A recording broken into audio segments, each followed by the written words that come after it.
Hello, Internet. Welcome to Creative Live.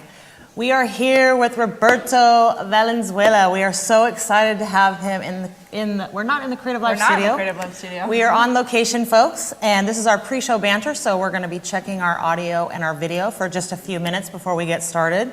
If you are in the chat rooms and you're having any difficulties, please let us know.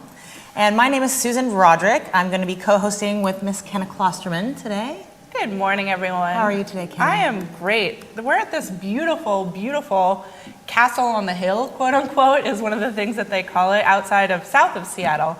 And you guys are in for a treat this weekend. It makes a lot of sense to go on location when we're teaching about, Roberto is teaching about locations. So this is really exciting. So let us know, if you can see us and hear us, let us know where you're joining us from. Roberto is going to introduce the students after we get going. So let us know where you're doing. Roberto. Yes. Welcome to Creative Live. Wow, thank you for having me. It's different being here than actually just watching it on the internet. That's right. You know? It's a little bit. It's a little different. Now I know what all those chefs in Iron Chef feel like. What are you going to cook for us today? Well, today you'll be... What's the main ingredient? That's a great question. Chili, of course. What's Chili. that? Chilies. Ah, perfect. Spice it up a little bit. Of course, you have to spice it up. They never have chilies in that show, by the way. It's Really? always like some random, like cream cheese or something. It's like, chilies sound so much more international. If you were to pick an ingredient, what would it be? Or actually, on the scale of 1 to 10, spiciness, what do you choose? I am like the spicy ninja master. I can take it all. So I don't 11. care. I don't care what happens. I can take it. I've been eating chili. I think my mom might have given me like chili breast milk or something because it was like, since I was like 3 years old, I've been just asking for habaneros and stuff. Fantastic. It's just nonstop. All right, so for everyone that knows about our Twitter prizes, I think we're going to have some great quotes today. And that was your first one, which was, what was it? The chili baby? What did he just say? I can take any chili, no matter what. What? Anyway. breast Chili in the milk? breast milk. Oh, chili breast milk? No, I don't think that's the one I was Lower. going for, but we're going to have plenty of quotes today. Awesome. breast So, milk. Susan, where are people joining us from today? We have Poland, Roberto. We have Atlanta, Georgia, Kansas City, Missouri, Western Massachusetts, South Wales in the UK. We have Lithuania. We have Miami. We have Newfoundland.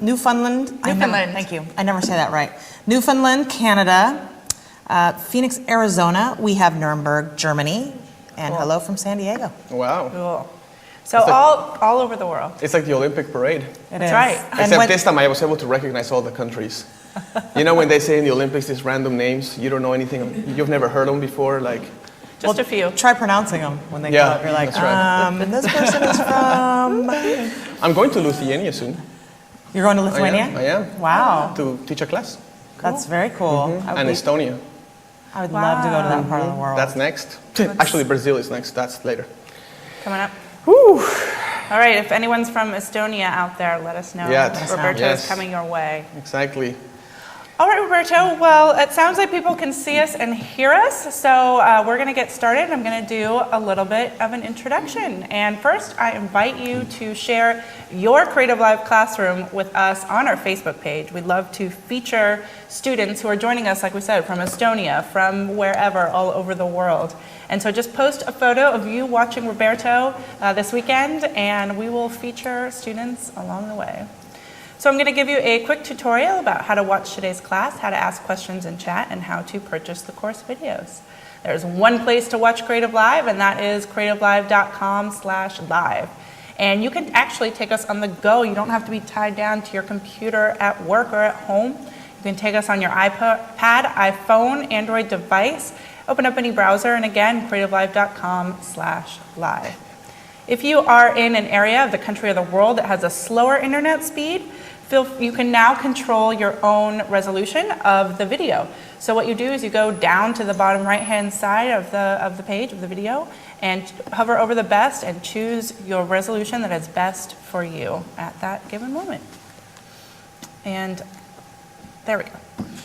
So the really wonderful thing about how Creative Live works here is that because we're doing this event live, you can ask questions to Roberto through our chat room. So let's take a look at that. There are 3 different tabs.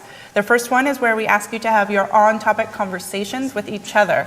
So in addition to asking questions to Roberto in the next tab, we invite you to ask each other questions. There is a huge, huge global audience, and with all of you full of tons of information and insights and lessons, learn from each other as well as Roberto this weekend. Second tab is the creative cues, and that is where we ask you to drop your questions for Roberto. And so tell us where you are joining us from when you ask those questions, because again, we love to pass that along. But we won't be answering questions in the Cues tab, just asking them. And so in the lounge is the spot for you all to have your on-topic, off-topic conversations. And we invite you to have fun in there. Loungers, you know what to do. In addition to the chat rooms, we're also taking questions on our Facebook page and on Twitter via the hashtag Roberto Live. Give us a like on Facebook if you haven't already. The other thing that I would highly, highly encourage you to do, if you're not already, is to follow Roberto on Twitter. And his Twitter handle is Roberto Photo. Just Roberto Photo. Mm-hmm. So follow Roberto if you're not already. Pretty creative name, right? What's that? How did I come up with that? I don't know. Pretty creative. Roberto Photo. Yes, So what we do here at Creative Live is we broadcast our live events for free. We try to reach as many people around the world as possible with these free events, bringing educators like Roberto to all of you who may not have the ability to see him in person otherwise. And the only way that this works is those of you who choose to then purchase the course to own it as a reference tool moving forward. And this workshop is $149 for 3 days of Roberto Valenzuela. However, during the live event, you can get it for the pre-purchase price of $99. Let's take a look at how you do that.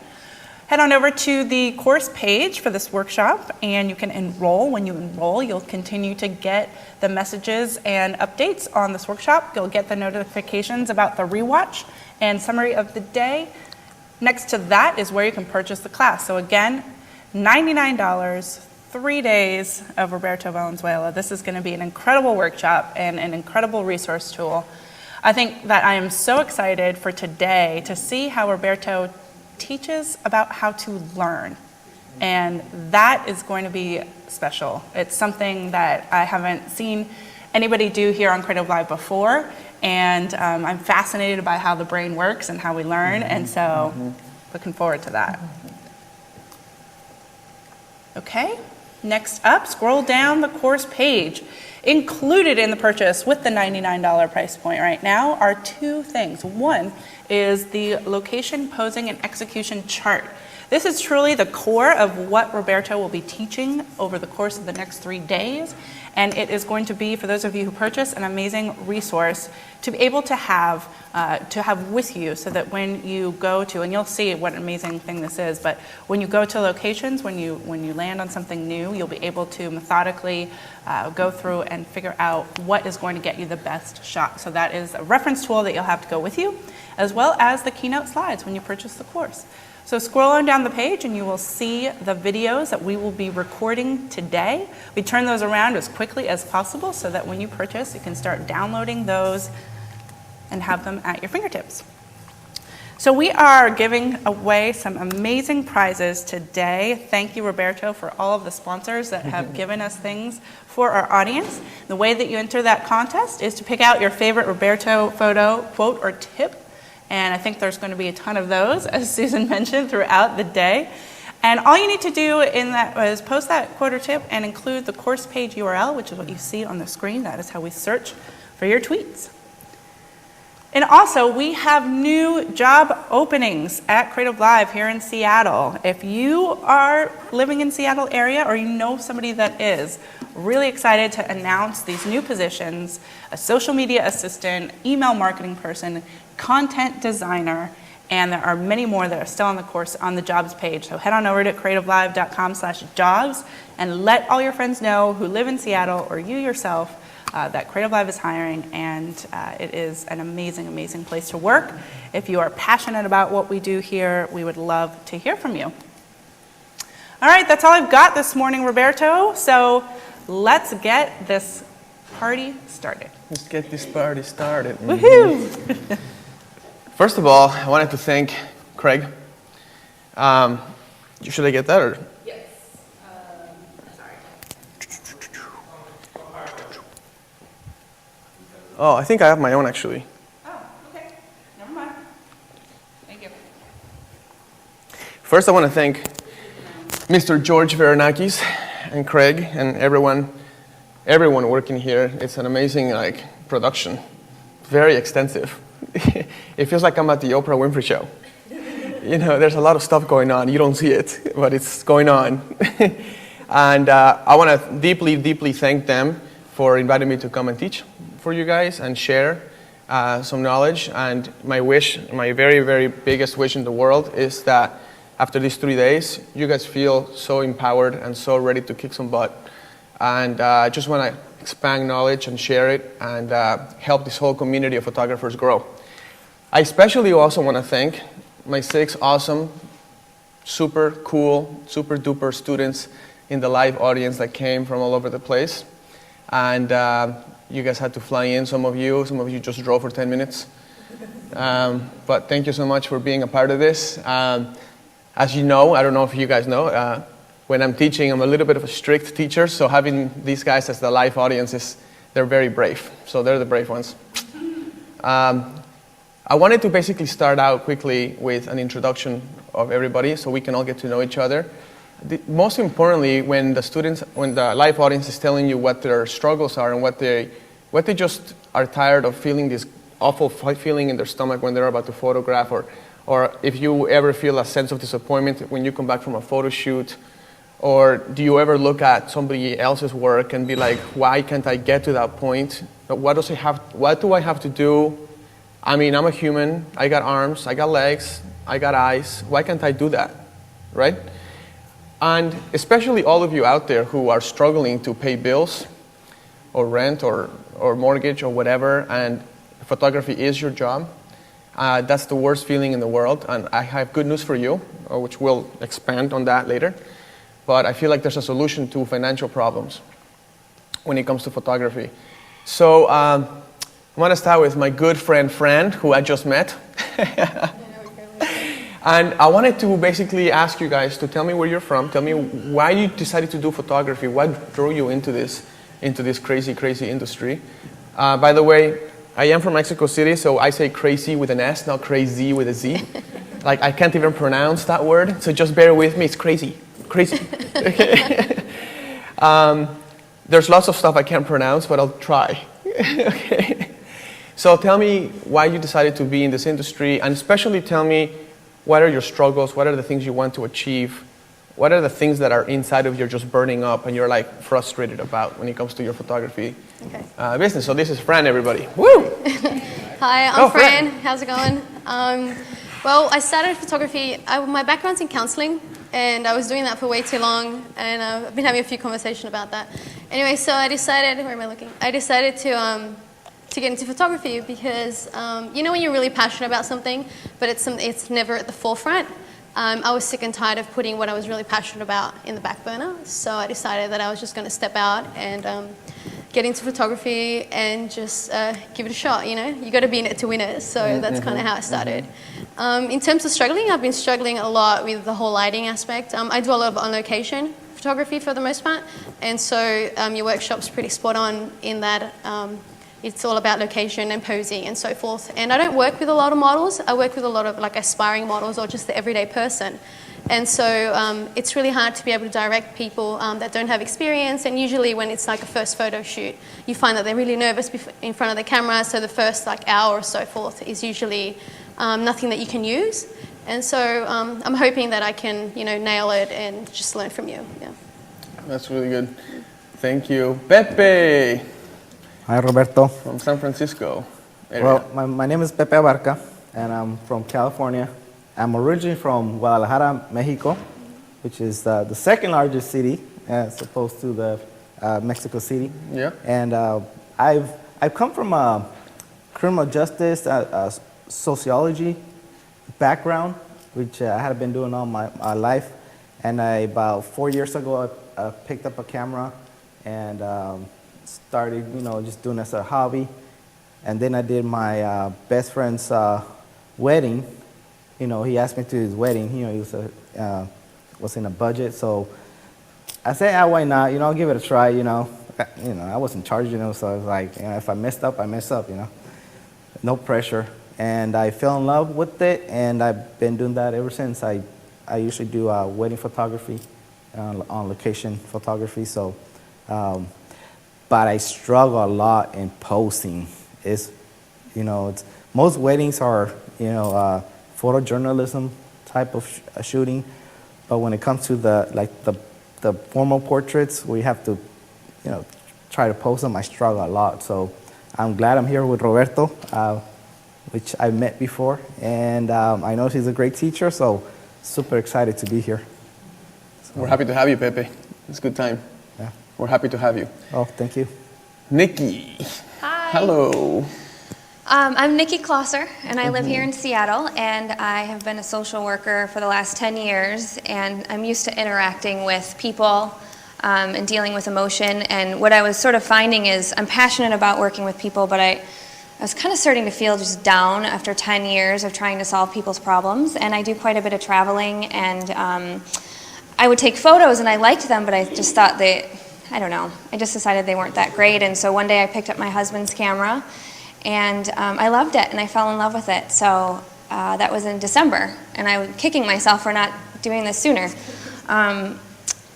So in terms of what I struggle with, I mean, obviously there's always room for growth in every area, but living in Seattle, we have such amazing backgrounds and amazing locations to shoot, but clients often ask to shoot in really busy areas, really popular busy areas, and so I kind of want to make sure I'm using those locations in the best way possible without just having a background where I lose my clients in the background. So yeah, location, and also posing and execution, off-camera lighting. I mean, there's always room for growth, so I'm excited. I know you're an awesome teacher. Watched you at WPPI, read your book, so this is going to be great. Thank you. You said something really important. Losing your clients in the background, we'll discuss. Great. There's a really big misconception about beauty in the background and how you use it and how you incorporate it in a photograph. When you're photographing, it's a different story than when you're looking at it with your eyes. When you're looking at a scene with your eyes, it can be beautiful. When you're photographing, that scene has to have a purpose. And the purpose is beyond its beauty. It needs to play a role with your subjects. Right. And if you don't make that connection, that background becomes a distraction because it's a pretty background and it could be just as pretty as your subjects, and you compete. To me, photography is like so much fun. It's like a game because it's like competing with myself and competing with the surroundings and competing with who's competing with my subjects. If anyone's competing with my subjects, I'm going to take them out. See what I mean? So there's no question, no doubt in anybody's mind when they see my work that my subjects are the star of the show. Nothing, no matter how cool the location is, they're going to be the star of the show somehow. And that's something, it's like a little science. We'll discuss all that later on. Hello. Hello. How you doing, Good. Juliana? My name is Juliana Goldberg. I'm originally from Brazil, and I live in Henderson, 15 minutes away from Las Vegas Strip. I just need to say hi to my daughter and my son. She thinks I'm on iCarly. So hi, Lillian Max, and hi, my Skip Summer School friends. I love photography, I always loved, and since I had my kids, I pretty much held that camera really close to me and taking pictures all over and over and over. And I discovered that my passion for photography was much bigger than I expected. So I've been studying and working, and I struggle a lot posing couples. That's one of my main things, putting the subjects together. It's kind of a puzzle for me.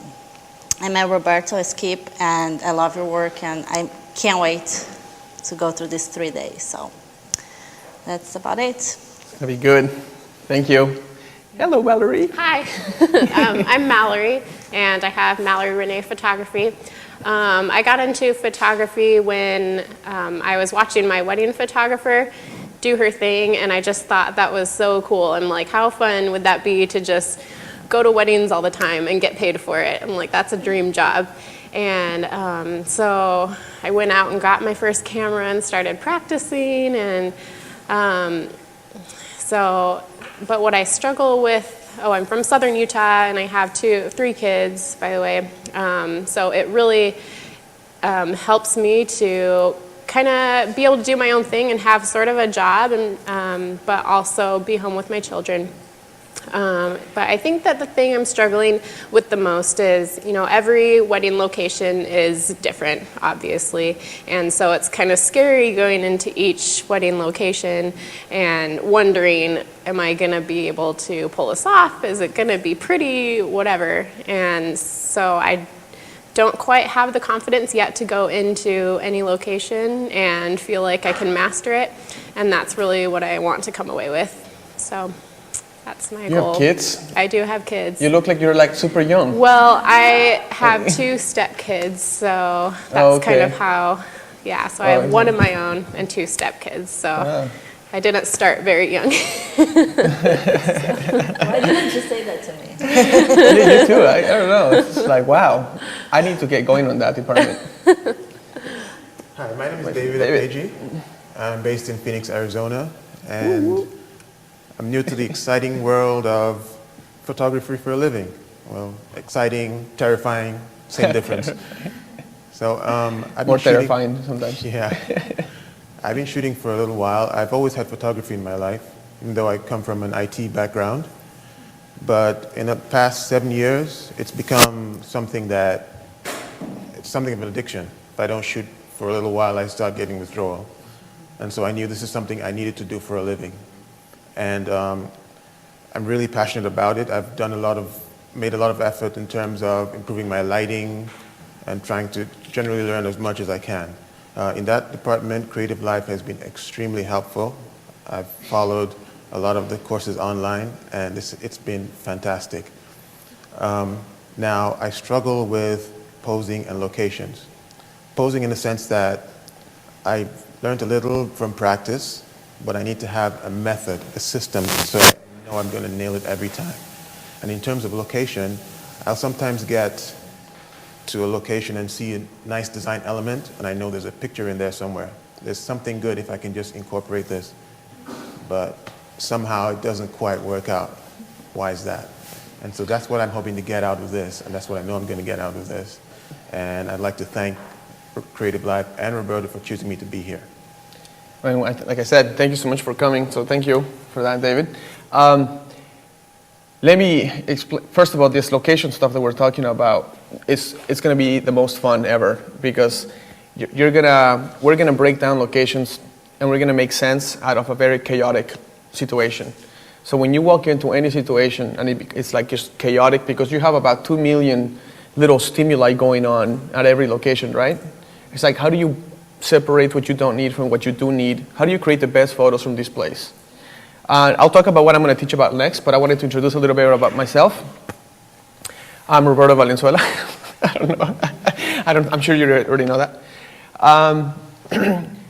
I wanted to share a bit of a story that I usually don't share too much, but I think this is a good time to share it, just because of what I'm going to be teaching. And I want people to know where I come from more than just because the story is so interesting. Then you can see why there's so much drive in my head, and why I fight so hard to do things and not. I try to be an excuseless person. I don't have excuses for anything. I just try to make solutions. It sounds cheesy, but I just don't have excuses for anything. If I'm failing, it's because I'm failing, not because of the economy. Does that make sense? When I was in high school, I was not quite an American citizen yet. Not quite is an understatement, if you know what I mean. But that's not because we came into the country or nothing like that. We came into the country legally, but things that happened while we were here turned us into, my dad put us in public schools. He wasn't allowed to put us in public schools. We were supposed to be only in private schools. And we were in private schools, but then we were put into public schools for some reason, and because of that, my dad broke the law, and that we became illegal right away. So we we went from being allowed to be here to illegal. But point is, I was only 10 years old, so it's not like I know what illegal even means. But I was just kind of like rolling with it. We came here for personal matters that I won't go into, but once we arrived, we were in school, in elementary school and junior high, and everything happened. And right around when I was in high school, I had really good grades in my last 3 years of school, my last 2 years of school. I really wanted my life to get back together. I was not doing well my freshman year. I was like lost and not a very good person back in the day. And my junior and senior year, I really turned it around. And I turned it around because I joined the cross-country team, which is I've been in cross-country all my life, like long-distance running. But the people that do long-distance running are usually like the nerds, right? Like the geeks of the school. So they're like all the smart ones, you know? And so I got surrounded by all these people. And these people influenced my life. And they made me want to get good grades and turn things around. And because of that, I was very college-bound. Like now that I got all these AP classes and I got a really good GPA and all this stuff, I was ready to go to college. I had an opportunity to be in this competition, political competition. I love politics. And I won my political competition in my high school. And so they sent me to compete against the top political students in the state. And I competed against them. I ran for office. I did the speeches. I did everything. I had to have my whole cabinet and everything going on. I had a campaign manager, the whole 9 yards. Point is, there was 500 students in the state of Arizona that were competing against me, and those were the top 500. And 2 were chosen out of those to go to Washington, D.C. and compete against the top 2 of every state in the whole nation. And so when long story short, I won that nomination, and I was one of the 2 people from Arizona. And I flew to Washington, D.C., and all the people that were competing against me were like sons of senators and stuff, like real senators. And I was just like, oh my God, like I'm gonna get killed. And I'm from Mexico. You know, like, this is not gonna work. At the end of that week, I ended up winning that national one as well. And I was invited to go meet with the President of the United States, to have a one-on-one meeting with him. And I flew to the White House. I was going to fly to the White House and have this whole meeting with Bill Clinton. And because he wanted to meet me, because he met the President, JF Kennedy, when he was my age in the same program. He got to meet JFK in the same program that I was meeting Bill Clinton on. So because of all this, I got a presidential nomination to the United States Air Force Academy. And I also got a full ride to University of Arizona, Northern Arizona, all the Arizona schools. I could just pick the school, and it was going to be a full ride, right? Then, turns out, I'm from Mexico, and I'm still not legal. So they took everything away from me. My presidential nomination was gone. I actually almost didn't even get to meet the president because I wasn't allowed to. So it turns out I went to meet the president. They allowed me to be there. And I was shaking his hand. I talked to him for a while. We discussed everything. And I told him that I was on fire and I was ready to go for the U.S. Air Force Academy. Turns out, when I went back, I got a letter that my nomination was all taken away and all my scholarships were all taken away. And I said, so now how do I go to college? And so we went to court we had court scheduled. The judge at the courtroom said, you will be allowed to go to college, but without scholarships, without grants, without financial aid. And the best part is, we will not give you permission to work in the United States. And then they said, good luck. And I was just like, oh, you do not know who you're messing with. You know what I'm saying? It's like, you bring it on, you know? But the fire that I had to go to college, having all these opportunities and then having everything taken away from me, builds a bit of a fire inside of you. See what I mean? So it turns out I was going to church, and my church had a band full of Brazilian guitarists. And one of them came up to me. I went up to one of them and I told him that I have to find a way to... This was like in April. It was like in April. And I said to him, I need to find a way to make money to pay for my tuition for college. And it was very expensive. And I can't work So McDonald's or any of that would not even be an option for me. So then he says, you should teach guitar lessons.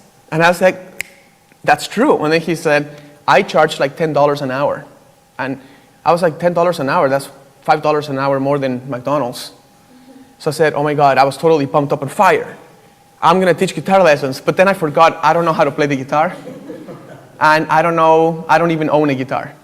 You know what I mean? So I said, like, it was like this like dream, and then it was like reality check. Like, you don't even play the guitar. You don't even own one. You never have.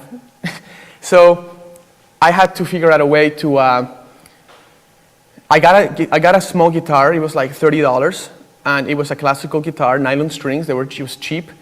And I asked my friend Dustin in Tucson, to come to see if he could help me. He was a classical guitarist. He came over, taught me one lesson, and then he came over the next week, taught me another lesson that was only like an hour long. And then I was so ready to pay for college. I don't know what it took. I don't care what it will take. I was going to pay for college before the summer was over. I had to pay for college in August. It was April. So long story short, as soon as he gave me these books, and he goes, you need to learn how to read music. You need to learn how to understand music theory. You need to understand how to do chords. And you need to learn how everything comes together, and it's going to take you like 10 years. And I was just like, I have 3 months. I have 2 months because I have to start teaching guitar so I can make the money. To make a very long story short, I was working on my guitar literally 50 hours a week, trying to become good enough so I could go play. I mean, I could go teach. A month and a half went by. I went to a music store, and I was playing the guitar, and it sounded really beautiful. And the owner of the store came up to me and said, you are selling guitars, but just playing the guitar. You need to be teaching for us. I was just like, I do need to be teaching for you. And I decided to charge $12 a half an hour, $24 an hour, because I had to hurry up. I didn't have time to go for $10 an hour anymore. So then he said, okay, I went to they were opening a new store, and I became the head guitar teacher at the store. That was by luck, by the way. But after this, students started coming in, and I had to start teaching. 2.5 months later, I paid my tuition for the University of Arizona. And that was pretty awesome, because when I paid my check and I was gonna go to college, I was the happiest human being on earth. This is why I am an excuseless person. There is no excuses for anything or anyone. Then I ended up teaching guitar and becoming a professional concert guitarist for 10 years of my life. Now, I'm gonna click. That's me playing in front of an entire orchestra. And there was, I don't know, 700 people in the audience, and it was a guitar concerto, so if you make a mistake, the whole concerto goes out the window. And there's like 100 instruments in the background, and they're all listening to you, and you are the one that the beat is on. So if you make a mistake, if you slip up and you stop, everyone has to stop. And it would have been a total disaster. What does that mean? It means you have to prepare. It means you have to prepare in a way that when you do perform, you're not guessing. You are a master of your domain. You are, and I mean that literally, you are a master. Your mind can anticipate the finger movements before they even happen. Because if your fingers have to move from the top to the bottom, and you start thinking about it when you already have to move, it's too late. You're playing 6, 7, 8 notes per second. So my mind is about 2 seconds ahead, while my fingers are catching up, and my brain is always 2 seconds ahead, and I'm flying through it. With all these instruments, the only way to get through that is to prepare like no one else's business. Now, in music, you have the staff, and you have they're called measures. Little pieces of, the parts of the staff are called measures. Each little measure, you practice the finger movements for every little measure, and you put it on a little metronome. I don't know if you guys know what a metronome is. The little tick-tock, tick-tock, tick-tock, tick-tock thing. Well, that sound is in my ears forever. 10 years of listening to that. Those little movements have to be so refined and so well made that when you are nervous, it doesn't affect your fingers whatsoever. When you are sweaty and you haven't eaten and there's pressure, like you're not feeling well, your fingers can go right through it. And that's what a professional photographer should be able to do. This is the difference between people who like photography and people who really want to become photographers. Okay? And photography is complicated. It's as complicated as music. There's no difference. And it hurts me, and it's the worst when photographers become photographers and they go to their jobs and that's where they practice. Can you imagine if I got on that stage and that was when I was starting to play my C scales? By the time you get to the performance, you're supposed to already be a master of what you do. It means when things don't go right, you have answers. See what I mean? And when things go right, you blow it out of the water. It means that we have to make a decision about how serious we want to take our photography. We all want to be good, but most of us don't put the time or effort to really what it takes to be good. And I have news for you and for everyone listening in the world. There is no shortcuts to photography. It is hard, I repeat, hard work. And you have to make a decision. Am I going to take that leap and I'm going to put the time and effort? Or am I just going to keep showing up at events and that will be my practice session? Because if that's you, you're going to be at the same level for the next 30 years of your life.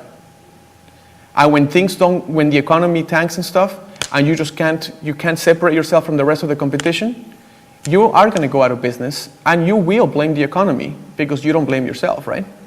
We never blame ourselves. We blame something else. It's the economy that's really tanking. That's why I'm suffering. But if you were the best in your city and your photos were black and white, not black and white in color, but they were just like night and day in comparison to your competition, people will not only pay you, they will do whatever it takes. They will need to have you instead of want to hire you. Okay, let me repeat that. The difference will be your clients will just say, I need to have Nikki Closer shoot my wedding. I need it. It doesn't matter what the price is. I need it. If I don't have Nikki, I'll postpone my wedding. I don't even want to get married.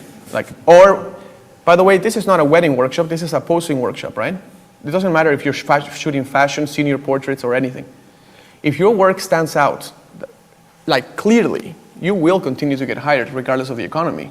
I get hired all the time regardless of the economy. Who cares?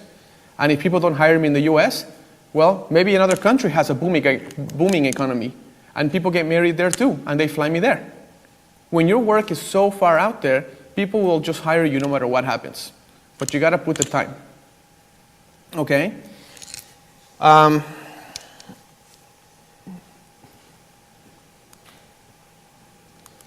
So this is what I was going to ask you. Are you sure you want to be a photographer? And what I want to ask you is, seriously, because now after what I said, it puts a different twist.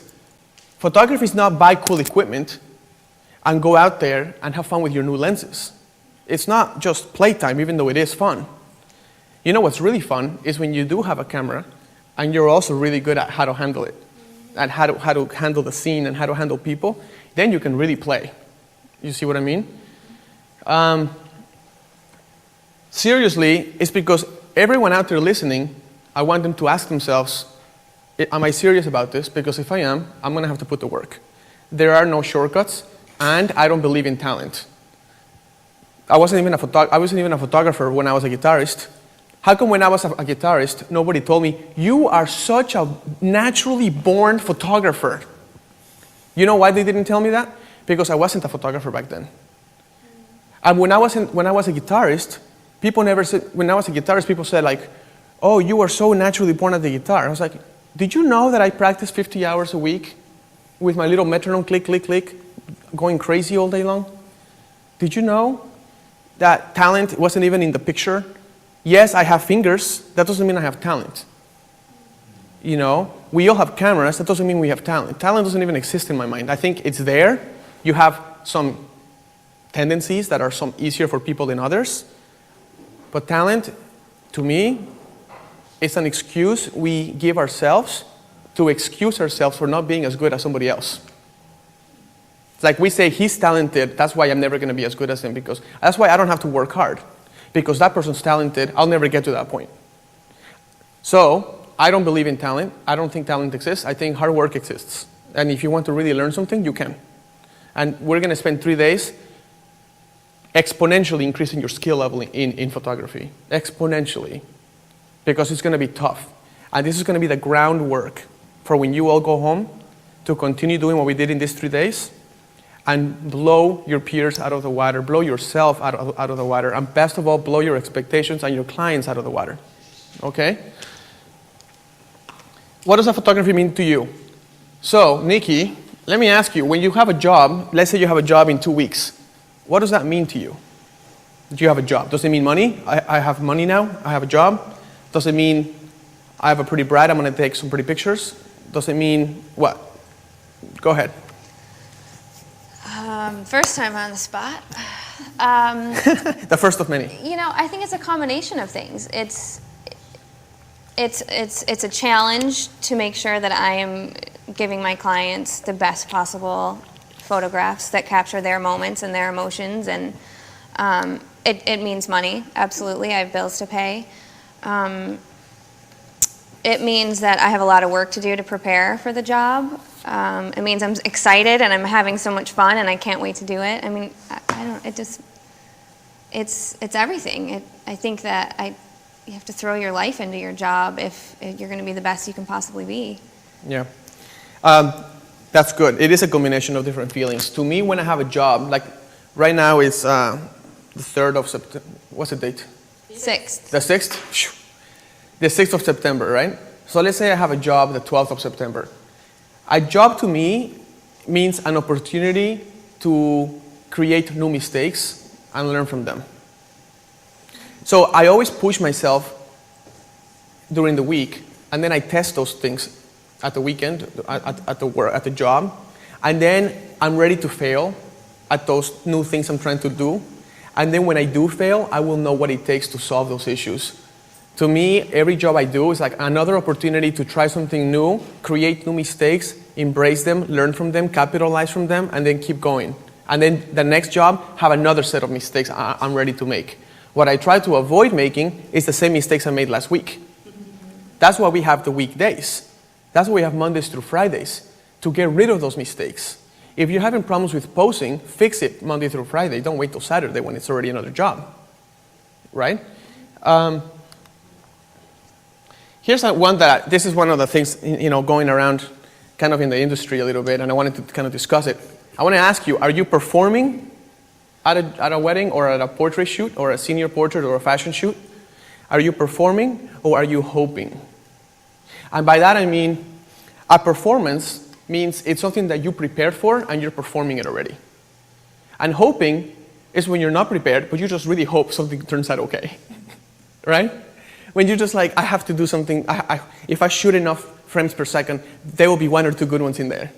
Okay, that's not, so when I show up at a wedding, I have worked very hard to feel like I'm performing what I already worked on. But a lot of people, I feel like, show up to a wedding hoping something good comes out of it. And I don't hope. I know it's going to work out because I prepared. You know what I mean? I put the hours, I put the time. I went through my bad photos during the week that I took at my job, and I put them in a folder, and that folder is like my gold folder. Like that folder is like the seed to my new learning, because I made those mistakes because I have a lack of learning, a lack of knowledge on that particular area. And how do you know what your lack of knowledge is if you never look at your bad photos? Because when we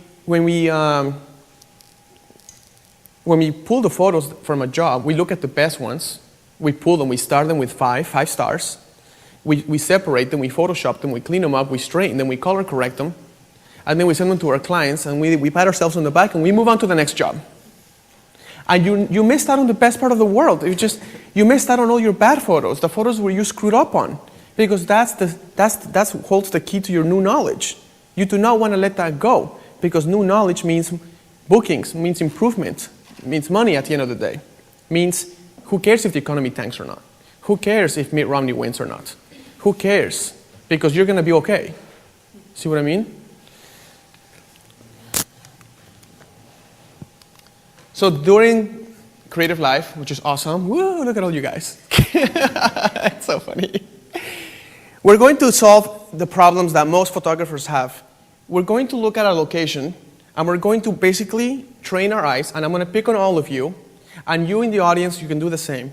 I'm going to pick on you, and I'm going to say, where are the gifts that this location is giving you? Every location has little hidden gifts, just like a scavenger hunt. I'm looking around this room, and like little gifts are popping out in my eyes. And I'm like, oh, look at that, look at that, look at that. See what I mean? You look at this room, and you may have other gift ideas. Or you may not see any gifts at all. Okay? Or you may go for the obvious gift. Like, there's a fireplace. I will pose the bride by the fireplace. Because it's the easiest one. Right? But it doesn't do anything. So we're going to break down locations in a way that is going to give you the tools to make sense out of any situation, whether you're indoors or outdoors. Okay? The next. This is huge. Body dynamics for confident posing. I'm not going to teach you how to pose people because that means let's say I teach you 10 poses, then what happens when you want to get out of that? What happens when the 10 poses are for women and you're posing a guy? It doesn't, see what I mean? What happens if the guy is like a different body shape and those poses don't work? I'm going to teach you body dynamics, which means I'm going to show you how the body works. Doesn't matter what, as long as you have legs and a spinal cord and a neck and a head, we're going to study those body parts so we can build, not learn new poses or memorize them, but we're going to be building our own poses. That's the difference. We're not memorizing pose 1, 2, 3, 4, 5. We're going to be learning the structure of body dynamics so you can make your own poses, and now you have unlimited poses to choose from. Because you can just do whatever you want. As long as you understand this, it will always look good. Okay? So that's the best part. We're going to talk about, once you understand how to break down locations, and once you understand how to pose, and once you understand body structure and dynamics and all of that, then you screw everything up if you don't understand execution of lighting, lenses, and angles. The wrong angle on someone destroys a perfectly good location and a perfectly good pose. Okay? The wrong lens, same thing. But most importantly is the angles that you choose to shoot from. We're going to be discussing angles all the time here. I'm actually going to take photos of the models with bad angles just to show you how horrible that beautiful model will look. Okay? And in 2 seconds, we're going to fix the angle. We're going to make her look like a supermodel. Okay? And the best part, which is what Kenna said, we're just going to go about how to learn. So when you get out of here, you're not stuck with only what you learned here. You can continue to improve on your own. Okay? So, next time somebody says, I am a wedding photographer or I am a portrait photographer, people respect you as a true professional. Not as a person who just went to Costco and bought a camera and now you're a photographer. See what I mean? This industry will be much more respected because the level of work that we're going to provide people, when we call ourselves professional photographers, is going to mean something. It's going to be leaps and bounds Uncle Bob with a camera. Okay?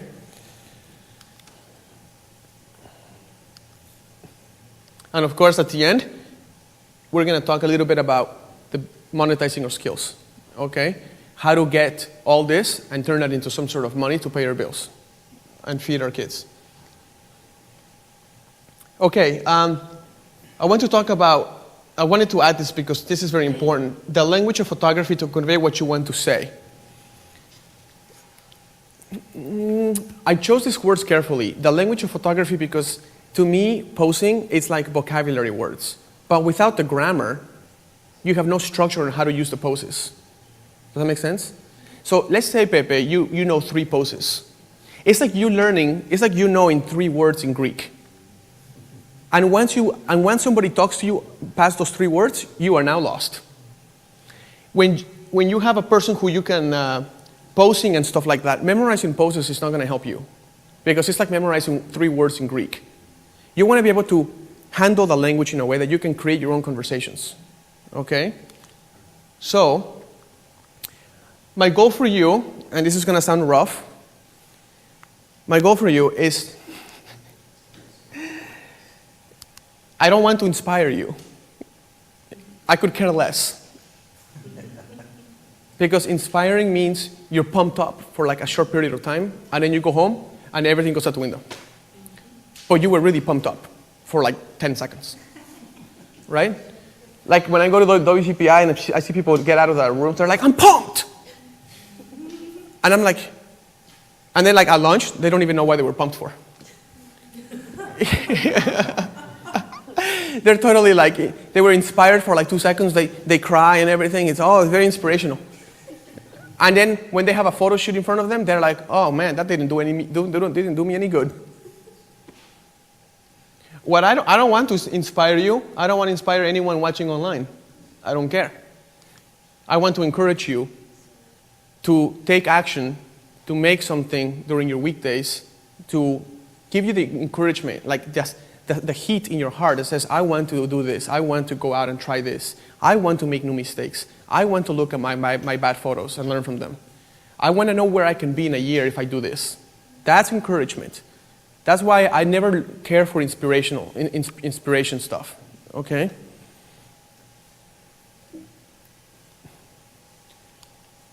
Okay, this is my knowledge database when I was learning photography. This is where I used to be.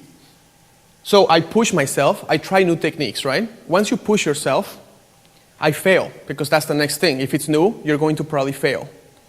Right, David, my friend? After you fail, you're going to learn, because learning comes from failing.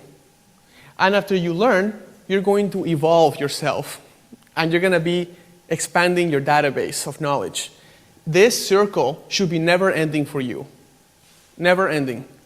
Because when you start out, your knowledge database is a puny little dot like this. You know 3 poses.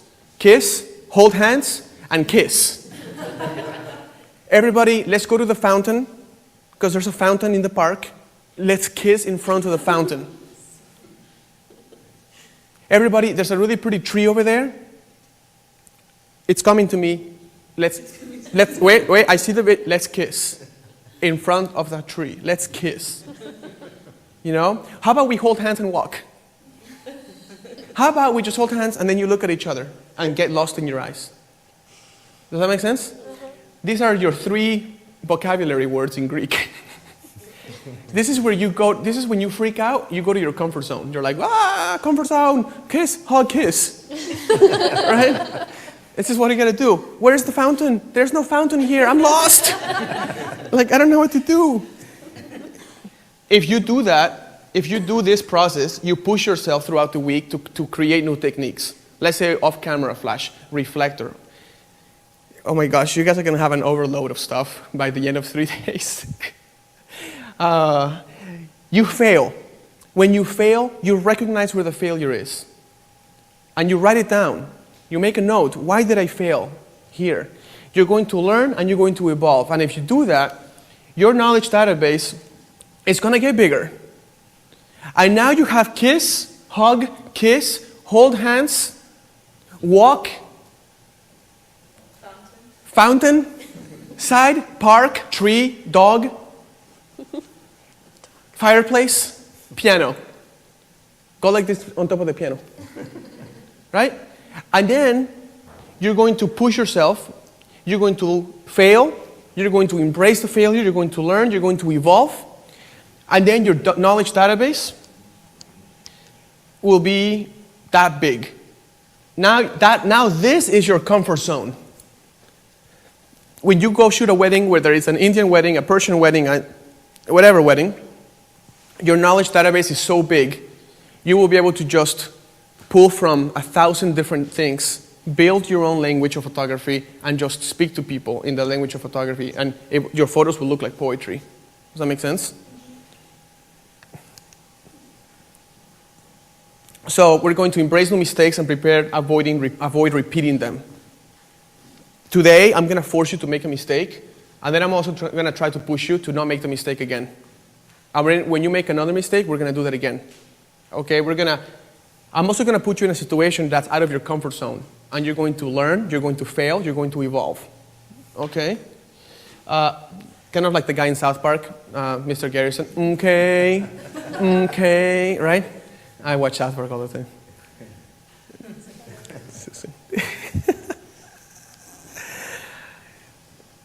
Take a look at this real quick. The English language has approximately 750,000 words. Now, what if you knew the 750,000 words? Do you know what to do with them? If you don't know grammar, you have no structure, right? You just have a bunch of words. So the structure of the English language comes from 8 parts of speech. Within those 8 parts of speech, you can put all those words, and now you have sentences. Now you can talk the language, right? Look at all this stuff. This stuff here is the structure, the architecture of where to place those words in what order to create a sentence. Does that make sense? When you go out, or even here, when you look at this carpet, when you look at the floor, when you look at the walls, these are all words. I'm going to try to give you the framework to make sense out of all of this and create sentences that people can understand. Because if you look at a photograph that has a lot of stuff going on, people won't understand, and they won't pay you for it. Okay? When we start out with photography, it's kind of, this is obviously an analogy, right? If we start out with photography, we start out speaking in slang. Like, this is how you talk, in kind of slang terms. After you learn the structure and proper grammar and you know how to put the words, you start speaking with complete sentences because you know what the words are. But it's only when you know what the words really mean, like the true meaning of a word, and you master those words that you understand, and now you can create poetry. And when someone speaks English that's so refined, it sounds like poetry, doesn't it? Doesn't it sound so beautiful? You're like when Barack Obama speaks or something, it's like, oh, just sounds so good. Whereas when Mitt Romney speaks, it's like, bleh. Just kidding. Susan's mad at me now for bringing in politics. Just kidding. Okay, so we're going to try. We're not going to be satisfied speaking in complete sentences in photography. We're going to be satisfied when we can create poetry. Okay? That's what we're going to do. When your photos look like everyone else's photos, it's because you're just doing complete sentences. But when your photos look like a work of art, you're creating poetry with photography. Check out this guy, the music framework. All the music in the world, well, not really the Eastern world, all the music in the Western world was created by using just those 12 notes. That's it. If you combine those 12 notes and you put them in different order and you make them in different lengths of time, you can create all the music in the world. Or, sorry, in the Western world. Because in Asia they have like microtones and you don't want to get into that. Okay? So, now that you have these notes, if I give you a piano and I say, here are the 12 notes, play Mozart, Symphony No. 5, you're going to be like, what the heck do I do with these 12 notes? You have the tools, you don't know what to do with them. It's like saying, you have your flash, you have your lens, you have your camera, you don't know what the hell to do with them. It's the same type of thing. But you are going to combine them to make something, to make poetry. This is the structure of music. Once you have those 12 notes, you're going to have theory, you're going to have structure of how the notes are going to go, you're going to have harmony when you have 3 notes or more, and you're going to have an architecture that's going to make the notes sound like music. Just like you're going to have your cameras, your lenses, and your flashes, and your reflector make music in a pose, okay? These are all the types of music that you can play. Even music like blues and classical, I mean, these two could not be more different from each other, all came from those 12 notes of music, which means with the tools that you can have with photography, you can create your own style of photography. You don't have to copy my style or copy this other photographer's style. You are going to have the tools and you can make, you want to play new age, you want to play jazz, you want to play blues, you can do it with the tools, but you're going to do it really well. You're going to do it like poetry, okay? So, let's see. Let me take a break here.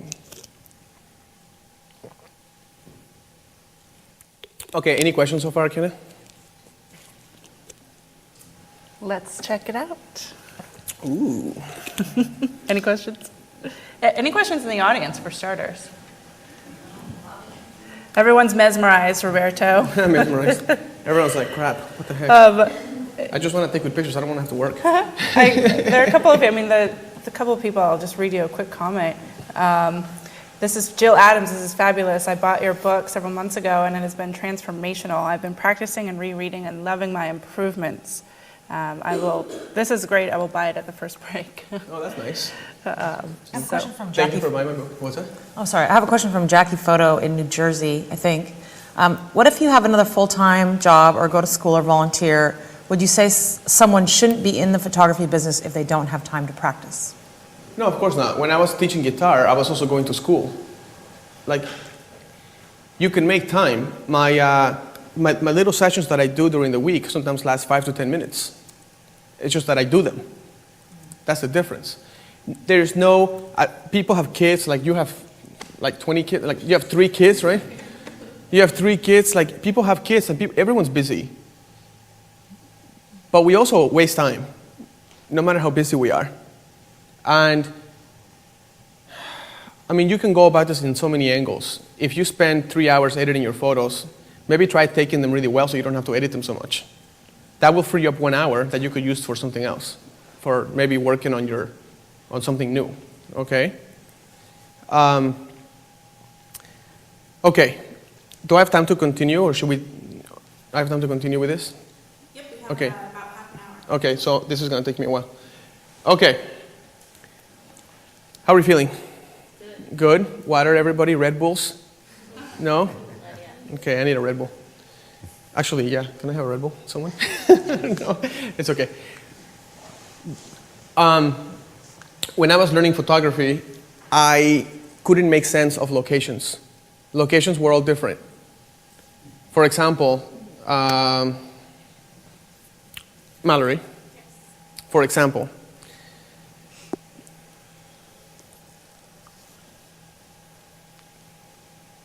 what do you see in front of you?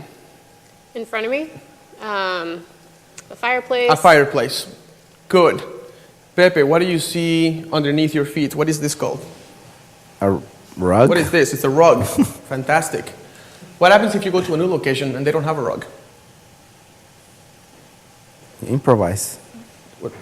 Right? Like, what happens if you have, what I mean is there's about 10 trillion objects you're going to run into in photography. 10 trillion. Or maybe that's an understatement. Maybe like 50 bazillion trillion elements. So instead of looking at the elements for what objects they are, the only way it would make sense to me to not be limited by those particular objects is to transform them in my eye from what they are to what form they make. Does that make any sense? Yeah. For example, this rug is a rug. Yes. But to me, to make sense out of this rug, this is nothing more than a set of patterns. Does that make sense? This is just a set of patterns that I can use. So when I walked into this room, my eyes went patterns. My eyes didn't think rug. When I saw that piano, I saw it had a black lacquer. My brain said reflection, possible reflection with a video light, not, oh look, there's a piano.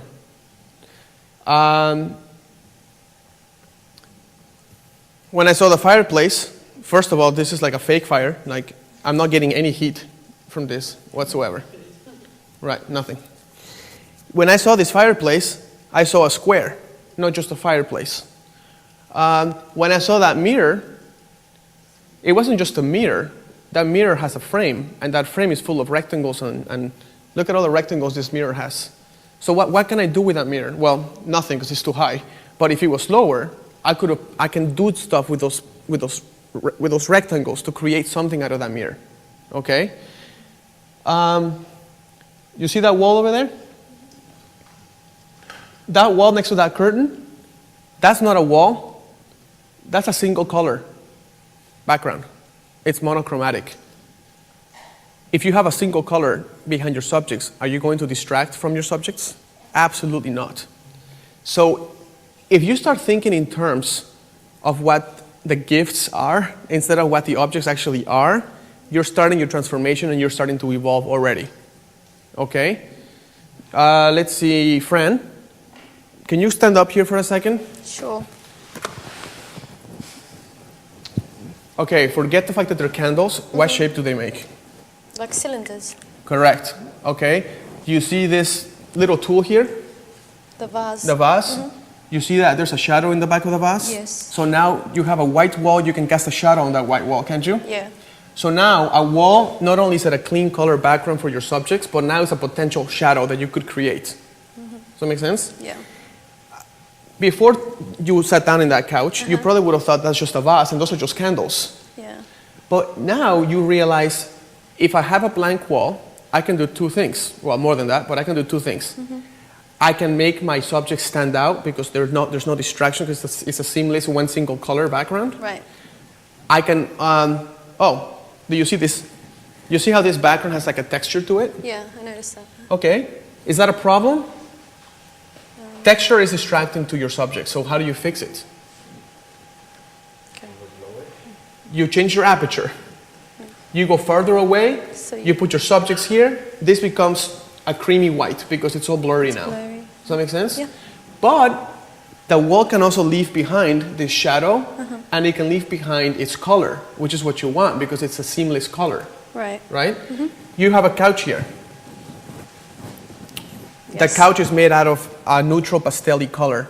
Yeah. If you're going to be shooting details and stuff or anything like that, this is going to be a good background for you because it doesn't have any crazy polka dot patterns or anything like that. Does that make sense? So it's not distracting. It's not distracting. So it's also an opportunity for you to put the person sitting down on the floor and rest their back. You can do a lot of different things with this. Right. You look at that wall over there. You see that shadow by that lamp? Yeah. See how it just starts to go endless? Yeah, it does. That's why it's important to look at locations not for what objects they are, but what forms they make and what gifts they can give you. Okay? Okay, thank you, friend. No worries. So this is where all this comes from. Now I'm going to go through them real quickly because I don't know if people can read this online.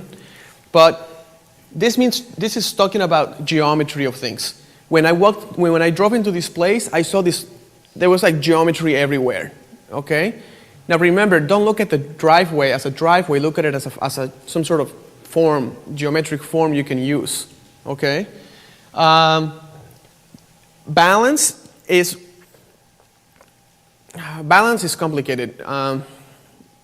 Chapter 2 in my book, by the way.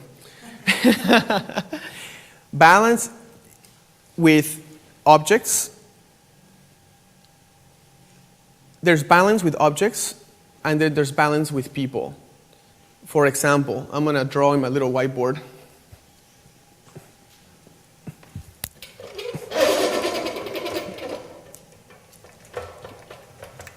And I'm not going to run over your cables. That's probably a good thing, right? Okay, let me see here. Okay, you have a location like this. You have a really cool door here. There's a little door. The door is red. This door is a rectangle. The door can be a frame. And frame is part of my location chart. So if you look at this is like playing a little game. It's like you pull little things and you kind of use them. You're like, this location has reflection, symmetry, color elements, frames, walls. See what I mean? Now what can you do with all these things? Thousands of stuff. That's the problem. That's why it takes a long time. Okay, frames. You have a background like that. You want to use the frame. So most people would put their subject inside the frame. Is that fair to say? Because trust me, I'm a judge for the photo competitions. I see the doors, I see the person inside the door all the time. Now what's wrong with this picture? No balance. See, this is an element of interest. So I want to write this down here. Element. I'm going to put elements of interest. Who should be your main element of interest? Your subjects. So any other element of interest has to either not compete with your subjects. Any other element of interest has to balance your subjects. So it can be harmonious, or whatever you say it. Is that right? Did I pronounce it okay? So if you have a person here, I look at the scene and I say, this distance from here to here should be pretty equal to the distance between here and here. And then I'll put my subjects there. Does that make sense? Yeah. Now, why does this distance have to be similar? To balance. Right. Like, what happens if you have a photo?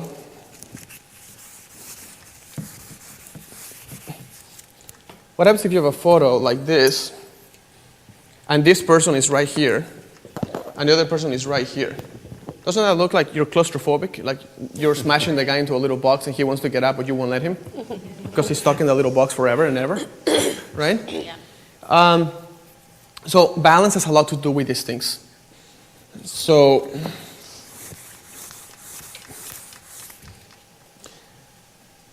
once we get out to do the photo shoot, you always have to ask yourself, if you have multiple elements of interest in a scene, which you always do, which interest point do you choose to balance with? And my solution to that is always, what's the brightest, most distracting element of interest? And for example, if you have a scene and you have a door and this door is red, that's the brightest. So let's say you have clouds and you have a tree. I mean, that's not a tree, that's a person. You have a tree, you have little branches, it's happy, okay? But the tree is brown, and you're like in a park where there's all their brown colors around. To me, that tree kind of starts to blend in, and it's no longer a threat to my subjects.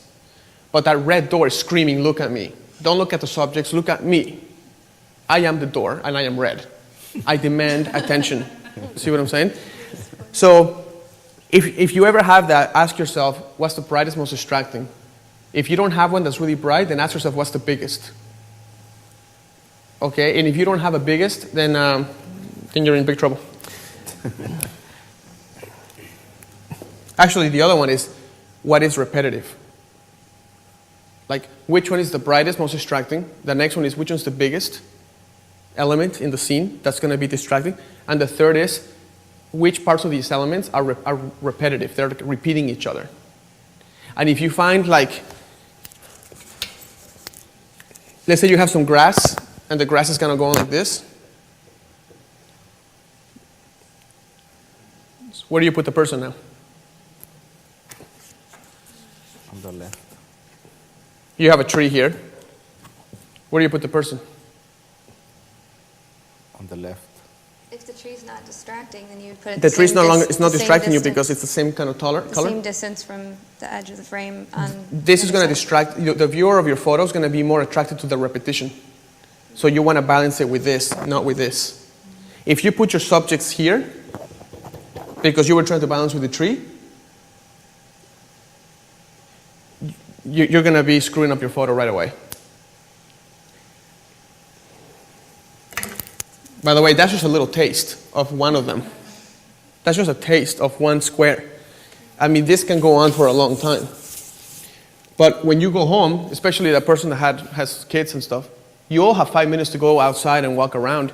You can, without a camera, you can just be like, that's repetitive, that's the brightest, that's the biggest. That's repetitive, that's the brightest, that's the biggest. And then when you walk into a scene, you're like, that's the brightest, stand over here. That's repetitive, stand over here. Then you start to learn how to make poetry instead of just words or sentences, okay? Okay, let's talk about shadows, which is going to be a pretty big subject. Shadows, how much time do I have? Because I have a lot to go over, I'm going to speed up. We have 15 minutes till the first break, but we can adjust that, or? It's okay. Depends on how we're...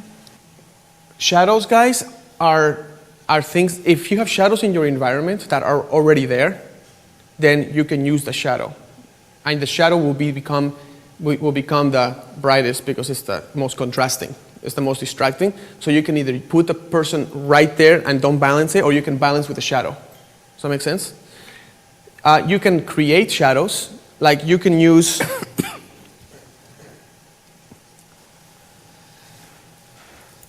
this tool. You can put this tool by a white wall. You can put a flash through this tool, and these little squares will show up here, and you can put your subject and frame your subject with a shadow. That's another thing you could do. I do this all the time. In fact, I just shot a wedding last weekend, and the groom was like, "What are you doing?" Because I was like, see what I mean? But then we saw the photo, he was like, "Oh my God." Like, I'll show you guys the photo too. He was just like, "Dude, what the heck is wrong with you," right? Because they don't understand that you can use objects to create shadow. So whenever I walk into a room, I look at the shapes of everything, like the back of chairs. Obviously, those chairs don't have any mesh, but the back of chairs, any kind of element that's here that you can use to create a shadow can be used. These are the gifts that location is giving you. You have to find them, okay? Reflections. By reflections, I don't just mean have the person look at herself in the mirror. That's like, remember, poetry means don't go by the obvious. Doesn't poetry have some sort of like hidden meaning? You have to kind of find it. So if you have a mirror, don't be like, mirror, oh my God, I have an idea. Let's put the bride in front of the mirror and just have her look at herself. Because that's not poetry. Find the meaning of the mirror. Like get the mirror power without the obvious choice. Okay, and I will show you photos, but I'm not connected. But I will show you photos later to show you what I mean. Okay? Let me talk about this one. This is one of the most important ones. Color elements. Oh boy. Color elements is huge. Because color elements is the main source of distraction from people. Okay? Whenever I'm looking at a scene, I ask myself, is that background 3 color elements or less? And if the answer is no, there's 10,000 colors in the background, I do not shoot in that background. If my question is there a monochromatic color? Like, is there anywhere where I have a single color?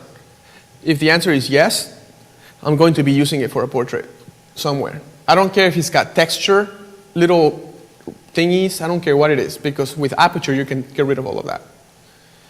Now what happens if you have a location where you do have 10,000 colors and you have to use it? Then the answer to that is, or the question is, are those colors part of the same color family? Because if they are, they blend into the background.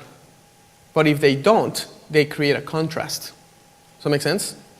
And the worst colors you can have in the background are the primary colors, red, green, and blue. Trust me, a picture with something red in the background, it's gonna draw your viewer's attention right to that red. That's why photos in grass don't work. Grass is green. Green is a primary color. Your eye goes whoop right to the grass. And your subjects become like secondary. Whenever I take grass pictures, if I ever do, I try not to. I try not to show the grass. But if I have to show the grass, I tone it down later. Make sure that the green is very muted. Okay? So let me repeat what I just said. The same color family is colors that are all going to blend in together. Let me give you an example of this place here. Let's see. Could you pass me that pillow behind you? Does that pillow come out? No. Okay. There are some little pillows around. There were some pillows.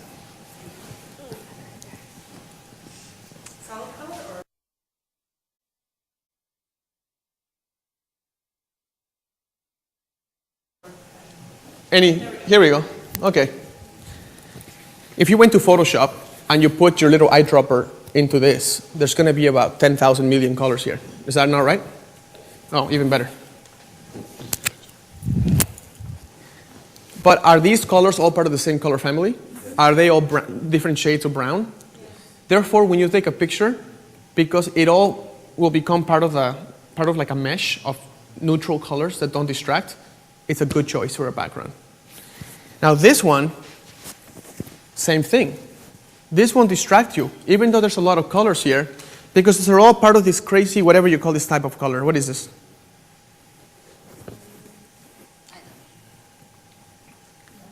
Yeah, it's like a rustic, right? These in the background, and this is a little more dangerous because it's got kind of like a red, right? But it's not really red. It's kind of like a wine color, like a burgundy or something. But this background won't be as distracting because it's all part of the same color family. It's all part of the same color palette. When we go outside and we do photo shoots, I'm going to challenge you to say, you have to shoot here. And you're going to have to angle the camera to find the same color palette in the background, single color in the background, or you're going to have to balance with colors in the background. That's the third one. The third one is, if you do have colors and they're not part of the same color family, can you find a way to balance those colors with your subjects? And if the answer is yes, you can shoot there. If the answer is no, it's going to be distracting. It's not going to help you. Okay? So, thank you. The next one is, let's talk about this one, patterns and repetitions. When we go out there, you see why when I enter this room, this rock became a pattern, and the pattern repeats itself. You see that? You can use this as a background because it has patterns and repetitions. That's the gift of it. If you look at this thing here, okay, you look at this, pine cones. These pine cones make patterns and repetitions when you put them all together. Therefore, this is not a distracting element. Patterns and repetitions, your brain kind of like throws them out. Your brain says, it's just a pattern, I can throw it out. That's why people use patterns in like in wallpaper, right? So in wallpaper, you want the furniture to stand out, not the wallpaper. So the wallpaper is full of pattern. Even though it's a pattern, because the pattern repeats itself, your brain dismisses it. So when we go out, I'm going to ask you, where's the pattern and a repetition here? And then you're going to learn to use it with balance. You have to put all these things together, okay?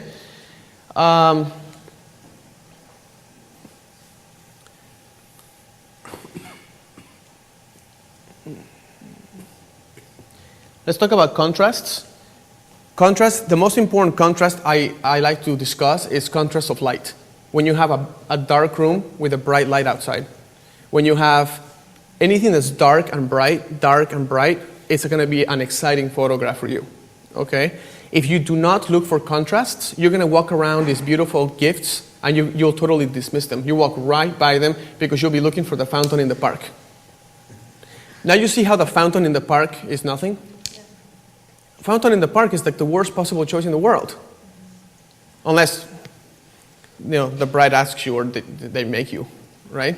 Unless you can use that in a cool way, in this way,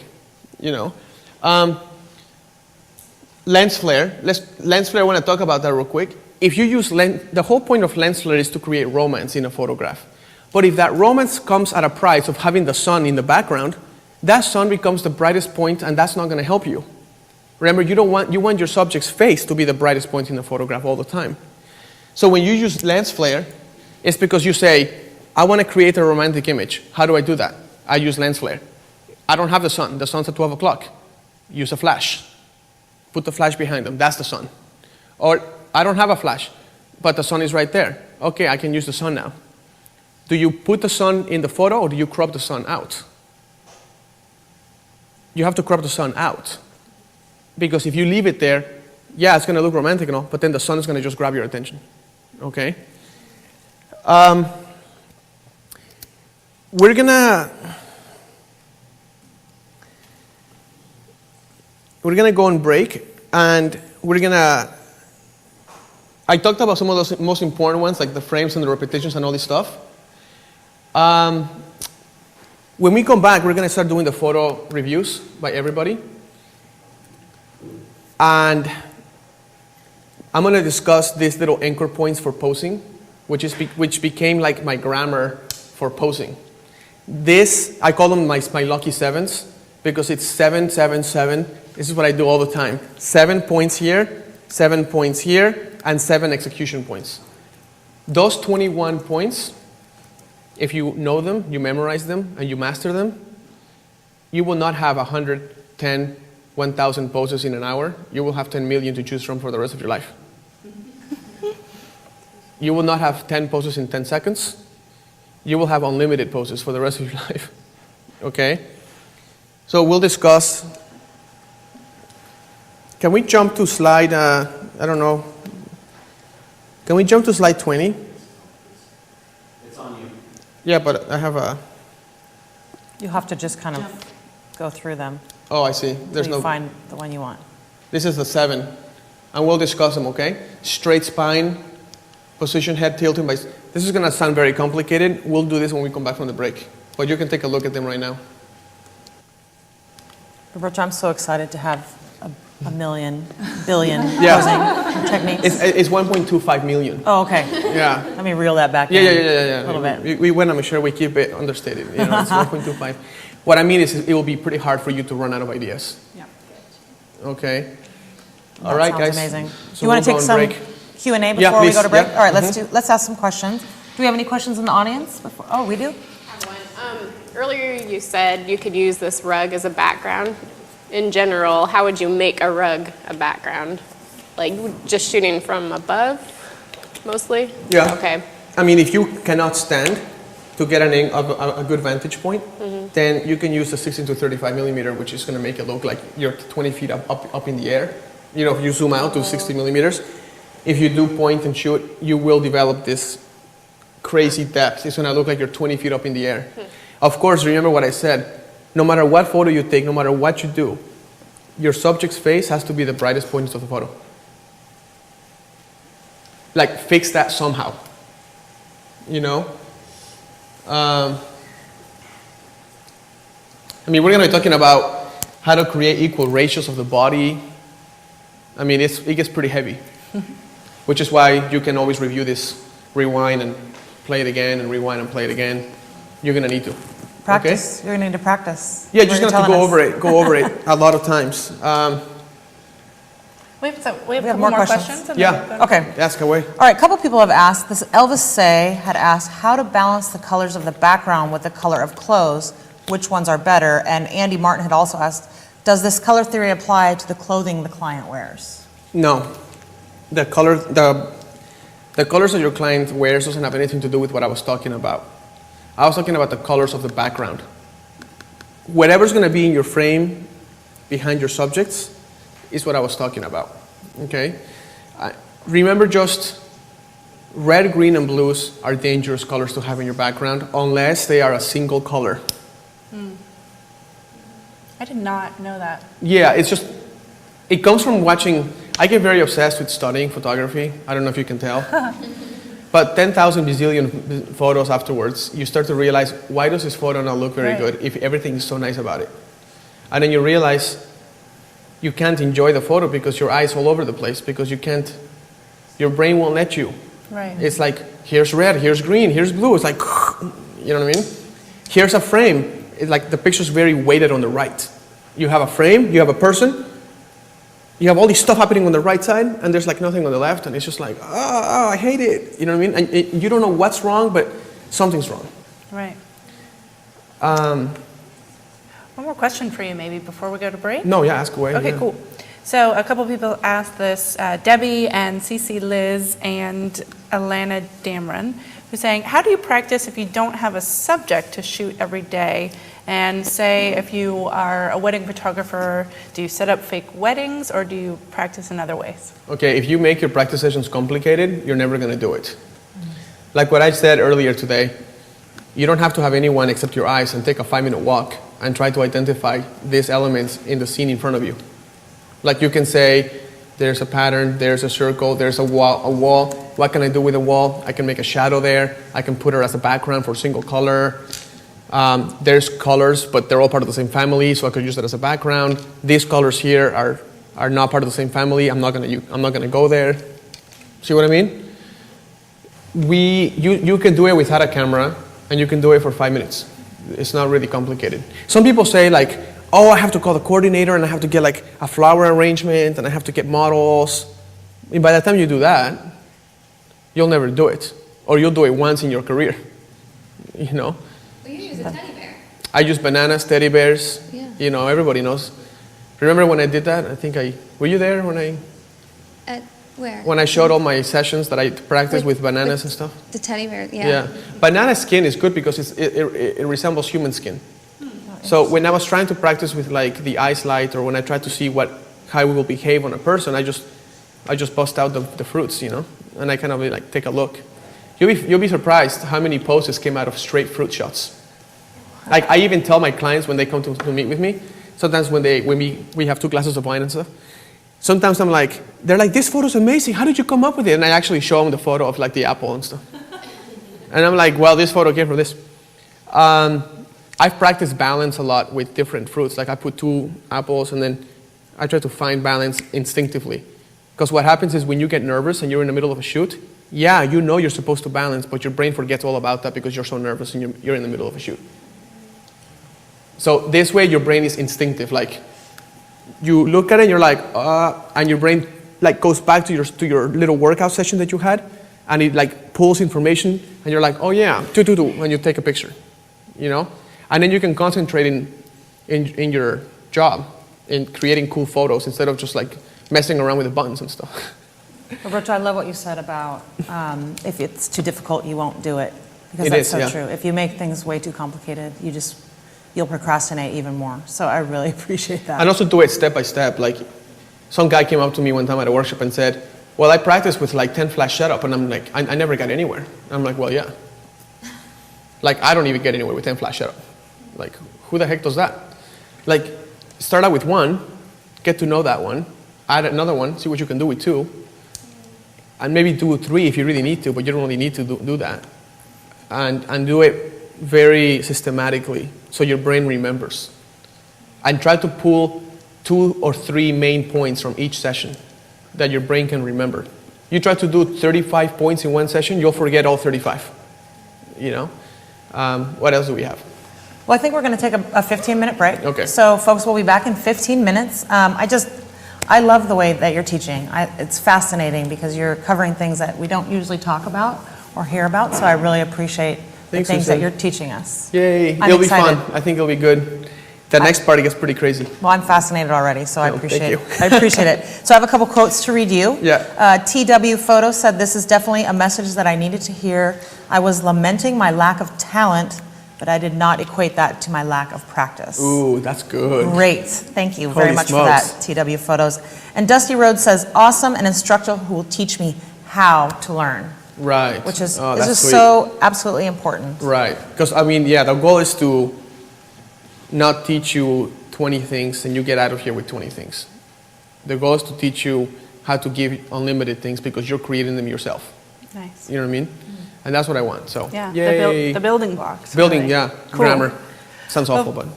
Folks, over the next 15 minutes, I highly encourage you to go check out our upcoming workshop page because we just announced a couple of new workshops. And Kara I don't know how to say her last name. Sorry, Kara. Kara Plichinich, I think is it, is coming to Creative Live, and she is teaching a workflow and album design workshop. She is one of the nicest people I have ever met, and I think that is what a lot of people say about her. And we are also just announced that Sarah Petty is coming to Creative Live. She's going to teach a photography brand makeover, and that is going to be awesome.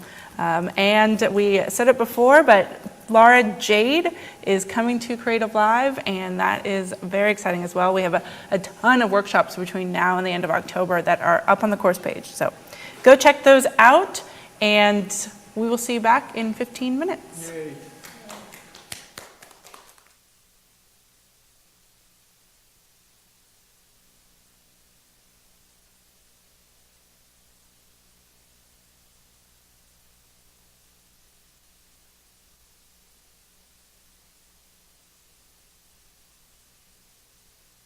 Hello everyone, I'm Ioana and I'm here to give you an exclusive look into the modeling industry and walk away with legitimate knowledge. At the beginning of my journey, I made a lot of mistakes, and I find that very common amongst up-and-coming models. As I progressed in my career, I was able to learn from these mistakes, develop my skills, and work my way to the top. I'm so excited to be partnering up with Creative Live and celebrity photographer Matthew Jordan Smith. Through the course, I'll be giving you pointers to increase your chances of being discovered and possibly signing with an elite agency. Alright, so let me tell you what's going to be happening during this course. On September 11th and the 12th, I will be working single-handedly with each of the models. On the 13th and the 15th, Matthew will be working with young photographers, and I'll be using the models who I've taught and trained to put their skills to the test by working in front of the camera with Matthew and his photographers.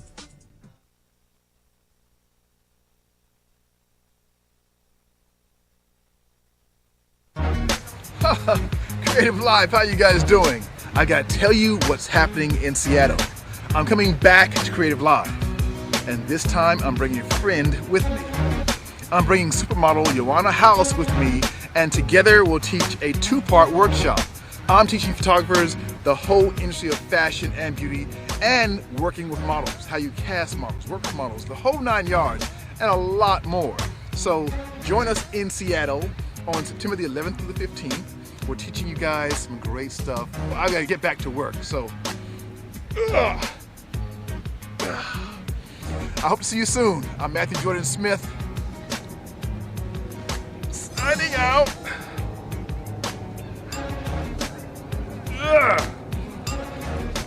All right, I get it all now. See you soon. I'm Matthew Jordan Smith. See you in Seattle.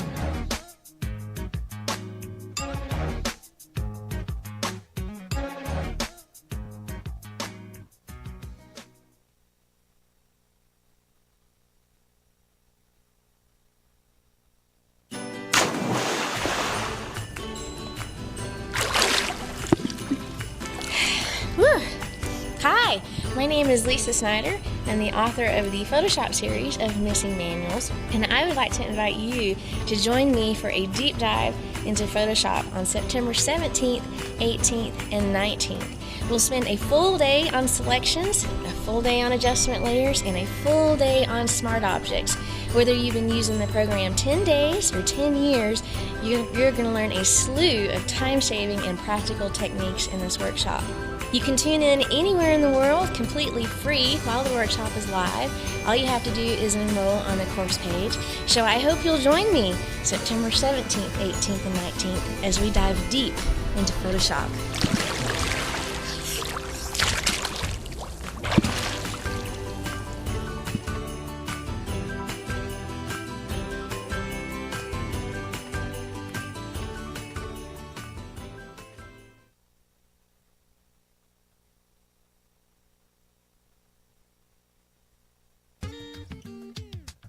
Hey friends, it's Kevin Kubota, and I'm going to be with you live on Creative Live, September 20th, 21st, and 22nd. And you can watch the whole thing for free for 3 days. All you got to do is log on and register on Creative Live. Now I'm going to be talking about location lighting. We're going to talk about using lightweight, easy to port around tools like speed lights. Not really studio lighting, but this is location lighting. Things that you probably have in your camera bag or inexpensive equipment you can get and use just about anywhere. I'm going to pull a lot of great stuff from my latest book, The Lighting Notebook. Then we're going to take those images, enhance them in Photoshop, do a little post-processing magic, and make them ready to present. So you'll see my entire workflow from shoot to present. We're going to have some fun on Creative Live. So I'll see you there. Let's light it up.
Welcome back from break, everyone. We are going to jump right back in with Roberto, but as we like to do, we have a couple prizes to give away first. So the first prize we're giving away is a Triple Scoop music gift certificate for one song. Roberto, you want to tell us a little bit about Triple Scoop? Triple Scoop Music, licensing software, licensing company for music. As a fellow musician, nothing is worse than working really hard on your instrument and then people just take it for their slideshows and stuff like that. Let's give the musicians the return on their investment of time and effort they deserve. You have like 10,000 songs to choose from with Triple Scoop Music. I have my own collection with Triple Scoop, so if you want to see what I have, just go to the Roberto Valenzuela collection, and of course I have super cool music because I chose it. And we're giving one of those away. And we're giving one of those away. I highly encourage you guys to use licensed music so that musicians get paid for their work. So that's what that is. I appreciate that. Thank you. And the winner of that is Hello Marcy. Hello Marcy's Twitter handle is whyhellomarcy. And the quote from Hello Marcy is, "You have to prepare in a way that when you show up, you're a master." Nice. So good quote. Thanks for playing. Hello Marcy. Marcy. And thank you, Triple Scoop. Awesome. So the second prize this morning is another Triple Scoop song, as well as a Gary Fong origami light diffuser. And so the winner of that prize goes to Kathy Bateson. The Twitter handle is also Kathy Bateson.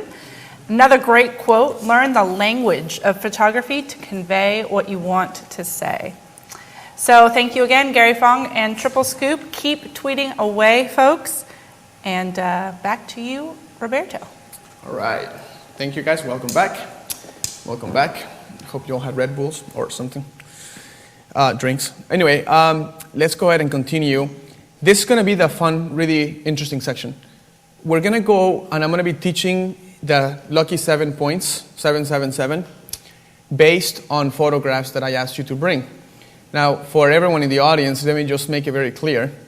I asked the live audience members to bring me photos they do not like.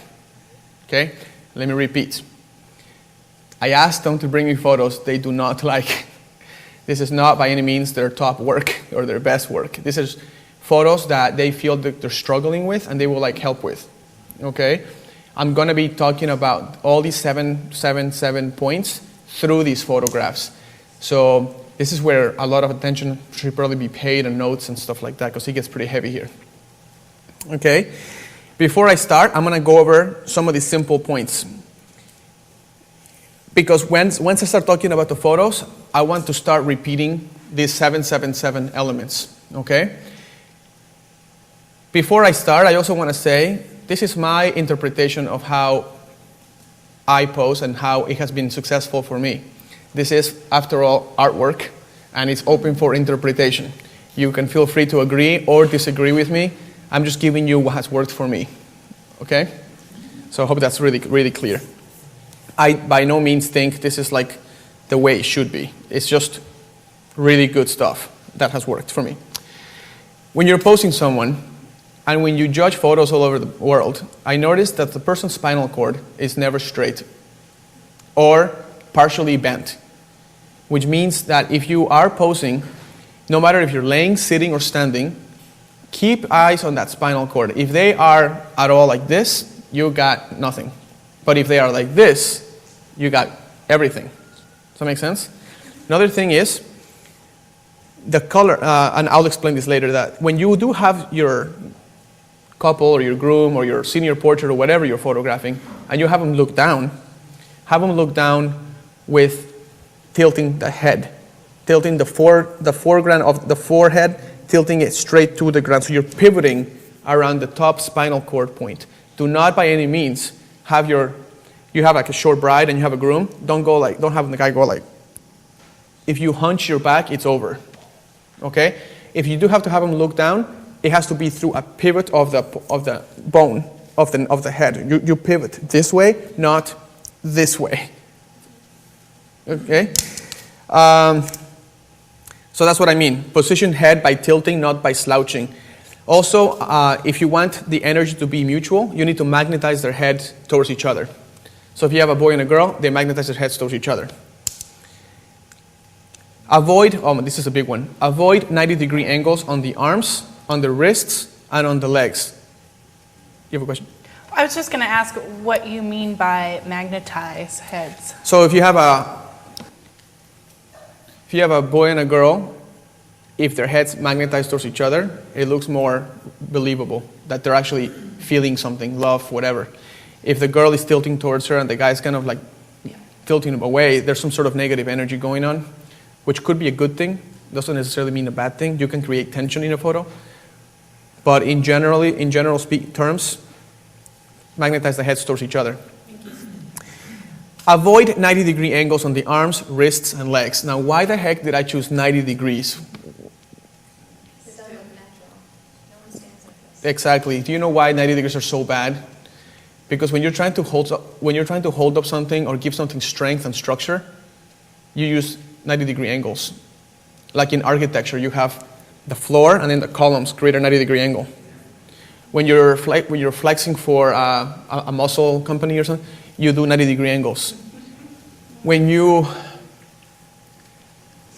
do a lot of stuff that requires any kind of strength, you do 90-degree angles. How many times have you seen a pose that looks beautiful where the wrist of the person is like this? Right? 90-degree angle.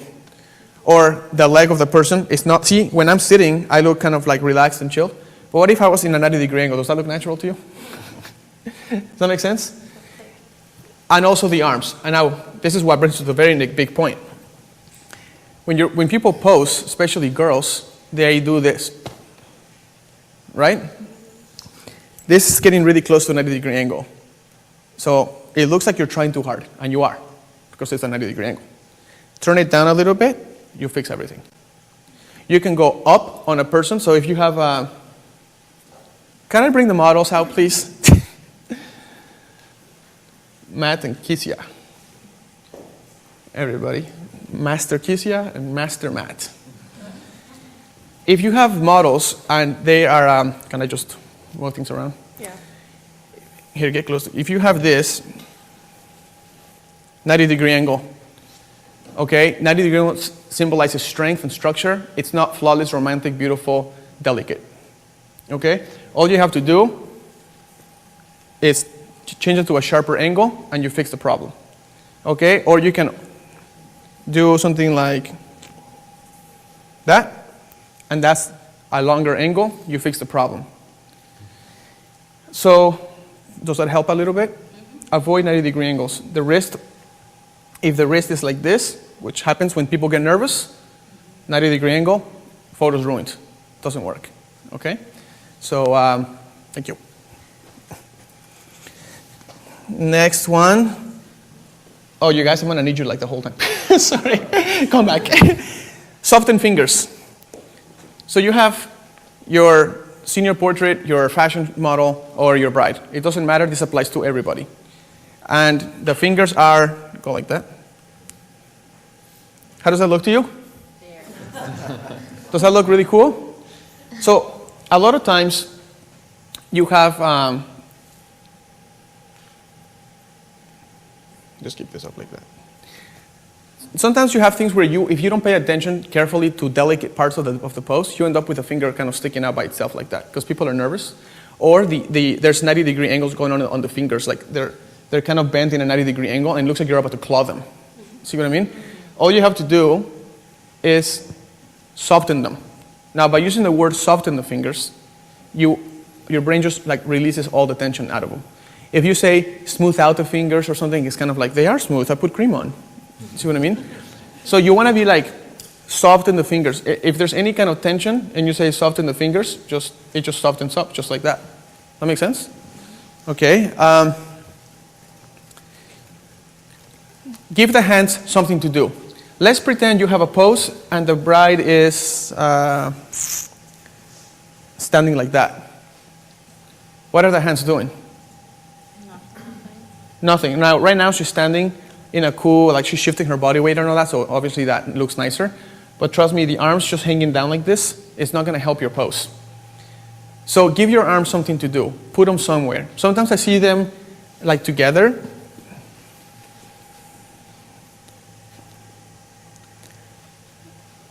and you just kill the love. There's nothing there. You know what I mean? But if you give the hand something to do, you automatically fix issues. So when you pose yourself, remember, hands have to be doing something, usually both of them, okay? Soften the fingers, and now, he's shorter than her in this case, Yeah. but in normal tenses, can you just go down a little bit, like a little more? Okay. If you were going to have him look down at her, don't go ahead and do it by slouching yourself. That's what people do sometimes. They try to go like this, they try to reach over to try to kiss her cheek or something. If you do it by pivoting the point, so go ahead and pivot the head just down like this. See? Natural. And you still achieve the same look. Okay?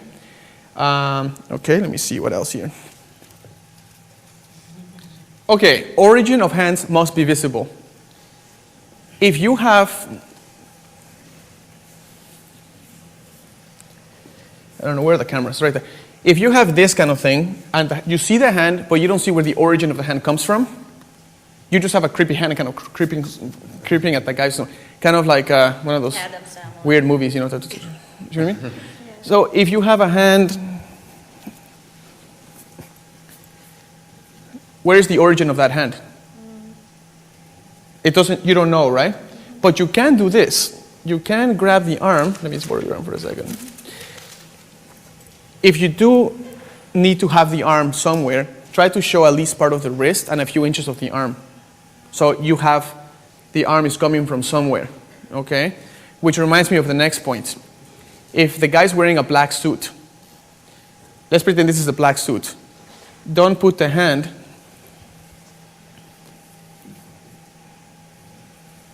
underneath the black suit, because now you have black, a creepy hand, and then black. So it's like a beautiful backdrop for a really creepy hand. See what I mean? You don't want to draw attention to the distractions, right? So, oh, this is a good one. Near equal ratio of subjects' bodies. This is important. Let's say you have the groom standing there, and you have the bride. Can you go behind him and just kind of hug him from behind? Okay. Take, right there's good. And turn to the camera, that one. So pivot like in a turntable, like a Lazy Susan. Just turn your bodies, like keep turning like the other way. Wait, yeah, okay. So can you guys see that clearly? Mm-hmm. How much of the body do you see of the guy, of Matt? Whole body. The whole body, 100%? How much of the body do you see of her? 15. 10%? 5? Something like that? If you're shooting and you show tiny little bit of the bride and everything of the groom, it's going to throw you off visually. All you have to do is tell the bride to step to the left a little bit, and the pose becomes a lot nicer. Now her arm is stretching and it's creating a 90 degree on the right side. And because we're here, we're fixing it. So, grab the arm, bring it around, and you fix the problem. Does that make sense? Yeah. Okay, now you don't have a 90 degree angle. Now you have more of her body, so it's showing up, this much is showing up, and he's showing up this much. It's more equal ratio. Does that make sense? When you see photos, if you spend hours and hours like I do looking at photographs, you start noticing like that ratio's wrong, that ratio's wrong. Like you see a piece of the bride and the whole groom. Or even worse, the whole bride and a piece of the groom. And it doesn't look very good, okay? Okay, part 2. The collarbones have to be at an angle. Now, this is not a rule. This is just a suggestion that I follow, and I break this rule all the time. Actually, I break these rules when I feel like I need to, but these are good guidelines for me. If the collarbones are facing the camera, you widen the person, right? All you have to do is a little tilt. So if you're the camera, Nikki, a little tilt of the collarbones changes the whole perspective of the person. That's it. If I'm standing like this and I'm taking the photo this way, it's just going to look very broad. Unless you're trying to do that photo where the bride and groom are standing next to each other and they're just kind of facing the camera. That's where you break it, okay? But in general, if you're trying to create finessed photos, you normally want to turn the collarbones to not face the camera. Just a little bit of an angle will do the job, okay? shift the body weight is what she's doing right now, and he's not. Okay, so if you want to, posing starts on the feet and it goes up. If you shift the body weight, they both look more relaxed and it looks better. If you have, can you stand again, Kizia, just like totally straight? Just nothing, even drop your arms. It kind of looks like just dead boredom, right? Nothing's going on. Now look what a quick, just shift your body weight real quick. Look at the hip movement that it creates. So now you go from this like skeleton to like this more glamorous looking pose. Then you lean towards the groom without bending the spinal cord. So turn towards him and lean towards him using your whole back. You lean this way and then you can put your arms and get your arms engaged, right? Now that looks good. Now what happens if you do this? Go ahead and pull back. Now lean towards him using your stomach, like actually slouch over. That's what I see all the time. What about that hand? Do you see the origin of that, of the arm? No. So Pepe, how many problems do you see here? At least 3. Give me the main ones you see. The main ones is she's not shifting her body, and then her spinal cord is not straight. Yeah, it's bent a little bit here. And then I can't see the origin of her hand. Of her hand. And the arm just straight. You get the monkey arm going on. Yeah. Just kind of like sitting there, right? Okay.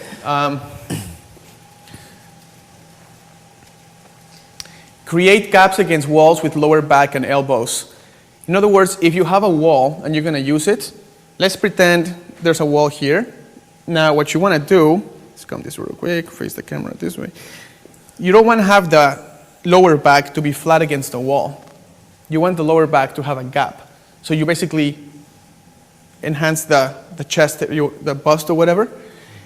It also creates a little bit of a gap in the back. And light can get through that and it makes her look thinner. Same thing with elbows. You want to create a gap between the elbows and the waist.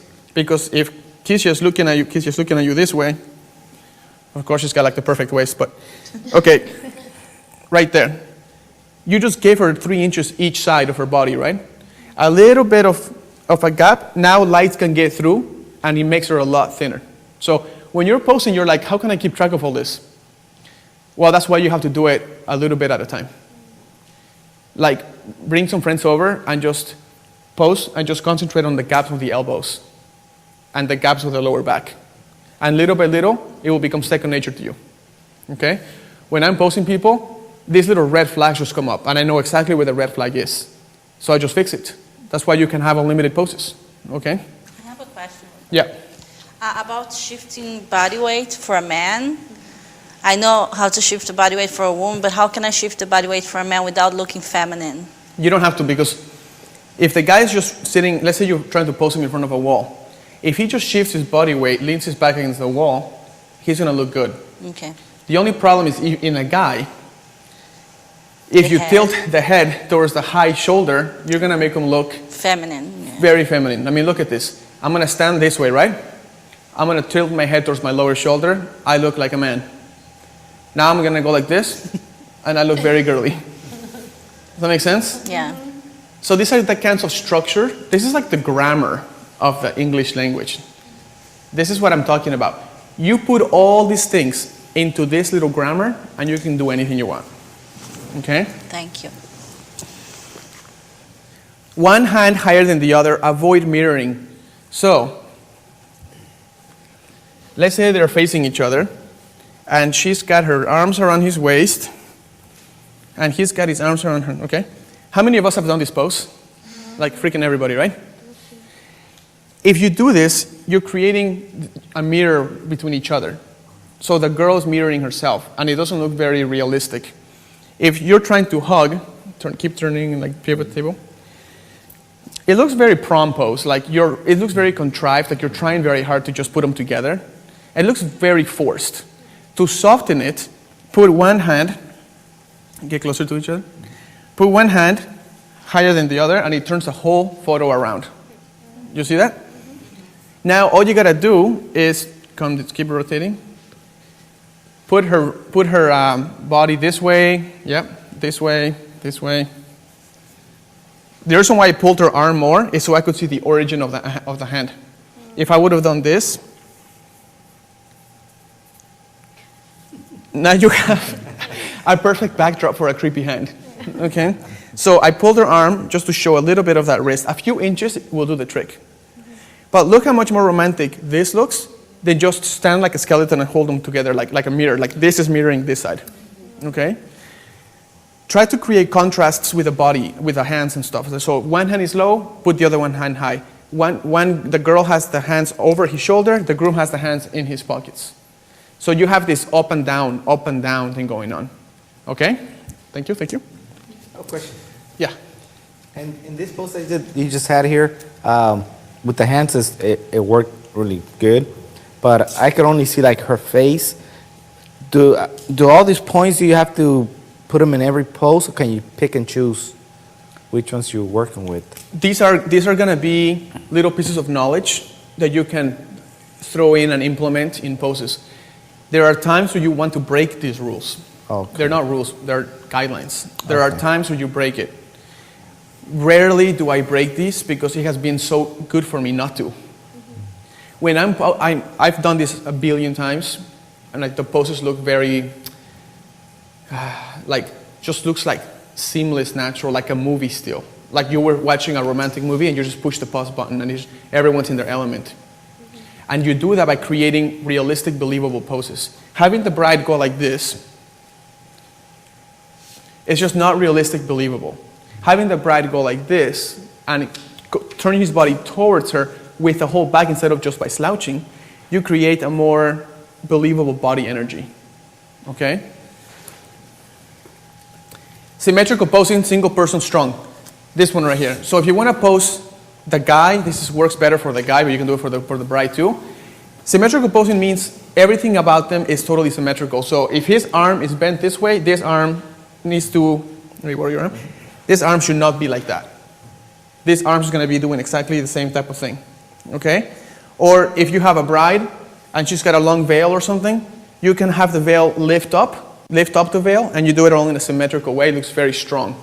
And it can be a very cool look. So in your brain, you're posing, you're like, I'm going to do a symmetrical pose. You can turn the groom, photograph him against a cool wall with a cool shadow or something, and you can really get a strong structure for him without 90-degree angles. Okay? 3-point check, single person finessed. That means this. If this is the groom and you're photographing Nikki again from your angle, actually, no, I'm going to do it from my angle since people are watching. Okay, I'm photographing him. Here's what I do. Turn your collarbones that way. So that's 1 point. Now the collarbones are not facing me all the way. Okay? Turn your chin this way. Bring your eyes back to the camera. Now you have a really cool look to him. That's a lot more interesting than just this. Does that make sense? So it's called my little 3-point check. I go collarbones, chin, eyes. They go to a different direction.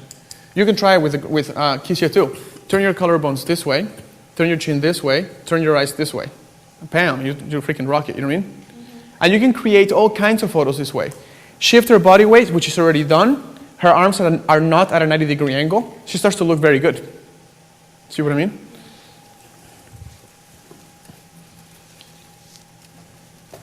Oh my gosh. Okay, this is the hardest one to explain. Placement of subjects must be self-explanatory and believable. Let me explain what that means. Can you guys hug real quick? If you're hugging, is that self-explanatory? Yeah. The explanation is they love each other, just got married or whatever.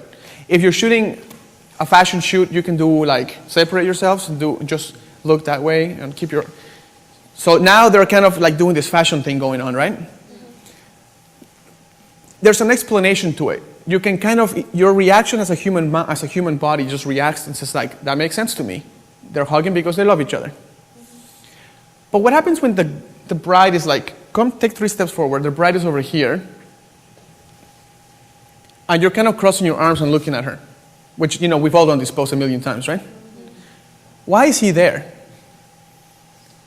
Like if he's admiring her, shouldn't he be like with her? Not necessarily. Not necessarily if you want to create depth photos. But that's selective focus, and we don't do that. We show the whole thing. Like we show everything. All the context is there. If I was to crop just the heads and I was to focus on her, he would go out of focus and it can be kind of like a cool, like he's kind of creepy looking at her, kind of cool. Well, if they love each other, it's not creepy, it's kind of neat. To make it less creepy, you could have him turn that way while she's looking at the camera and he's out of focus. But that creates a feeling that you capture a photojournalistic moment. Like you just focused on her and he happened to be looking over there because he was talking to Uncle Tom. So that's believable. But when the guy's just looking at her with his arms crossed or whatever, and you show everything in the frame, you're removing any mystery and you wonder why is he there? Like it doesn't make sense. Okay, thank you. Now, those are the 7 posing guides that I use. These next ones are stuff that I hardly ever break. These are like my studs of a building, per se, okay? Pose the eyes, crucial. I've seen so many times we pose a beautiful picture and the eyes are in the wrong place. Let me give you an example. This is going to be a little awkward for you guys. Get your noses about an inch from each other and look at him in the eye. Does that look really creepy? Yeah. Does that look like, why are you in my personal space and why are we looking at each other? Now, turn your head down, Kisya, and look at his shoulder. And Matt, look at her lips. Okay, does that look better? Mm-hmm. You totally took that tension away. Yeah. When you're on somebody's personal bubble, people don't look at each other because once you enter personal bubble, you become vulnerable. Looking at each other, it's like going against the grain. Go ahead and look at each other again. That looks really weird. Yet I see this happen all the time. When I see them really close, like they're looking at each other, I'm like, why? Why are you doing that? Like, it's so weird. Why not, like, keep that position? Why not, like, look at his shoulder over here, look at her lips, smile at that shoulder, make it look, it's really funny, and see, look, smile at her lips because she's laughing really funny, and take a picture, and it looks super clean. When you enter personal bubble, the eyes have to be opposing each other, one higher than the other, kind of like the hands. Okay, so thank you, guys. Thank you. Yay. Pose there. Ooh, invisible plane angle check. This is like the coolest one ever. So, where is my camera? I don't have one. Okay.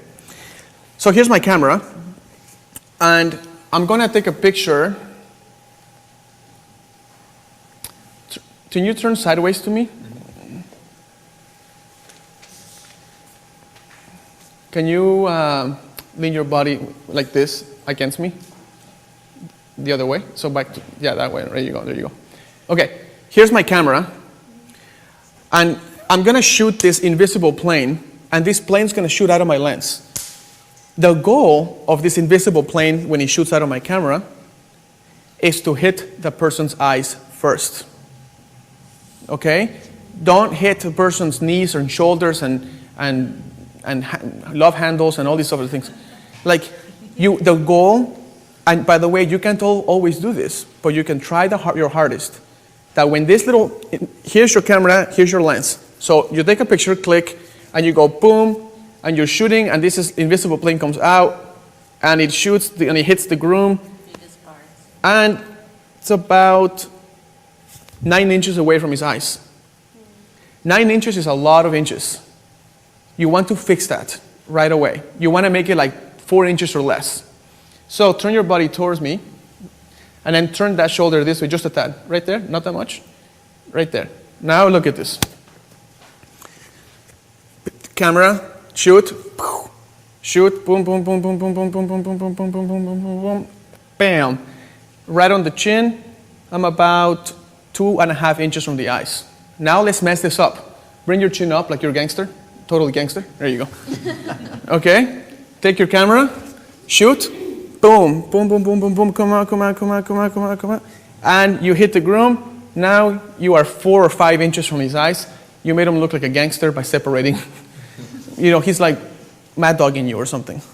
So how do you fix it? Bring the eyes back towards me and lean your body slightly towards the camera. Boom. See how much better it looks? Now look at this. I'm going to be, let's pretend I don't know what I'm doing or whatever. I'm going to take the angle from here. Okay? I'm going to shoot, and I'm going to just shoot this invisible plane, and it comes out, and it comes out. And this is about 4 inches. It's pretty acceptable, okay? Any more than that, it starts to become distracting. So what I would do to get the ultimate attention on the person you're trying to shoot, choose the angle that's going to hit the eye first, or try to. You can't always do it, but you can try. So here's the angle. Let's see. So it's right here. So boom, comes out, comes out, comes out, and it hits him right in the eye. That makes sense? This explains why when you pose someone, can you, Matt, sit on this chair, on this wood table?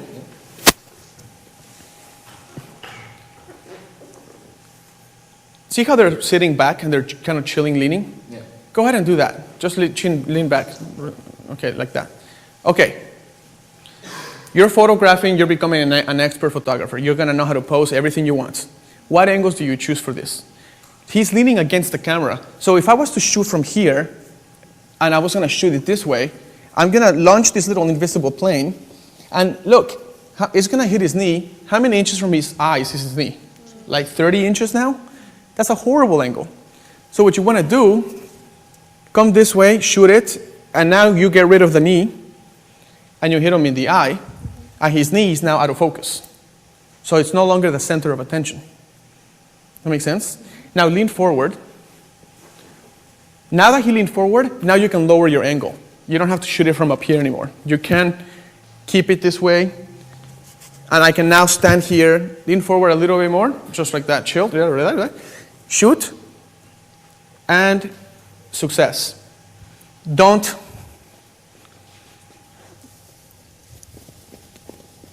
that's not too much success. That's going to bring the knee as the foreground of the photo.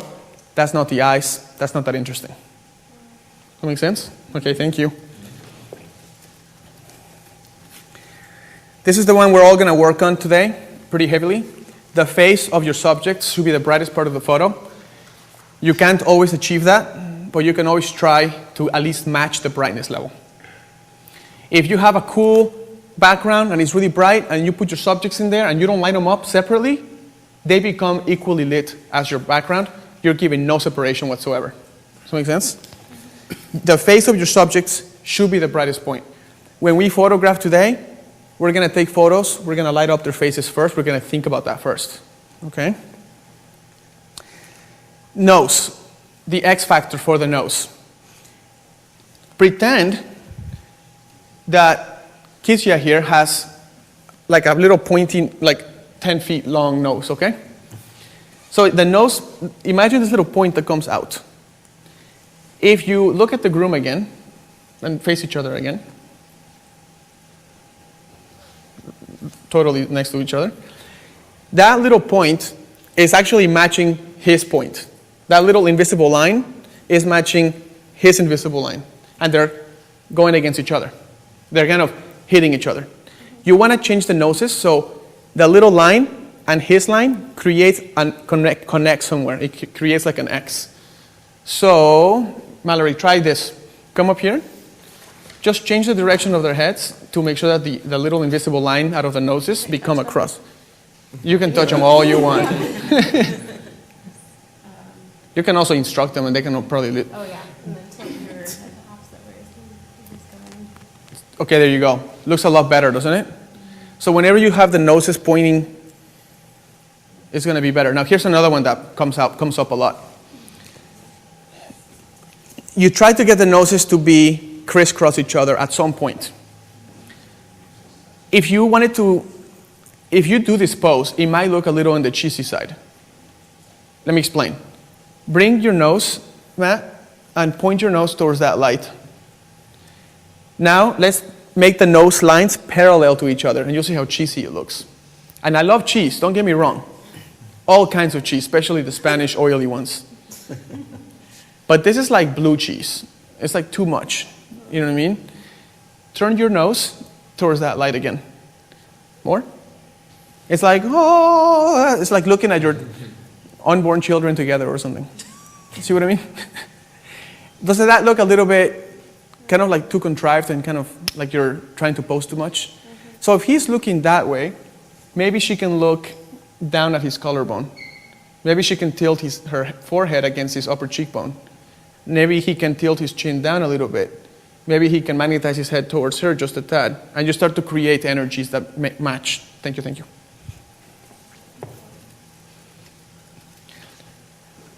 Subject emphasis is probably the most important bullet out of all the bullets. Okay? Let's talk about that real quick. If Keisha is your subject, you have 3 ways to create subject emphasis. The first way is through light. Make her the brightest part of your photo. The second way is through size. Make her the biggest part of your photo. And the third way is through selective focus points. So you do selective focus. So you focus on her and everything else goes out of focus.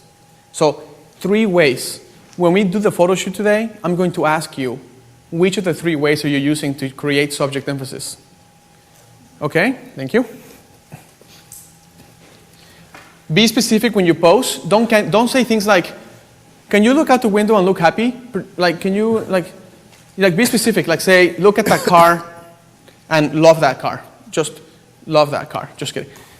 Be specific on where you're telling them to do. Don't give them general directions. They want to know exactly where they are going to be.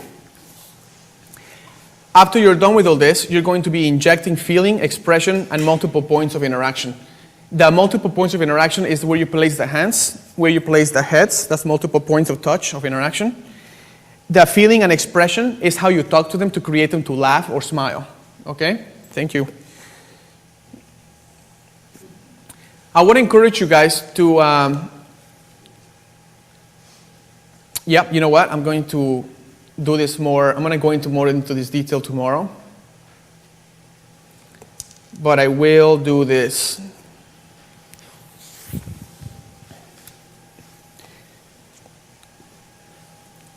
Take a look at Keisha real quick. Now bring your eyes, Keisha, to the left. Just your eyes. Yeah. Does that look like she's a bit annoyed? Mm-hmm. Now bring your eyes down at the rug where my shoe is and smile at the rug, as I am. Good. Now smile a little more at that rug. Does that look like she's in this little tender moment of vulnerability and shyness? Mm-hmm. Now look up and to the right and smile with your like that. Does that look like she's a bit surprised and like she was taken off guard? Now, I don't know what camera we're looking at, but look at her eyeballs, look at her iris, and move your eyes, just follow my finger with your iris, move them. You see how you see like 90% white eyeball and only 5% iris? Mm-hmm. That's like the ghost image, it's very scary. You need to remember the percentage of the eyes versus the iris. If you want a good photo, you're gonna have to have some iris in there. Yeah. Having this just eyeball, just right there where the eye should be, it's very scary, okay? So there's a whole art to where the eyes are gonna be. Now check out the eyelids now. Open up your eyes all the way. Just bring your chin down, and just chin down and look at a higher vantage point. See how I just opened up her entire eyelid? Right? Now watch this. Bring your chin up and look down at the desks. You see how now it's about a quarter closed? Now look, chin up more, and look at something. Now you see how it's 3/4 closed? Now look at my hands, or close your eyes. That's all the way closed.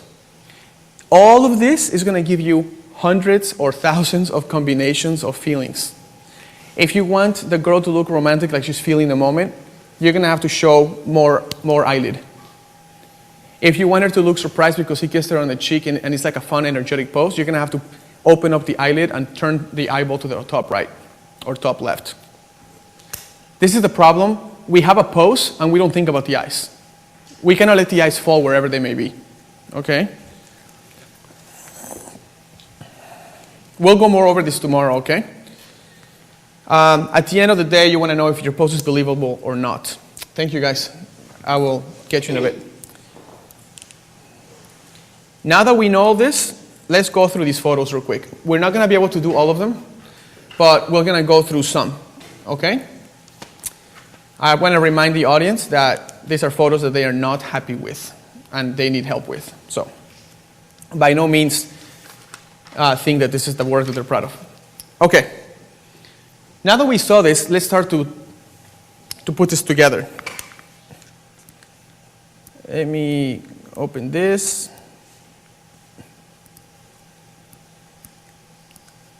Are the subjects the brightest part of this photo? No. Are they inside the obvious frame? Yes. Right? Now, there is a bit of a balance here. This section here is the most contrasting section of the location because of these dark plants with these black and these white walls, right? If the couple was closer to this, it would be much, much more left heavy. But because the couple is more this way, it created a little bit of balance, okay?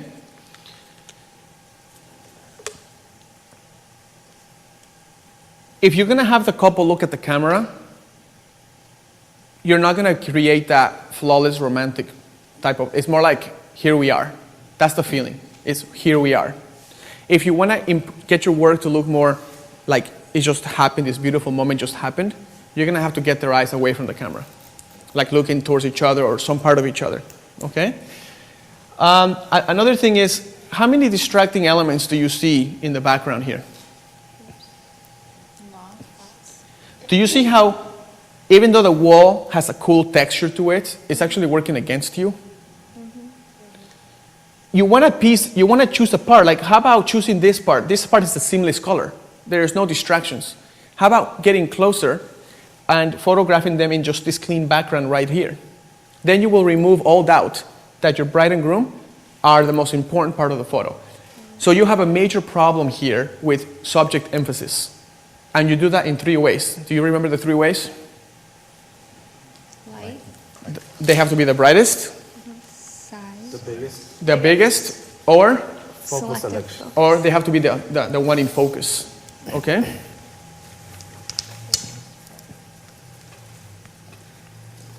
Let me... Okay, Juliana, let's talk about the hands. What do you see in the hands that could be fixed? The hands Yeah. be a little bit softer on the bright. You see his knuckles? Oh. You don't see it, but his knuckles are close. They're having like a 90-degree angle going on in this hand. What's going on here? We don't see much of the arm showing. You don't see where the origin of the hand is coming from. You see how all this starts to come out? Okay, you see this creepy crawler hand just coming out of nowhere. You have no arm. Okay? Right. Also, she's actually slouching her back to get to him. She's not standing so straight, which is creating this entire like problem in her left you know? Okay? It looks like they're kind of looking at each other and they're inside a personal bubble. Personal space means they don't. If somebody's in your personal space, your natural reaction is to be shy about it and you look down and smile. Okay? Looking at each other looks like, what is he looking at? He's looking straight at her. It's kind of weird. It kind of makes you look, okay?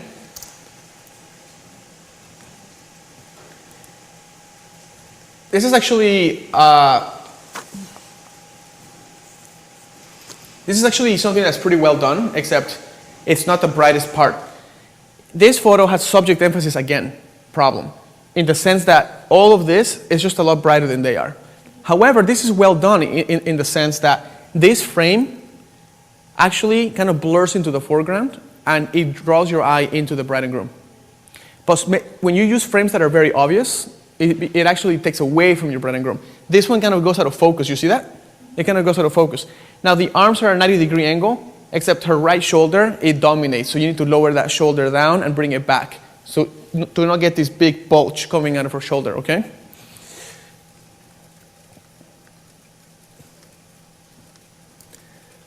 Okay, what's the brightest part of this photo? The sky.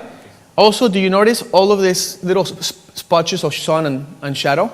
Those spotches become, your eye wants to kind of go to this to see what that is. It's trying to figure out, is that like some sort of obstacle? Like, do I have to watch out for that obstacle? Like if I walk by that? your brain gets cautious when they see something like that. So whenever you have spots of sun and shadow in the grass, don't you show the grass, okay? It's kind of like wearing a striped shirt when you're doing a family portrait. Like the stripes just distract you from what you want because your eye goes right to the shirt. Does that make sense? This is like the striped shirt in the background. I'm going to talk a little bit about this later, maybe more tomorrow, but you have the 3 sections. Section 1, which looks really beautiful. Section 2, the brown section, is kind of like totally in the way. And section 3 is the grass section with the stripes. What's the best section out of the 3? The top.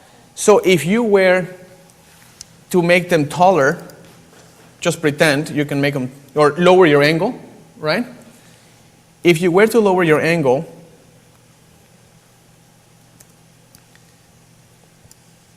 this, obviously I cannot do it correctly because the pose is, this becomes the more attractive. Obviously they have to be more of them, but this becomes more attractive because this gets lost in the background and it doesn't introduce another color tone. Does that make sense?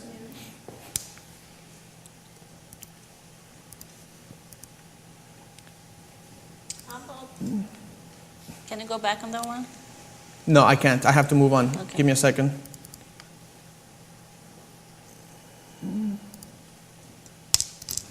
Okay. Remember the invisible plane that we talked about? Okay, what's hitting the couple first when you shoot this invisible plane towards the couple? The first thing you hit is the arm and the leg. You see how that draws your eye into that part of the body? Is that what you want? Not at all. How could you have fixed this, Mallory? Shoot, like you said, where the plane is hitting the eye first. Right, so if you could have kept the pose and just raised your angle so when you shoot that invisible plane, it hits the eye first. See, David, what I mean? Yes. And it becomes a lot more emphasis on the eyes. The background is pretty good. Why is the background good?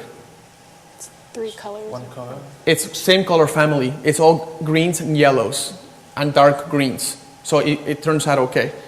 Okay? But there's a lot of problems here, and the main problem is that this is just hitting them right in the leg and the arm, and there's a 90-degree angle in her hand. You see how strong kind of looks weird? Mm-hmm.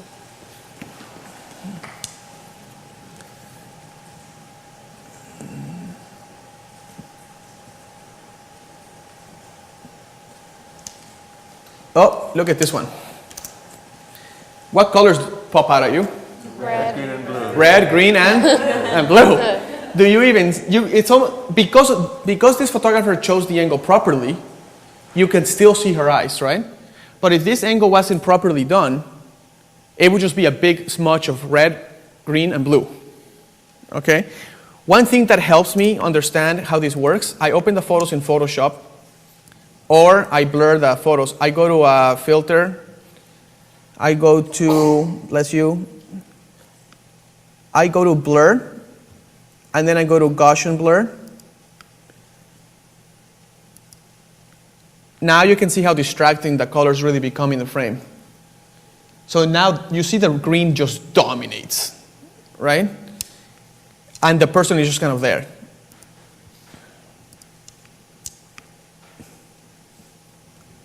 Let me give you an example of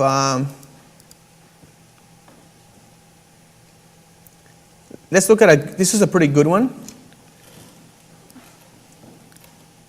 Now let's blur this. Now you can get rid of the good-looking guy, and what's left? You see this big square of white going around? Now if you have that, how can you fix it? This to me is extremely distracting in the photograph. The way you can fix it is by putting even more light on his face. Make his face the brighter part of the scene. Right now, this is winning. Remember I told you how locations are like, it's like challenging you all the time. It's like, oh, and you have to kind of beat it. Okay? On the other hand, his elbows are bent, his body shifted properly, right? The pattern on top. And yeah, and it's a clean pattern at the top, correct.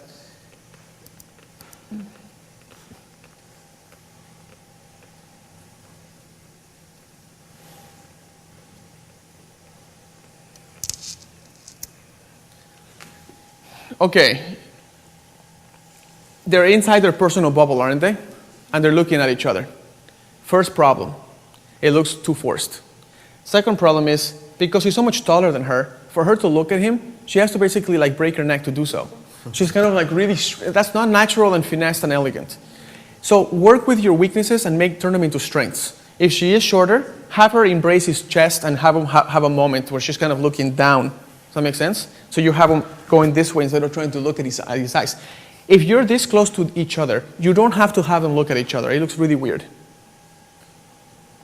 You see the arm is totally straight and it's not bent at all. It just looks like monkey arm. So you have monkey arm going on the left, and you have creepy fingers coming out of nowhere, and you have no origin of those fingers. I tell you this over and over, so when you do the photo shoot, you're going to be like, creepy fingers, invisible plane, the weight is not shifted, they're too close to each other. I'm not going to have them look at each other because it's going to look creepy. If I'm going to have him turn his head towards her, it's going to be using the pivot point of the spinal cord, not hunching over. Okay, all of these things.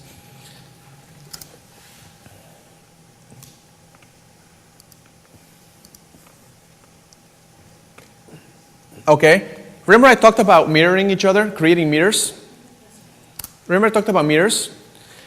This is basically like a carbon copy of everybody's doing the same exact thing. It looks very much like you have no ups and downs. You have no contrasts. One way to fix this is to have somebody with his arms over somebody else, one person turn to one person turn the other way, create contrasts in the people, and it will make much more interesting pose than everybody just stand there and hold your flowers. Okay? And not to mention everybody's collarbones are facing straight at the camera. And the brides and the grooms, most of them, are not even shifting their body weight. Some people are, but a lot of the girls are not. They're just kind of standing there. So look how much broader they look. You broaden their body. Have their leg turn towards the other leg. So have her left leg or the right leg wrap around the other leg. And it creates this feminine angle of the leg. And you can see it through the dress. It looks much more finessed. Okay.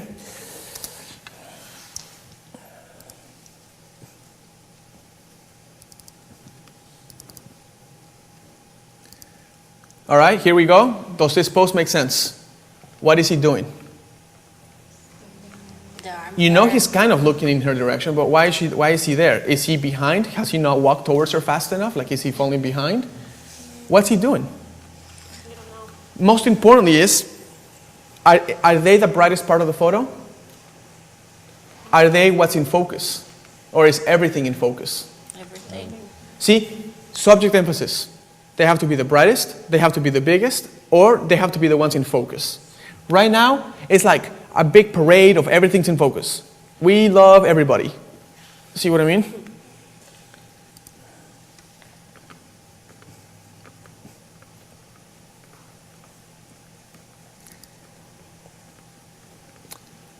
Okay, if you were to shoot, David, the invisible plane out of your lens, what hits first?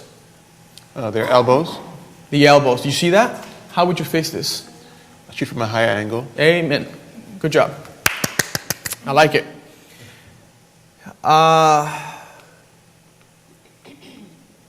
You have a lot going, there's a lot going on here that's not working.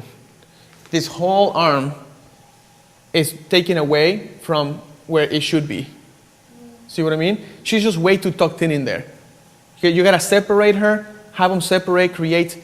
And also look at this, what are they doing? Mirroring. Remember we talked about mirroring? Big screen. Yeah, big screen. They're mirroring each other. Okay? Oh, here's another one. What's wrong with this one? She's hiding behind him. It's the ratio. Here's the ratio problem. You have all the groom and 10% of the bride. So you basically separate the bride and create more of her body. Show more of her body, because right now you see this little sliver of her, but you see the entire groom. Does that make sense? So when I start having you pose the bride and groom or the fashion models or whatever, because we're not going to just do wedding stuff, I'm going to put them in this position and I'll have you guys fix it. You need to identify what the problem is, okay, and fix it.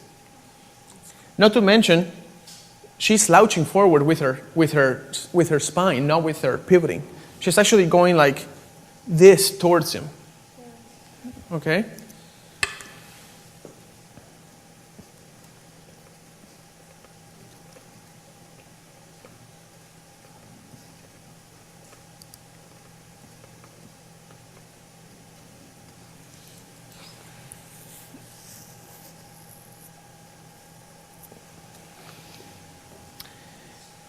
Expression-wise, how could we have improved? This is a beautiful photo, and they are looking at the camera saying, yes, we are here. Now that you achieved that, what's another variation of this you could have done with their eyes? Or turning their heads or whatever? What would you do? Nikki, go ahead. She could look at his shoulders, or he could look at her lips. Exactly. Why not her eyes? Because they're in their personal space bubble, and that's uncomfortable and weird. It's only a problem if they're both looking at each other in the eyes. You can look at the eyes if you want to. I say things like, look at her lips or look at the left eyebrow to make it kind of funny. Right. Does that make sense? Yeah. If you tell somebody, look at the third hair of the left eyebrow, they're gonna laugh. See, you're laughing right now. Right. But if you say, look at her eye, they'll just look at the eye, try to be models. Right. Does that make sense? Yeah. Can I ask a quick question? You can. So until this becomes second nature and we can be really quick at this, what was your approach? One by one. If clients are in a rush, in a hurry, and there's, impatient with you posing them? Well, unfortunately, you have to stick to your comfort zone, which is kiss, hug, kiss, and the fountain. See what I mean? Right. We're gonna be expanding things. For example, in this situation, this is a very important photo because you have patterns and repetitions through the cactus, or the cacti, which is the proper term, right? But in this situation, you're also showing the rocks, you're also showing all of this going on. Not to mention, the invisible plane is hitting their knees first, not their heads. Second, they're not the brightest point of this photo.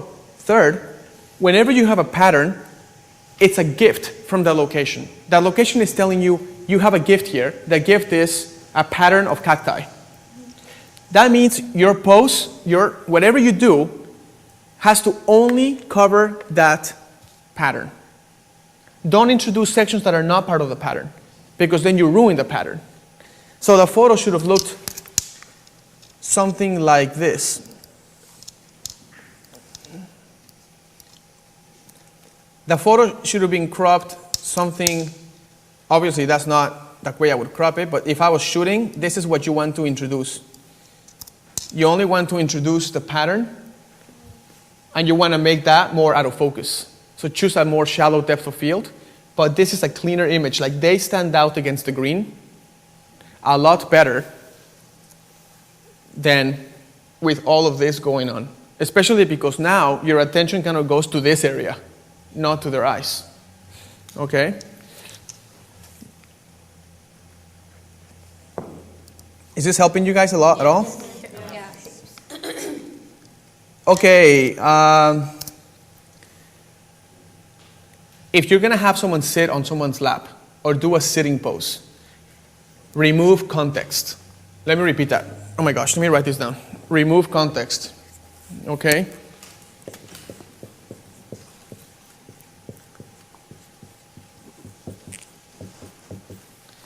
Remove context. Not because it's all there means you have to show it all, okay? Because now you have creepy hands going everywhere. You have creepy hand coming out of the butt, you have creepy hand coming out of the shoulder. What you probably want to do,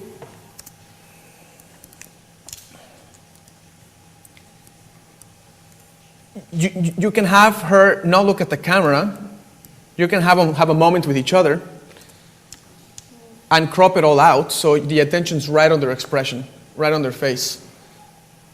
This is a major problem I think people have. They include too much context. Don't include the floor. You don't have to include the floor. You don't have to include the shoes. You can just be selective. You're supposed to be an artist. Be selective on what what you want your viewers to see.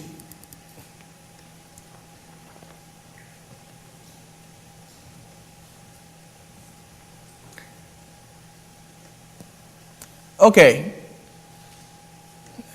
this is the count the fingers game. When you have the hands, if you have bride and groom or fashion shoot or whatever,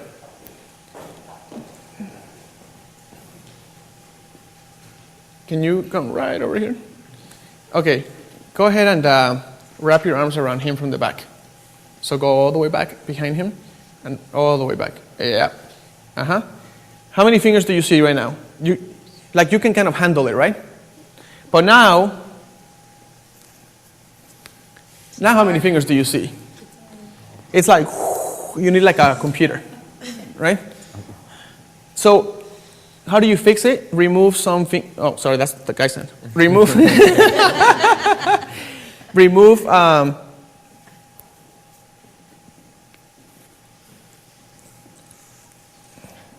hand up, hand down, origin of the hand, creates contrast, whatever. You fix a lot of this counting the fingers game. Okay, thank you, thank you.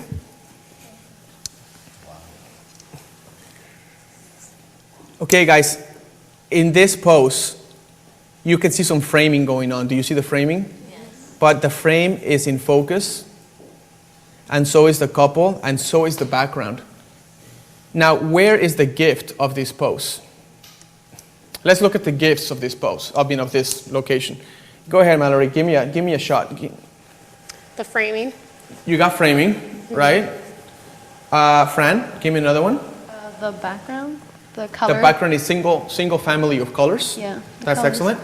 What's the element of interest in this location?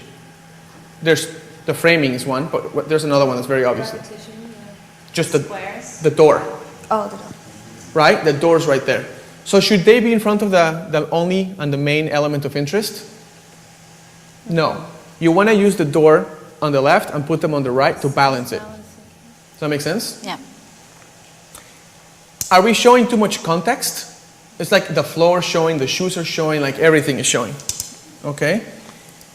What are the gifts in this location? David, go ahead.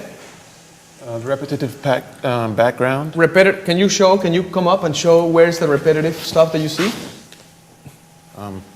Right here. That's it. So when you're posing, you put the bride by herself, you do whatever it takes to just show that little gift. Okay? If you start showing the sky and all this stuff, you throw away all the gifts that you had. Now, what else is going on with their arms that's not very good, Pepe? They're too straight and that. No, they are. It's too stiff. I mean. Close, but they are. 90 degrees. They're mirroring. Oh, they're both doing the same thing. It looks like you're forcing them to pose. It looks tacky. You have to make it, clean it up. If one's hands are this way, you have to switch it over. Okay? Now, what's properly done in the face expression, Juliana? They're looking across each other. Their noses are crisscrossing, so it looks a little more believable, but the expression, I don't believe it. The eyes, I feel like, are posed right, but it doesn't match the expression. He looks like he's just following directions. So how do you fix this? You have to inject a burst of energy into them. That's when you say, like, tell me what that skin smells like. Smell her skin and smell her skin and tell me what it smells like. And then he'll be like, what? And then he'll start laughing, you know what I mean?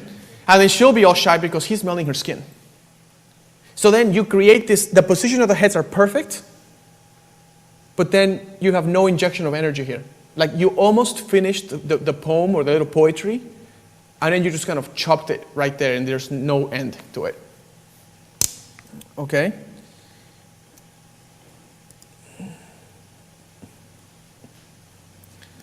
So we just have a few more minutes before going to lunch. Yeah. What's wrong with her arms? 90 degree angles. Is she the brightest person in the frame? No. So what are the three subject emphasis elements we're going to do? Focus. Selective focus. Light. The lighting, they have to be the brightest. And the sides. Or they have to be the biggest. Here, she's obviously the biggest, but it doesn't really help you. Like, you need to have the rest. Yeah. See what I mean? Not to mention, there's a 90 degree on the arm. She looks like a structure. Okay?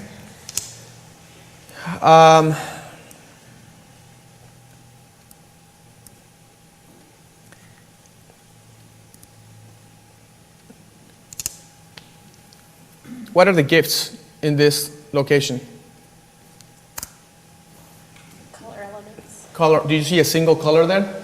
So this photo probably could have been done just by the wall. Now that brown pole could have been a leading line, right? But then there was other elements that were introduced. You have all of this. You have these windows distracting you. You see that square? It's like a big tall rectangle. It's just kind of sitting in the middle of nowhere. Once you introduce elements like that, it takes attention away from them. So you could have cropped that out. This is okay. It's a little bit there. This is kind of in the middle. So you could have just kind of kept it something like this, and then add directional light to his face to create dimension and depth. Okay?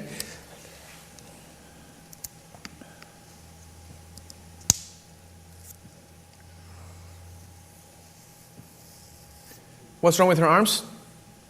90-degree angles. Is the pose believable? Like, what is he doing? Right?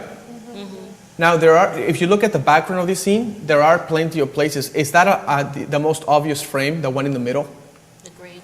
No, the frame. There's a frame here, right? Oh, yeah. So you're framing them, but the tree is the element of interest. So you should have balanced the tree. But the couple is in the same place as the one big element of interest. Remember the rules about elements of interest. What's the brightest? Or the most distracting, right? Which one creates the most contrast? Which one's the biggest?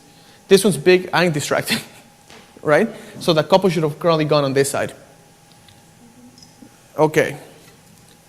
So do we have any questions, or do we want to... Let's definitely take some questions before we go to lunch, if you don't Okay. mind. No. Go ahead. So great that you guys are showing your images. I know it's hard, but honestly, to get your images critiqued is the best way to learn. So I'm really enjoying this. And so thank you for sharing all of those. Okay, Roberto, we have some people that were, the concept of the invisible plane was an aha moment for them, and then some other people were a little bit confused. Okay. So Alana Damron asked, how does the invisible plane of angle apply to multiple subjects? And then TKY Isepic says, does that equal the center of the frame?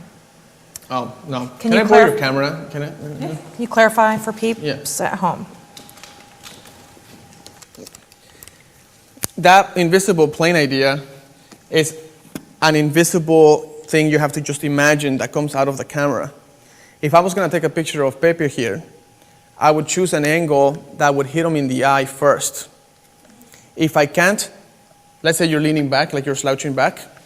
If you're doing this, and I'm in the same position, now this invisible plane is going to hit him in the stomach, and it's about 8 inches away from his eyes. So if I go like this, and I shoot, hits him right here, and that is about 7 inches from his eyes. Okay? So you have two ways to fix this. First, I would fix the pose. Your spinal cord is not straight. So I would strain it, lean forward. Now your eyes are closer to the camera. So now when I shoot my photo, this invisible plane comes out, and it hits you right on the eyeball. Okay? If you have two people can you sit next to him real quick? If you have two people, same thing. You just have two heads.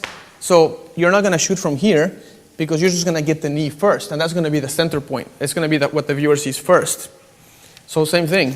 This way, and shoot, and this comes out, and it pretty much evens out the distance between the focal plane and the faces. Okay? If I want to feature the bride, I would come around this way, and then I would shoot, and she will be the feature because she's the first thing the camera hits, and you would be out of focus. And when you do that, I would remove context. You don't have to show the whole body. It looks too much. Remember, everybody that's listening, look at your surroundings. Look for geometry, balance, symmetry, contrasts. Look for location. Look for elements of interest that could be there. Look for potential shadows, whether they're there or the ones you can create. Remember all those little things we talked about, the posing guide stuff? And remember that most important of it all is the subject emphasis. Your subject should be the brightest, the biggest, and it has to be the ones that are in focus. If you have a cool castle or whatever, you can make them smaller, but they should be brighter. If you want to show like the scene, make them the brightest and make them the ones that are in focus. Don't show the whole scene in focus, you know? Okay, what other questions? Well, I mean, that's such an awesome wrap up. I think that's a great time for us to go to break. Okay. So, Sounds good. folks, we're going to take a 45-minute lunch break. Roberto, what are we going to do when we get back? We're going to start the photo shoot. Woo!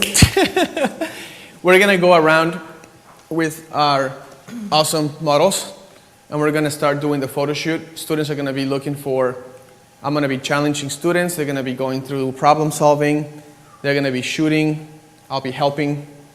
We have lots of goodies and fun coming up. So, all right? Very cool. So before we go, wanted to read off a couple of things about what the internet is saying, Roberto. F. Ship says, wow, I love Roberto. I never realized how blind I was, and now I can see.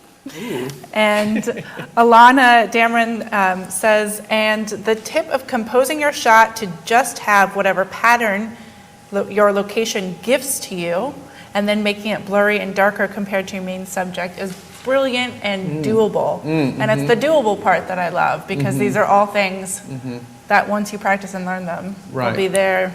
You're isolating the gift of the location. I like that a lot. Isolating the gift. Well, I'm already completely sold on this workshop. I like that you're teaching us how to learn, and I like that you're teaching us how to see. So I really appreciate both those things. We're pretty much laying the groundwork here, folks, for the shooting that's going to come later. I'm really excited about knowing 1.25 million poses. Was that it? Was that the I number? think if you combine these elements with any pose, no matter how you put the couple, you're always going to have a successful pose. Especially because the spinal cord is always going to be straight if you do it properly. So it's a lot to remember, but like I said, when you get the recording or whatever, you can rewind and play again, rewind and play again. It's going to take time. This is not something you do in 3 days. It takes a long time, it takes a while. But let's start today, right? Or let's start. Yep. Yeah, and you're saying you need to practice, and so a great way to practice is to purchase the course and practice. So we are going to be back in 45 minutes. I also wanted to just let you know that we are going to provide a location posing and execution chart that's going to be available if you do purchase the workshop. So save money and purchase that now, and we'll see you guys back here in 45 minutes.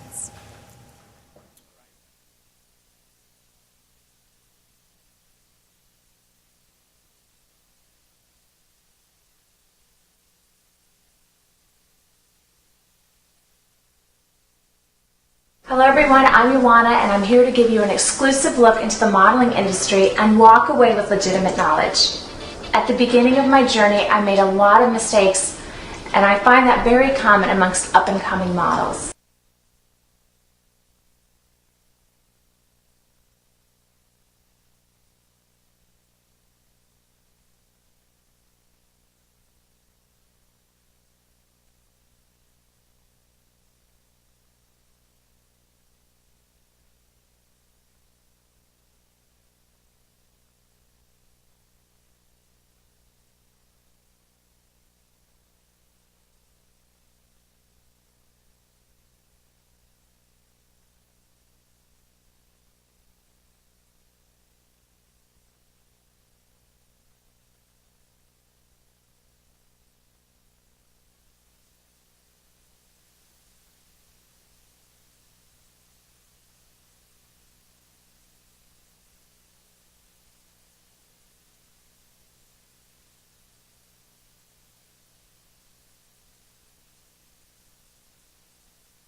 Welcome back from break, everyone. We are excited to have moved into the library here at our location.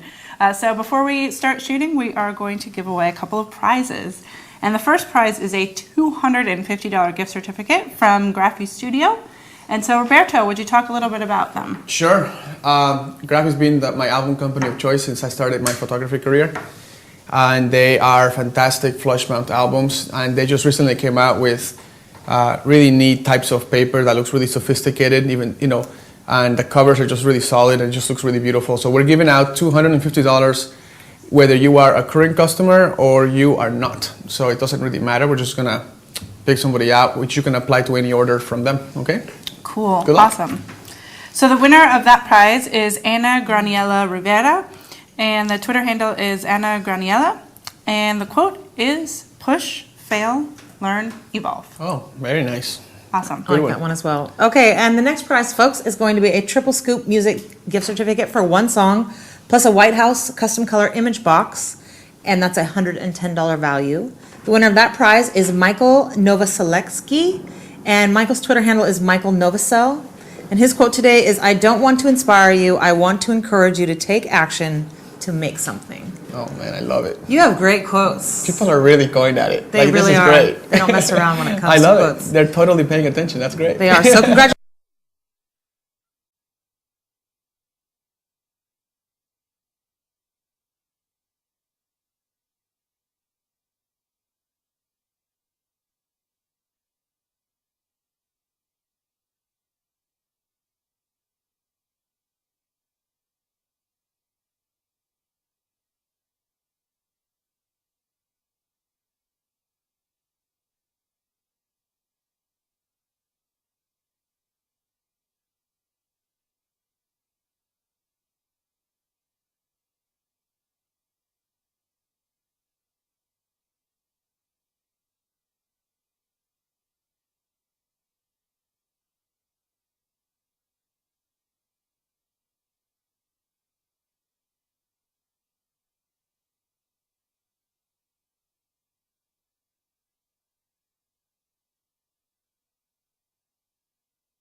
They're gonna take solid photos.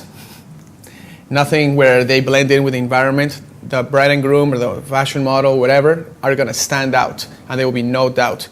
We're inside this library, so I don't know if you can pan the camera around, but it's a library. So we have wood, carpets, floors.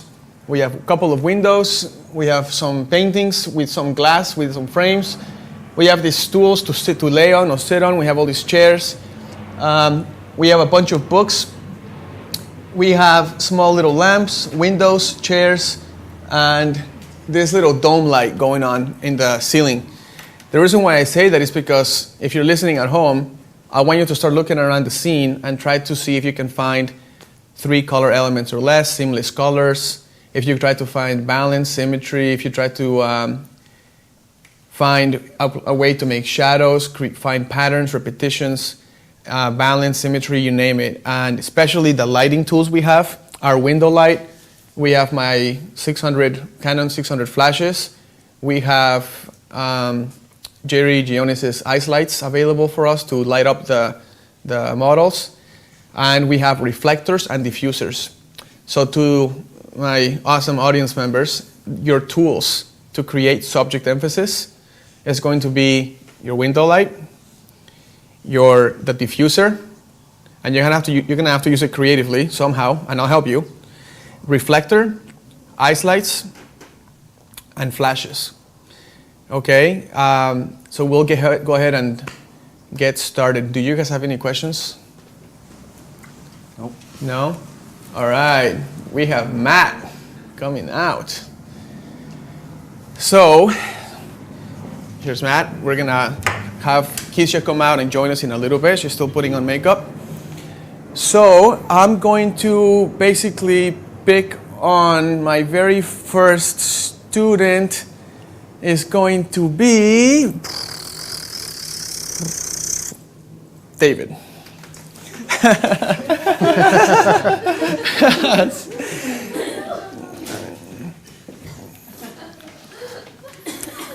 I want you to, you have Matt, you have window light, diffuser, reflector, ice lights, flashes, the lenses, and the Canon gear, right?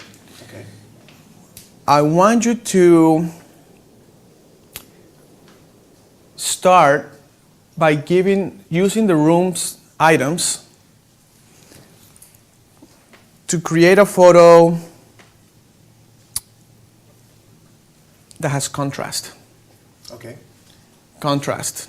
So somehow he has to be lit in a contrasting way. Right. There has to be elements of contrast in this location, which there are plenty of. Yes. If you're watching online, take a round look at the room and see what could you do for yourself if you were looking for a contrasting situation. Okay, so take a look, David, and see what you want to do. Study the light. Study what you have available to you, and I can help you. All right. Okay, don't worry about it. Just try I think I it. know already what I want to do. Go ahead. I want to put him on that chair. Okay. I got him lit by the window light. Okay. It's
Yep, go ahead.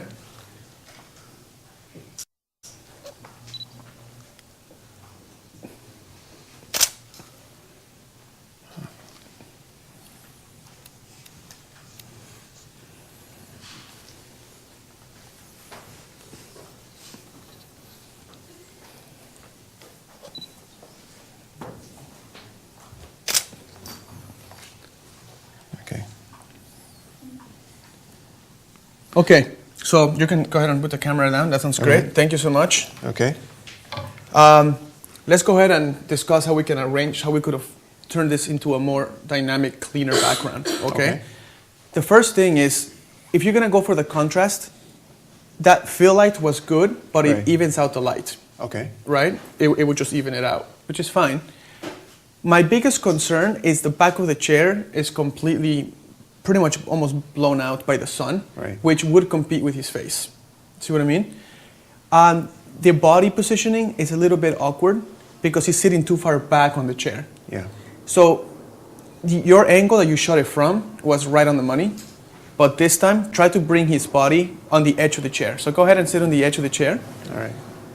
And forget that armrest because it's putting his body in a weird position. Yeah. Go ahead and lean forward and rest comfortably.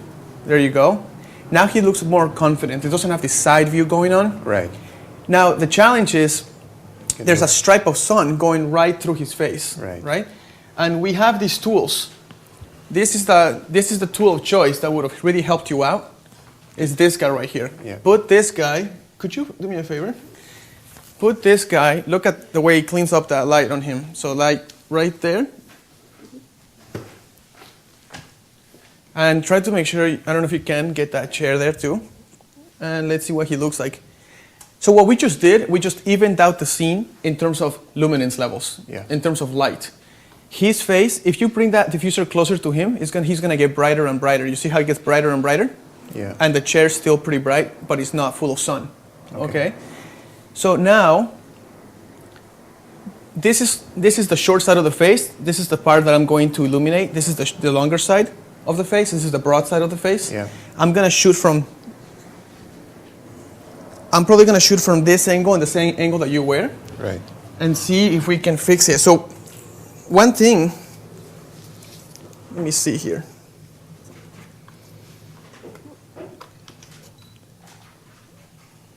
All right, Matt. Where are you looking at right now? Take a look at, let me see, let's try different eye positions. Are you looking at, can you see the light switch right there? Okay. Right there. Stay where you are, just take a look at the light switch. And lean forward just a tad more. Now, let's see, that looks quite good.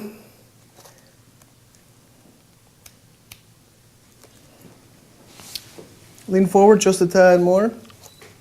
I'm gonna focus on that eyeball closest to me. And then, on the eyeball that's brightest. And then I'm going to snap this.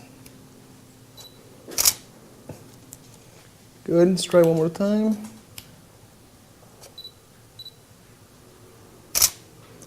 Okay, we're not really necessarily need to show the whole body, right? We don't need to show the whole body. We can just show the part that we like, okay? If we do this, it's putting way too much context on the photograph.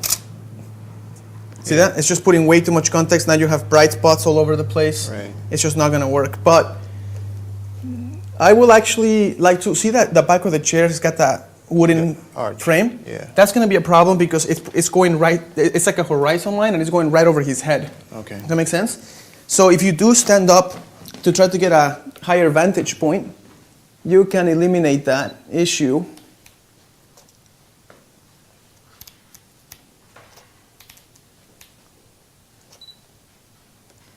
Can you smile at that light switch? Yep, that's very good. Take a look at me. Turn your camera, chin down.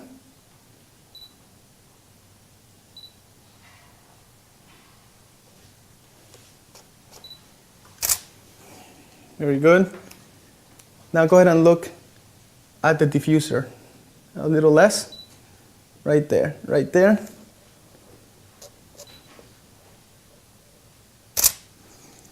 Another thing I could do is turn the camera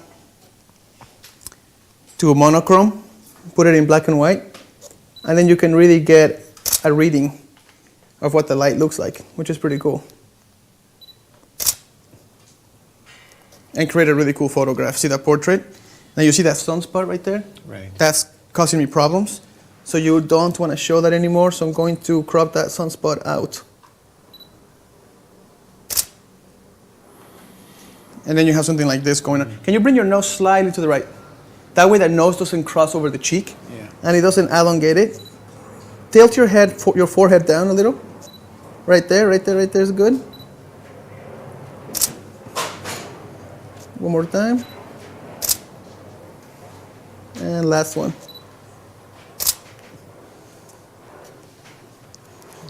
Okay. So, I don't know if you can see this, but you can try, this is a very contrasting situation. The monochrome really helps you out to see the light better. And we got rid of a lot of these distracting spots. Like, for example,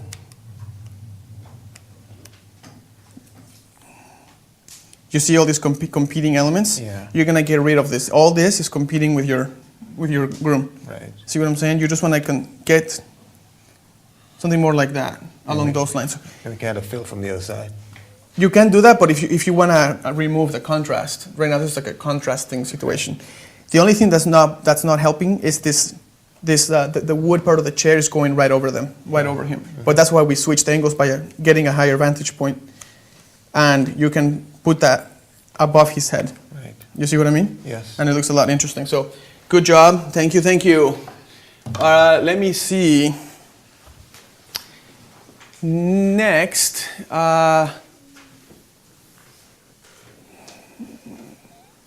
Let's see, who wants to go next? Any volunteers, Nikki? Come on.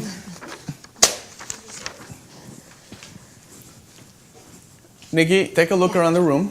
Okay. Try to identify where you can create some sort of reflection.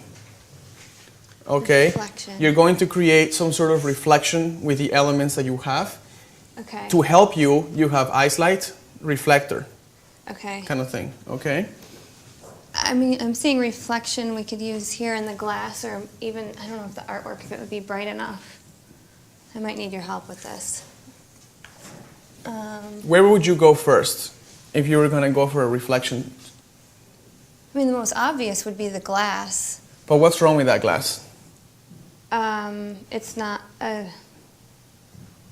there's a lot of patterns, colors, lots of different colors. But they're all part of the same family, so that's okay. Okay. What else is going on? Look at other areas of the room.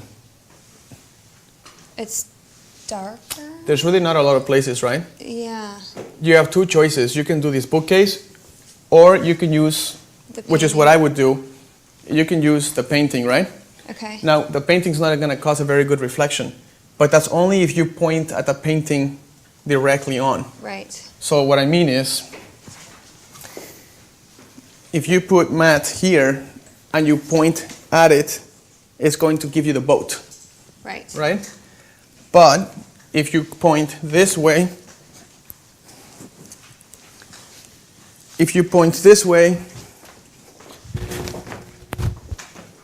it'll be able to give you just the glass and the glass reflection. Does that make sense? Yes. So you can try that. Okay. So right now I can see you, can see you. and a reflection of you because I'm going at it from this point of view. Does that make sense? Yeah. Absolutely. Okay. Now, of course, to get this to work perfectly, which if you were doing this, I would have to tone down the window light and then use an ice light to illuminate you. Okay. So let's see if I can get an ice light out. And we can get an ice light, and then you can go ahead and put Matt over here.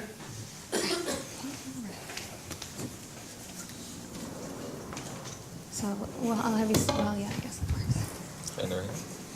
Feel free to move the bench too. Like, you can move the elements around you to make it work.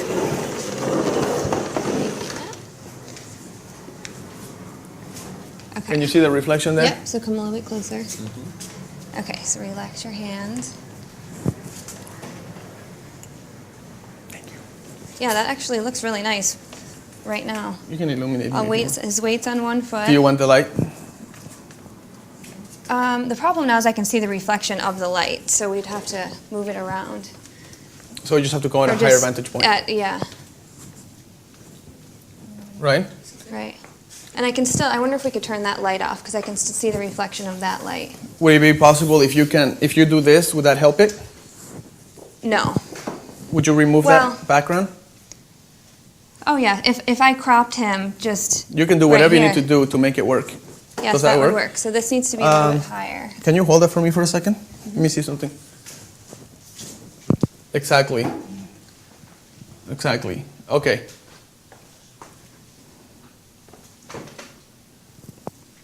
So obviously the white side is going to give you better reflection than the boat part, right? So you can shoot it from here and you'll have a cool thing. Now, what is he doing with his hands? Nothing. Okay, so they're just in the Hands in his pocket. pocket. Maybe he's tying the button. Maybe he's, let me Looking see. at his cufflinks or something. Yeah. See, now he's looking at the light, the reflection looks a lot better. Okay. If you turn his face this way, see what I mean? I can't see the reflection. You can't, so but it's it's just not It's working not right. as- You always okay. kind of want to turn your body towards the light, right? Right. So he would have to be adjusting his tie or something. You don't have to show his eyes either. You can just crop from the lip down.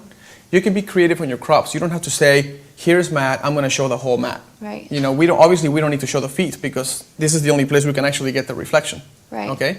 So go ahead and take the shot. Let me see. Can you? Okay. I've never used a Canon before, so you might have to help me. Okay, so here's your, I can help you with this. This is your shutter focus. speed. Okay. This is your aperture. Here's your shutter speed. Shutter speed. Mm-hmm. See, changes. And there's just the shutter. The focusing is on the shutter button. Okay. Thanks. Be creative on your crop.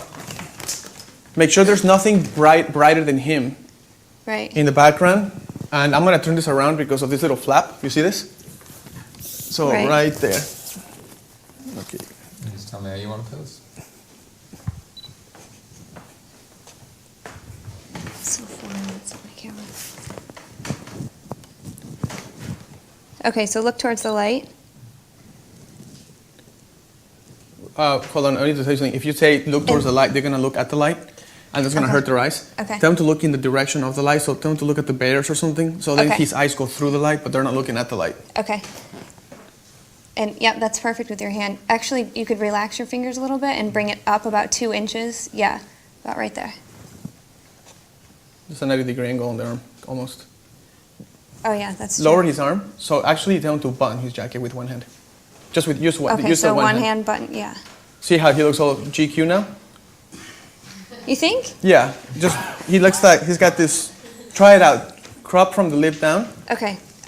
I'm looking at your light meter here and I'm trying to, it's Okay. just different from mine. Oh, there we go. Okay.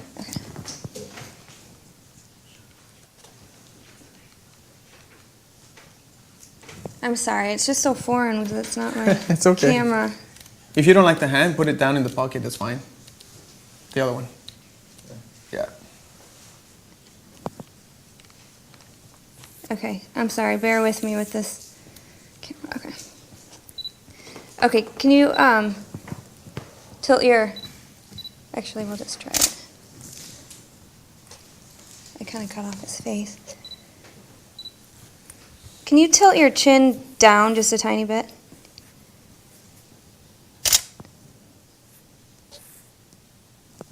It's pretty cool. Try another one of those, but crop his eyes out maybe. Start from the underneath the nose level. Try it. Try that. So show his face equally, so you balance the reflection Okay. on the edge of the frame. Oh, I see. Crop both of his eyes out. Balance him and the reflection. So that's pretty balanced, right? But Yeah. this time actually show more of his eyes again. Go ahead. And then let's try that also without the diffuser in the back and see what that looks like too. Yeah, that's just, yeah, that's So a try little that, see if that distracting. works.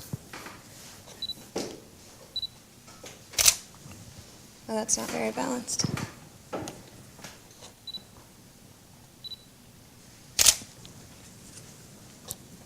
It's cool. I mean, you see how Yeah. he's the brightest part, but you're adding a little That hint really- of that something. really is So cool. it's you're starting to make something that's not normal for most people to Right. even think about. To just See what I take mean? a painting and turn it into something Into that a reflection, looks very... sure. Or have them take a step forward so the frame is not in the way.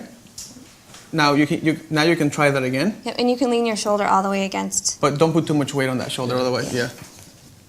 And take a picture of him and just maybe add a hint of the reflection this time. Take a vertical shot too. I'm so used to back button focusing, and every time I hit it, yeah, I know. It's like How do I just toggle? Toggle what right here. Just to move the focal point. Just recompose instead of moving it. That way it's not too complicated. Okay, you have the brightest part of him is him, right? You have that lamp that's distracting you and that window's introduced, right? Mm-hmm. But try to get a little bit of that reflection on him and see if you can increase it or help it. Or you can back up a little too and zoom in.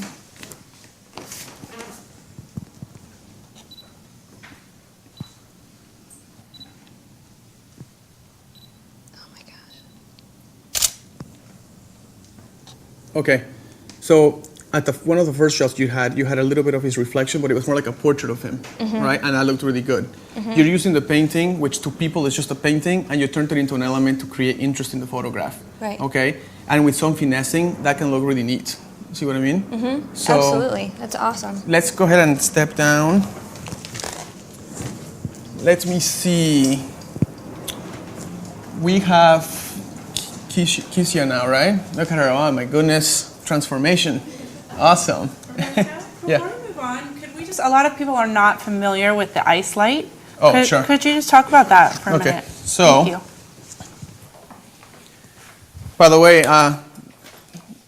everybody that's watching, you're gonna get one of you guys is gonna win one of these ice lights. This was designed by Jerry Gionis, as you all know. It's basically probably the best light I've ever used for indoor lighting. It's white. It's daylight balanced perfectly, so it's like carrying window light everywhere you go, and that's why I like it so much. It doesn't have that tungsten yellow feel to it. It's got a very window light clean feel to it, so you can go anywhere indoors, and this will make it look like you have a window next to your subject. So it's really great. Thank you. I have a question. Can that be mounted on anything? You can mount it on a tripod. You can put an adapter and put multiple together. Awesome. You can do whatever you want. Cool. I have 2 of these, and I use them religiously. I use them all the time. Okay? Awesome. Okay. So, let's see. Mallory,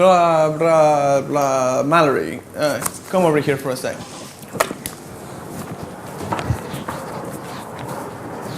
Okay.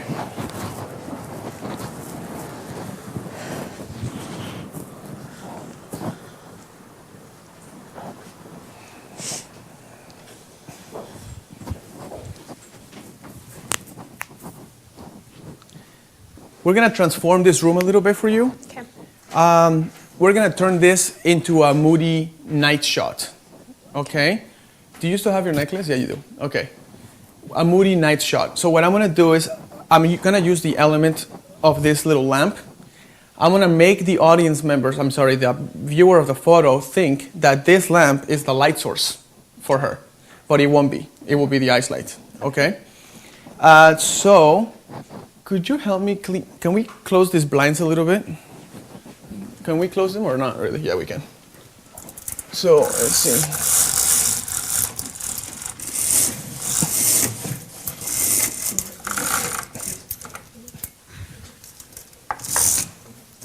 Yep.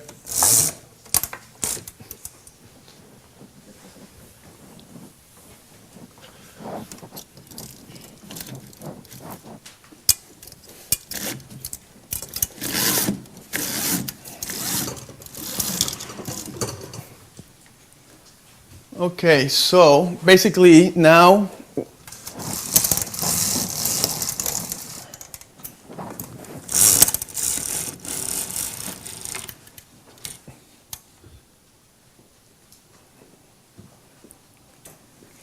so obviously we're not going to use this on the picture, right? So we'll take that out. We're going to try to transform the room so you can use it at its best. Okay, it doesn't have to be all window lit. You can create other kinds of looks. See what I mean? Mm-hmm. Now, if you want, we can start out with this chair, or we can put another of these chairs in here, which might be good because it might be lower. Mm-hmm. Okay. But we can try it with this first. If we don't like it, we can switch the chairs. Okay. Now, remember about the spinal cord and all these different things. You're going to pretend you can sit her up here, so she's got this really straight, really modelly look to her. If you sit her on the couch, she's gonna slouch, okay? So choose something hard, so I think this will be a good spot, or the very edge, okay? Okay. Now this guy is gonna have to be moved, so it appears as if it was sliding her, okay? Let me see. Okay, Kisha, go ahead and take a seat.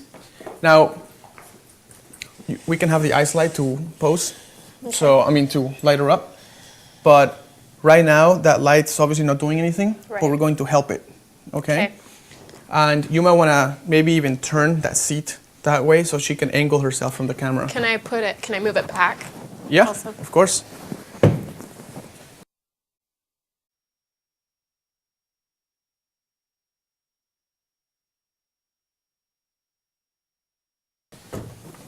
Where would you sit? Am I allowed to, does this even swivel? It probably doesn't. No. Try it out. I'll probably break it here. Oh dear. Yeah, it doesn't swivel. But if it did, I would try to probably move it up to light her face a little more. So her face isn't lit at all, so I guess if I could get the... Okay, take a look at the angle that you're going to shoot from, because if you shoot from there, you're backlighting, right? Right. If you shoot from here, from where I'm at, you have that green curtain, which is a softer tone. Does that make sense? Right. I see. And that's more balanced. If you shoot from here, if you shoot this way, you can still tone it down because of that. So choose the angle that you want. Don't go for the first obvious, which is the front. Okay. Casey, will you look? Yeah, more towards me. Okay. Back. More. Maybe can I try? Don't forget her hands. Right. I do need a. Let's try the isolate on this side. Yeah. Casey, will you look at me? Just a tiny bit. Yeah, I like that. I think that's pretty. There is some shadow right here on her cheek, which I'm not sure if I like or not. Can you move it over a little bit? That's too much, a little less. Maybe right there. Oh yeah, I like that. Can I stop you for a second, Miller? Now, you're using the chair to sit on, but the chair has other uses too. You can choose the chair. You can use the chair as a backrest for her back. So instead of sitting on the chair, she could sit on the floor, and then her back is up against the chair, and that's a backrest. Okay. That way, the light is above her. Because right now the light's like right at the same. I want to try that without the ice light. Okay, yeah, let's try sitting on the chair. Thanks, Roberto. Now you can use this and try to balance it somehow, right?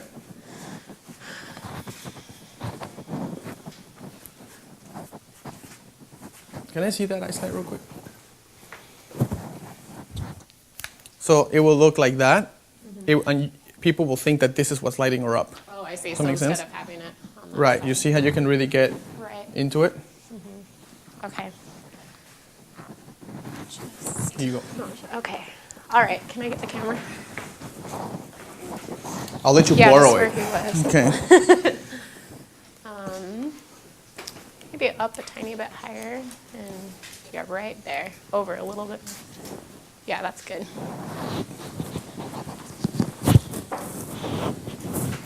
Now she's got a necklace.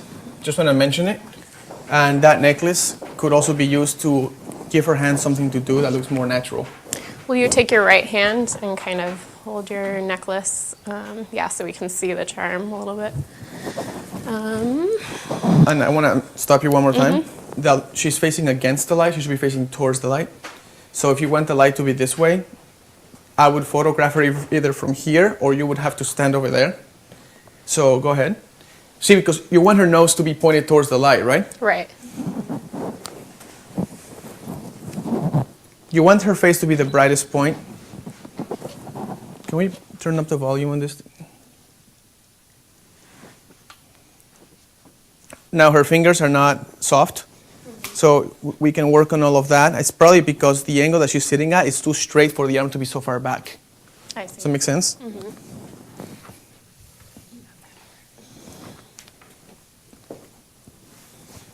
No, you don't have to use the necklace. I was just saying, it's a tool that you can use to give the hand something to do. Okay? Let me see what I...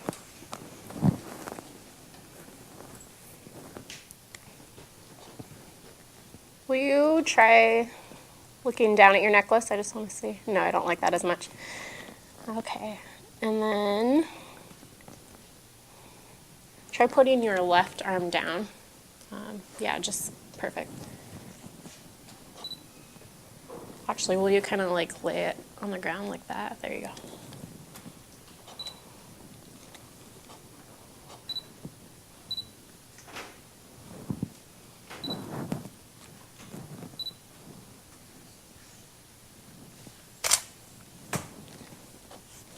That was too dark.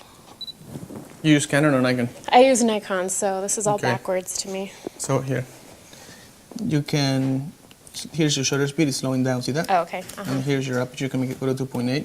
Okay.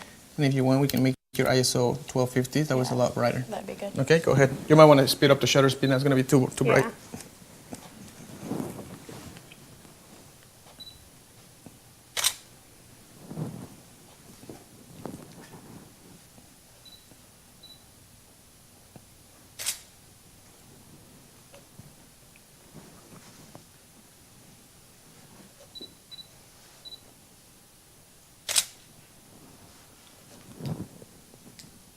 Are you happy with how it looks? Let me see. Yeah, I think so. It's just that the lamp gets in the way and, you know, I don't know how to crop it. Well, you're backlighting her, and it looks really nice, right? You have the lamp illuminating that side, right? You don't show the lamp, so you don't know where the light source is from. And if you could add that as an element. So you could come this way. You could come this way, stay like that, keep your arms like that, keep playing, that's fine. Now, we're gonna turn her face towards the light, right? So see how she is already? Stay just like that, don't even move. Now you see the ratio of the eyeballs and the iris is a little too much white. So bring your iris a little bit, there you go, and then down a little bit. See right there? Or you can try chin up a little to get that light to really like fill her up, and then close your eyes. Good, and put your hand over the other hand and straighten your back. Right. So put her hand like over like you're like this, protecting it or something. Chin up, to the left. Sorry, to your right. Right. Close your eyes. And now, can you put let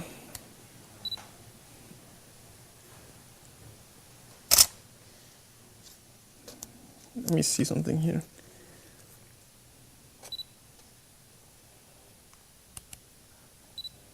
Go ahead and look down. Look higher up. And then look more that way, like come across this way. Right there, right there.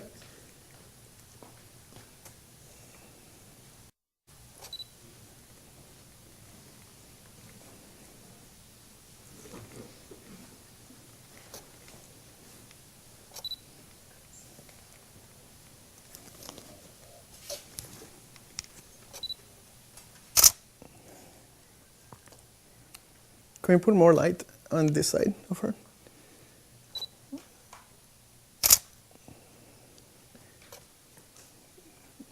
Look straight at the camera.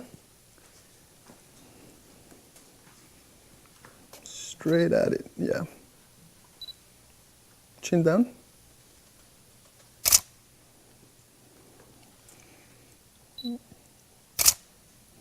Now look past to this armrest right here.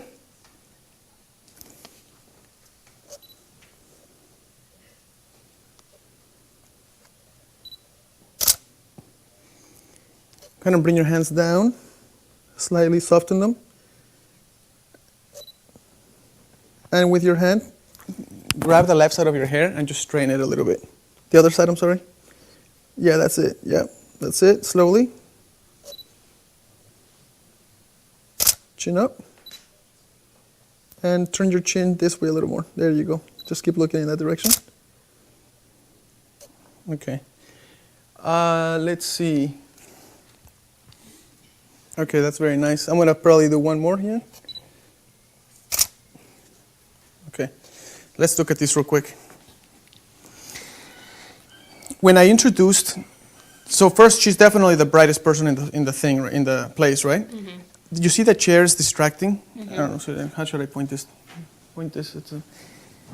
The person is distracting. This part of the chair is pretty bright, but it's not as bright as her, so it takes away. Okay, but it's fine. If I introduce the light bulb, which is something I tried, It's too bright. it becomes a distraction and it doesn't work. Does that make sense? Right. This whole room was transformed by turning off the lights and using the video light and the lamp. Okay, now that lamp is giving her that yellow, beautiful tone, but the ice light's giving her that window light. So it looks really nice and contrasting, right? But this photo's obviously not working because of that. This photo's definitely more on the attractive side just because I had her put her chin down and I got rid of her eyelids altogether, right? And you have all these contrasting rooms. Now, because she's sitting on the floor, is what makes this pose look like that. If she was sitting on this chair, she would be at a too high of an angle, and it wouldn't look the same. Can you sit on the chair for me for a sec? Thank you. If you were to do that, turn this way and chin down. I'm gonna actually speed up. This is not gonna work. It just changes everything about it, you know what I mean? Look at this, compare it to the portrait right there. Okay? So, cool. Give me tiger. Give me tiger. Okay, good job. All right, so what you learn from this is probably that the chair is a chair. Yes, but you can use the chair in so many different ways. Like, it was used to sit on. Look at the way she's standing now. Her arms are resting. You could use it to sit on the floor and rest your back on it. Remember to look at the objects not for what they are. Like, a chair means you sit on the chair. Right. But it doesn't have to mean you sit on the chair. Right. You can do something else with the chair. The lamp doesn't have to illuminate her. It can give her a contrasting light source to give her that orange feel to it. So you can just paint with light. You know what I mean? These bookcases here are all part of the same color tone. Right. Right? There's also a sense of balance because there's 3 bookcases. So if there's 3 bookcases, this would not be distracting at all because the colors are all pretty much the same family. So it's not like you have some random bright red somewhere there, you know? Let's have, this could be a cool backdrop for the groom. If we can have him sit here. But then it's a little too low actually. So maybe we can do it through not sitting down. So let's have, let's see here. Okay, Matt, come this way.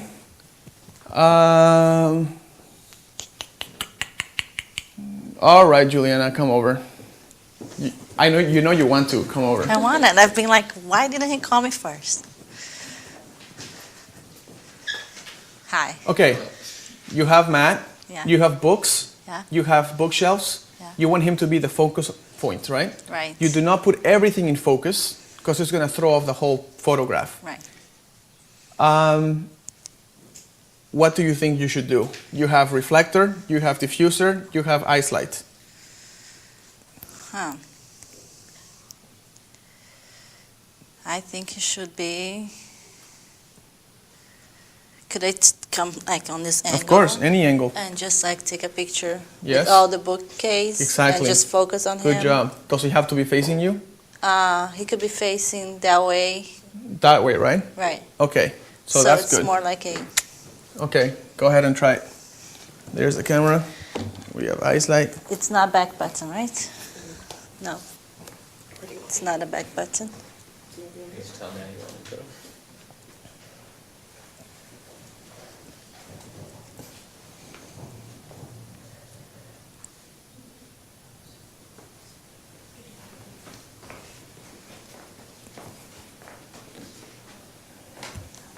I can't focus without the back button.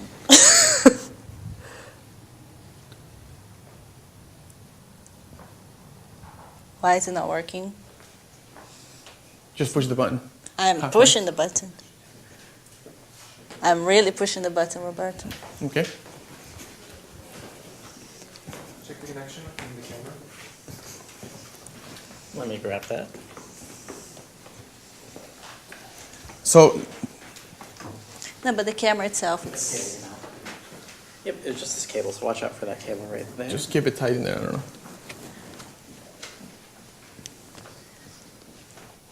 Oh, no. Where's everything here?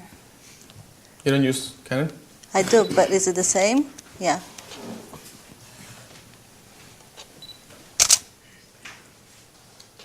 No. Increase the shutter speed. Hold on.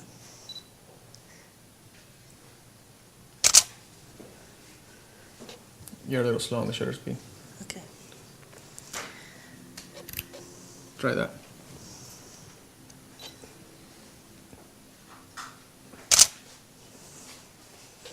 That's really dark.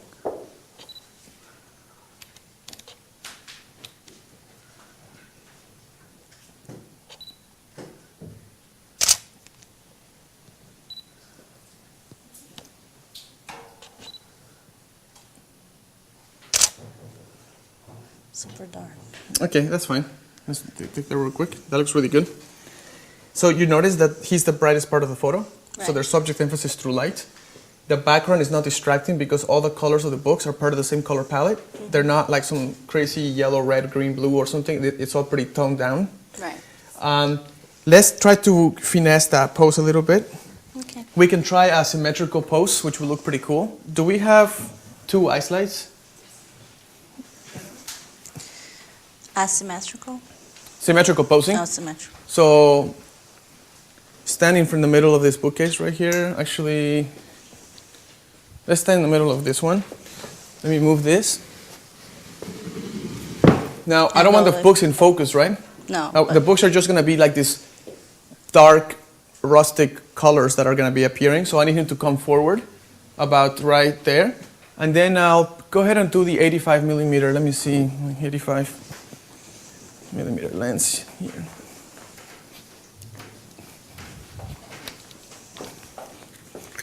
The reason why I'm going to 85 is to really get those books out of focus. Does that make sense? Because I can go to 1.2 here, although I'm not going to use 1.2, I'm going to go to 2.0.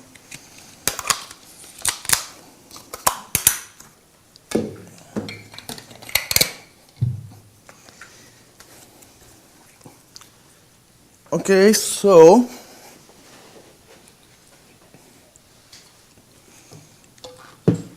stand with your weight totally even. So we're going to do symmetrical pose. Tilt your body forward and take one step this way. Put your hands in your pockets, really in your pockets. Like, don't tilt any shoulder this way or that way. Totally straight on. Good. Let me see. Let's put one ice light over here. Kind of behind him.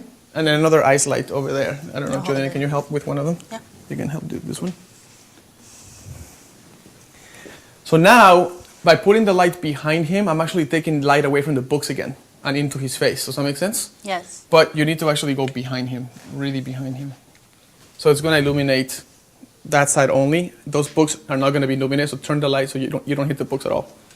Now bring your chin down and lean forward a bit. Chin down more and eyes up. There you go.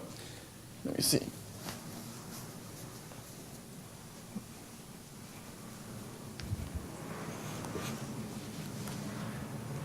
Okay. Let me see here. Okay, guys, take a illuminating. Take a step away from him. This direction? Bring that shoulder more this way, Matt. Yeah, right there. And chin down a bit. And just stay right there for a second. Good. Hold on a second.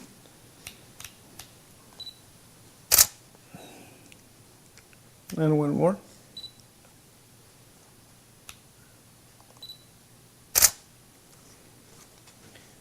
Actually, Julian, take a step this way. So those lights need to be equal distance from him. Okay.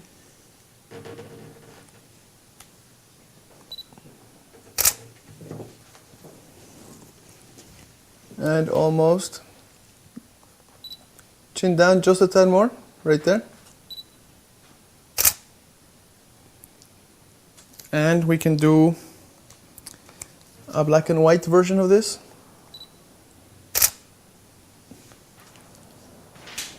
And go back to color.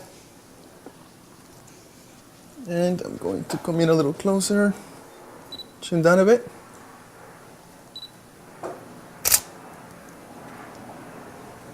And one more. Oops, that was not supposed to happen. Chin down a little more.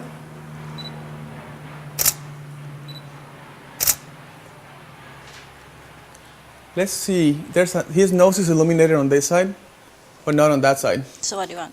Bring that light over here. That way I can get his nose equally. More, Juliana, more. Right there.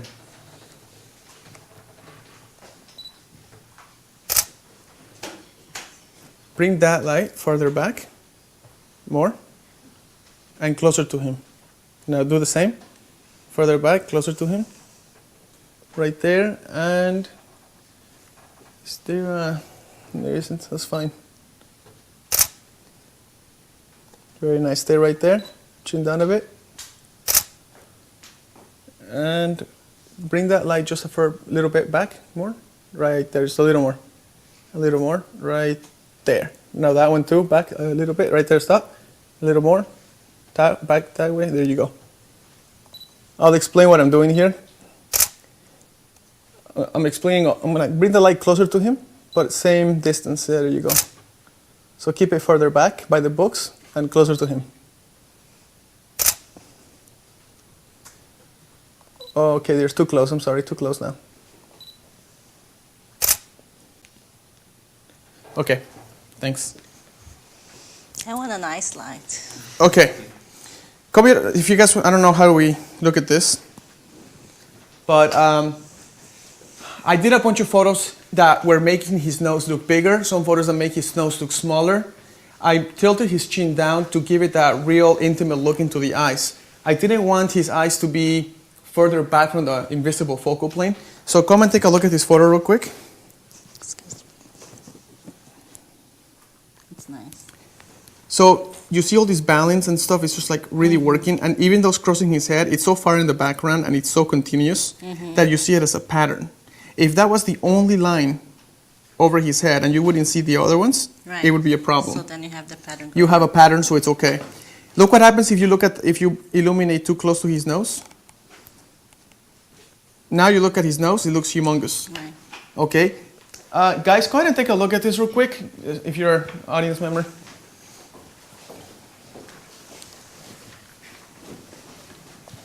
You see the nose is pretty large? It's not working, right? When you're shooting, don't freak out about shooting and just shoot away. Look carefully and ask yourself, what the heck is wrong with this photograph? And then fix it slowly. There's no need to freak out. Just fix it. When I saw that, I said, do you really want the nose illuminated that strongly? I mean, you want emphasis through light, right? But not emphasis on the nose through light. So as I was photographing him, by the way, let me explain what I was showing. See, the shelves are all horizontals, right? And one of them is crossing through his head. But because you see the rest of the bookshelves, it becomes more like a pattern and it doesn't bother you as much. If that was the only one that was visible, it would be more bothersome. Now, that photo of illuminating with the two ice lights looks pretty cool in the same room. We're using the same room to create all kinds of moods and looks and stuff. I mean, we started out, this is a pretty interesting photo for him. We started out with photos like that using sun. We moved to photographs like this using combination of light sources and using the chair as a way to have her sit down. Now combine this photo with this photo for the album and you start to get photos that people will hire you for no matter what the economy looks like. And we're in the same room. And you're still in the same room. And we haven't even used this room to its not even close maximum potential. Like, just looking around, it just keeps on going. Okay?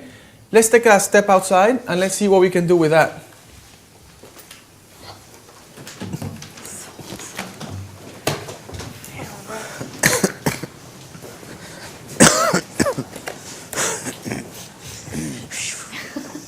You did brilliant. No, you guys put there's tape on it now.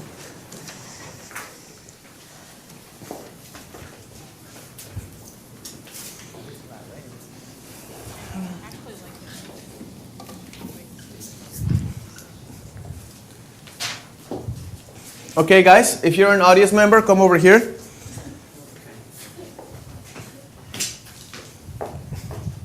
Come. Okay, before we do the photo, let's look at the obvious. Okay? The obvious here is what? Okay, so you would sit her there and you would take your photo, right? Mm-hmm. Is that gonna give you economy proof photos? No. Economy proof. Where we have more elements, if you look at the chart,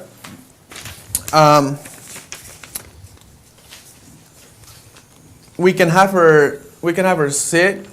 We can have her. Do we have to use this table to rest cups, or could we have her rest her body there? Could she possibly sit this way and rest her body, like she's just relaxing and chilling? Mm-hmm. That's fine. The chair, the table, like I said before, the chair doesn't mean sit down. The table doesn't mean you have to have something on top of it. You could just lean on it, okay?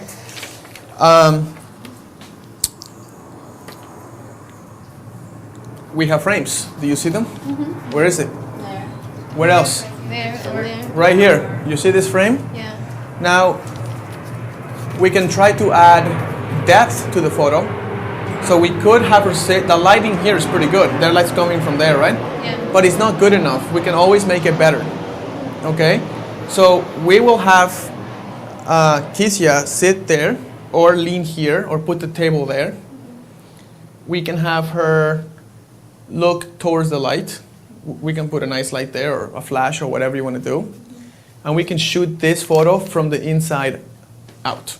So now you have a frame on top of it all. Best thing is you have color elements of only one color here. You have a single color background. And this chair has a green earthy tone, just like the wall. So lots of things are working on your favor here. So first think, what's the obvious choice? Sit her, take a picture of her, right? Now start adding location elements to it. So let's try it. Let's see, who hasn't gone yet? You haven't gone, right, friend? No. All right. Let's see. You know, you said shoot it from inside. Did you mean like frame through the window? Of course. Through the window, Shoot her right? from inside through the So window. that this will You be the frame, right? Of course, you don't show the number. Yeah. And then you shoot in this way, Mhm. and you illuminate her, turning her face towards the light. Now that light is not good enough. No. See, if you look at the way he's lit, you have Yeah. some light, but it's not amazing. Okay. Uh-huh. So we have to make it. We have to improve on it. Okay, so Okay. that's when we use the. The reflector or the ice light. Now The the lightsabers? table and the chairs can be moved according to what you want to create. Okay, so you can move her. You can move the chair there and put the table there and just take a little shot, and she will look beautiful looking that way. Okay. She doesn't have to be looking at you. It's a little too obvious, but you can if you want. No, yeah. Okay, so I'll just move this, I guess. Okay. Here, Kisia, come on out. Please. Sorry, guys. Excuse me. So again, for the sake of remembering what we're doing, we're using the frames, right? We have single color background. We have the table, which is part of the same color tone, and we don't have to use it as what it's for. You can use it as a leaning device. You can do whatever you want. Okay. Yeah, so I was like gonna get. Would here be okay? Yeah. Or But should I move be over? careful with Okay. that. Be Yeah, careful that's with what I that. was thinking. So what would I do? Should I just move it? Of course. I'm really nervous. Yes. Do whatever you need to do. Okay. Well, thank you. Just leave it there. It's fine. It'll be out of the way. Yeah.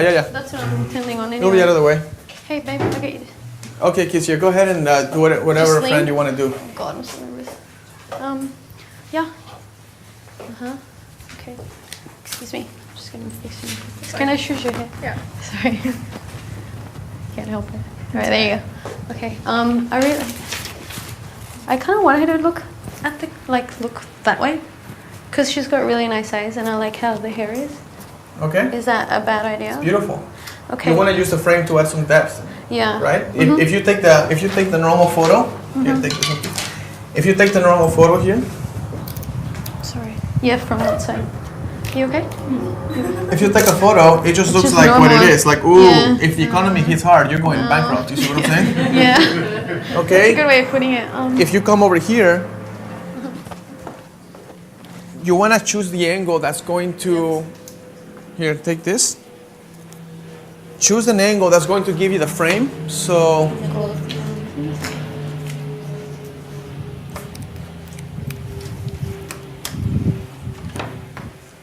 Sorry. What if the door was Keep this open? open. Yeah, Keep what this if the open door was halfway. ajar and use that as the frame? Would that work? yeah. See, you have this, then she's now framed by the doors, and then you have this as another portion. See what I'm saying? Obviously, this sign, we'll remove it, we'll put it back. Okay, now what's wrong with her? Her The posing? light, She's got a shadow on this side. well, we need to fix it. We need that, the lightsaber. The light, ice light.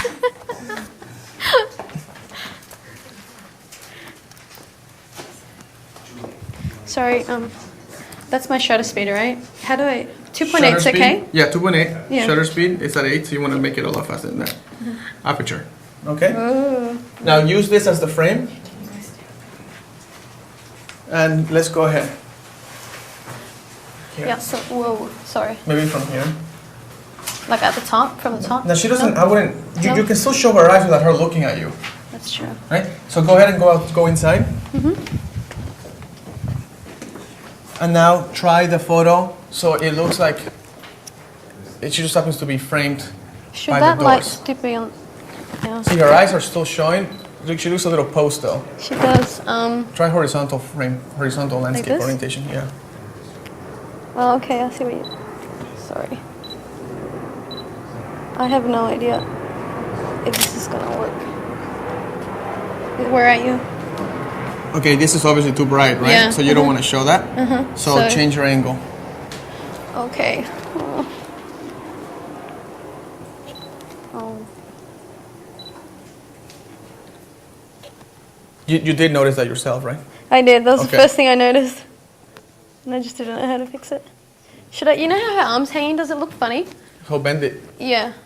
Bend it a little bit, her Can elbows. you bend your elbow a wee bit? Yeah, that's better. Is that really uncomfortable? The wrist is at a 90-degree angle now. Pardon me? The wrist is Oh at a yeah, 90-degree it angle. is. It totally is. So have her hold the edge of the table. Could you hold the edge of the table, please? It's better. Yeah, And then bend the elbow just a Bend tad and the keep your elbow a wee spine really bit. straight. Spine straight. And now fix her head because it's too posy. So should I get it like lean? Turn her head and so Could forth. you turn your head this way? Just slightly. Yeah, kind of like. Does that look weird? No, it looks weird. She's going robot. Now she's looking straight at you. So have her look at the ice light. There you go, right there. Oh. Now too much Eyes. white, too much white. There we go. There you we go. Right there, we right go. there. Take Alright, it, take I it. think this might work. Oh, bugger. Let me see. Let me see your camera real quick. The camera. Sorry. It's okay. I'm just gonna use the frames. I'm gonna do the same thing you're doing. I'm just gonna use the frames. Now her arm is obviously right there. So I don't know if you can bend your arm down. Can you Just a wee bit. can you bend the elbow a little? Not yours. The person holding the door, Adriana, or whoever's holding the door.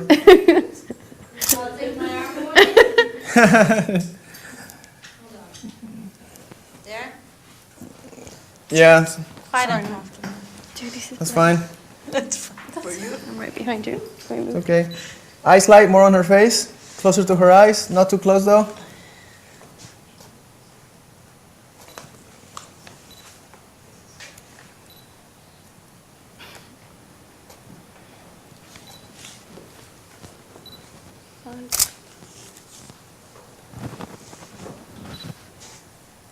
Yeah, it looks better. So you can adjust the pose, right? You can keep going with the pose. I think if you do something along these lines, you start to get more framing and stuff. Let me see. It's okay, really. You can relax if you want. I'm trying to just keep balance, that's all. Oh, is it falling? I think the further back you go, maybe. Okay. So you can continue to try to get a cool photo if you had a frame or something. I should pull that chair out and you can rest your feet on it. It's really hard. Like to think outside the box, you know? Well, there it is. Oh, there we go. So it looks pretty nice, and it looks very photojournalistic, So you can- right? Yeah. Yeah, you have to get rid of that, but that's pretty cool. Okay, sweet. Let's try something else. Sure, okay. Let's try something else. Let's try, let's put, I'm gonna just do this one till the time. Go ahead and, if you can, sit over here, please. And then where's Matt? Matt, can I borrow you for a second, my friend? Here. Thank you. You're welcome.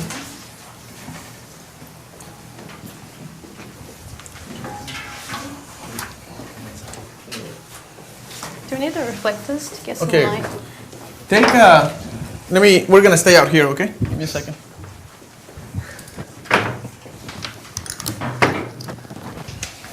Oh, right. Yeah. Bring the big guns out. Okay.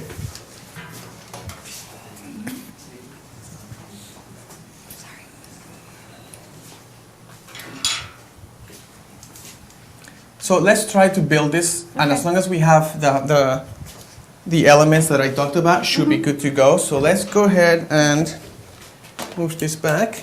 I'm gonna put the 50. Okay.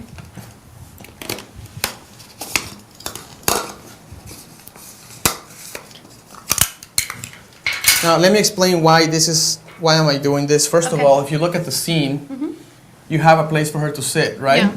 Can everybody can hear me there? So you have a sit-down place. Another thing is you have repetitions and patterns in the background. Okay, so that's going to be really, really pretty, right? Yeah. As long as you don't really want to show too much of the rest, Yeah. right? You want to stick to the pattern of the flowers or whatever, right? Gotcha. We want to put, Are you gonna we want to do more like a romantic look because it's kind of romantic nature look. Yeah. So we're going to put a flash in the background and we're going to flash her, so it's going to create this rim light around her. Right, right. Okay? Oh, you're going to have Matt in it too. Okay, so I'm going to put this on and turn this guy on.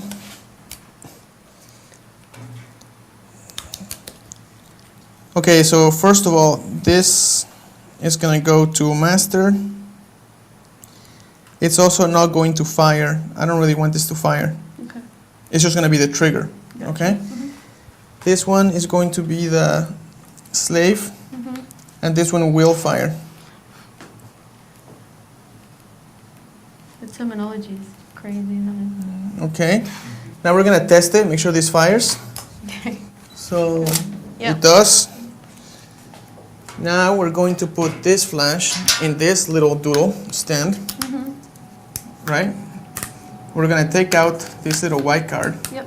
So What we're going to do is bounces. create a big sunlight behind her. Okay. That's all we're doing. Right. We're keeping this. We're going to make it even much more beautiful. Yeah. The light's going to wrap around her face, and it's going to look really cool because that light's going to hit this, it's going to hit her back. Okay. Okay? So, oh, my flash is going to die as soon as that rolls down. Okay, let me see. Okay, try that. Okay, and see, man, go ahead and take a seat there. Be careful with the flash. My flash is going to die. Let me see. So we're going to put both of you inside the little square of leaves. Yeah. Okay? Just a wee bit more, Matt. Now, can't really sit down there. No. Let's Okay, stand, no? the heads need to be magnetized towards each other, right? Uh-huh. Here, stand over here. The heads have to be magnetized towards each other, right? Yeah. Her eyes should not be looking at his because if they do, it looks cheesy, like Yeah. cheddar cheese, but much sharper, like the most sharpest of all cheddar cheeses you've ever seen. Wow. So what you want is to have her eyes looking like at his knees or at his elbow. You see what I mean? Yeah. He now can be turned towards her, so your body can be turned and tilt your forehead against hers. Okay? It looks weird though when he's looking like that. Should he be looking? You can do that, and also let's do a point of contact with your left arm. Kitia, bring it up and bend it like around his chin. The Oh, yeah, other that's side very of the cute. chin. There you go. Yeah, that's- Okay. So now we have a point of contact. We're just getting the portrait, right? Yeah. Also look at Kitia's spinal cord now. It's Yeah, you need now to it's slouched, Uh-huh, right? So you have to raise it, and now you have her Straight. hair covering her face. You Yeah. see all these little details we gotta do. Yes, I am. Okay. So you have a point of contact. We're going to Just put it behind her ear. We're gonna do something like this, and then the flash is gonna illuminate this hair. It's gonna look really pretty. Gotcha. And are we going to see this? You won't. That's So why it it's- doesn't matter. So Now the collarbones are straight towards the camera, yeah, so we're going it needs to be turn angled them. a wee bit. Yeah. Turn them a little bit, like that. Keep that spine really straight. Mhm. See how much better that looks? Yeah. You have point of contact there, Mhm. Her hair. and this here. You guys are doing really well, by the way, considering you just met. You almost look like you're in love. Okay. She's going to be all embarrassed, but it worked. What about him? Like, where should he be looking? Because now he looks weird. He does, and we'll fix it. Okay. I reckon, like, at her chin. Matt, can you look at her chin? Does that look better? What do you reckon? You can look at it. He can look. Bring your chin this way more, Matt? Yeah. more, right? And Yeah, then that looks heaps look at her right shoulder instead. Look at her bottom elbow, and then when I say just laugh and breathe in. Laugh and breathe in. Okay, hold on a second before I do it. Hold on a second, let me make sure. This is gonna look really neat. So you're gonna laugh, and as you laugh, you're gonna smooch. breathe in. That worked. Wait, she's hunching her back. Sorry, can you put your back straight for me? Good job. Thanks, love. Sorry, your arms a bit. Can you bend that wee bit? Thank you. Close your eyes, kiss you. Smooch. That looks better. Looks nice. Yeah, it looks heaps good. Just can't stop giggling, eh? Put your foreheads closer together. Just push each other. Yeah. Let me and turn your face more, kiss, so I can see more of Can your I face. move her hair? Good. Chin down, kiss it just a tad, and smile. Ready? Tender smile. 1, 2, 3. Come on. Oh, that Okay. looks so much prettier, eh? So let's go take a look inside. All right. Be Thanks, careful. guys. Be careful Thank with my you. friend. Can you oh, grab yeah, it? I get it. Careful. You got it? Thanks, Rebecca. Okay, guys. I don't know if you got to see that, but take a look Thanks, at that. guys. You did awesome. So we did patterns and repetitions because of the leaves outside. Remember? And if you look, so we have the flash firing in the back, illuminating all this even more, creating this romantic look. And you can pose it however you want. You can That's really good. you can zoom in, but you can do something like that, and that will look really cool. Does that make sense? Yeah, thank you. But what I'm doing here is the patterns in the background. It's all one single beautiful, natural mesh. There's nothing crazy. There's no red stop sign. There's no parking lot. No apples. No apples. Okay. The point of contact was right there. The chins are down. They're not looking at each other. So good. So it basically has a lot of really nice finessing going on. Okay. Once you're done, if you want, you could have turned the flash and you can make the background a little bit darker. Mm-hmm. But in this case, you kind of want it that natural. I kind of want to make it look like natural sunlight coming through the leaves, so it would be bright. But they're illuminated beautifully anyway. I could have made this. I could have put a reflector on them, and it would have made them look even better. Okay. Yeah. So here.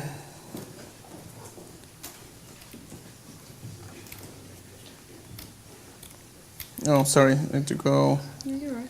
this way. So we have this kind of, we have framing, right? We have pretty cool shot with the whole lighting in the sides, you know, like a football player kind, with a, in the background. You have photos of her with mixed lighting, all in the same room. You have some cool contrasting photos with black and white, creating that window, putting a diffuser over them to create contrasting light. This vantage point is right on his eye, and that wooden chair is not going to touch his head. Does that make sense? So that's contrasting light. And that's that. So all of that in this room. So if you have a job, obviously they're not dressed as bride and groom. This has nothing to do with bride and groom. You could have done this in many ways. This could have been a fashion shoot.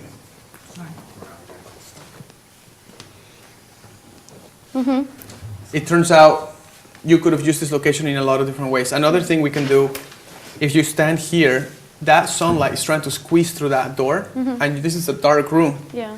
So it's going to make a really broad, beautiful light on their face. If they were to stand here, can you stand right here? And then Roberto, we're Done? ready to go to break Okay. when you're done with that. Take a look at the Yeah, that face looks and how amazing. it's illuminating. It's all because see the catch that's in her eyes and Yeah. everything. So I kind of wanted. I could have. I'm almost done. Cool. I could have Looks from this side. gone from this Would you have done side it from the outside? and do whatever you could have. Let's just forget the pose. Let's Okay. just illuminate her nicely.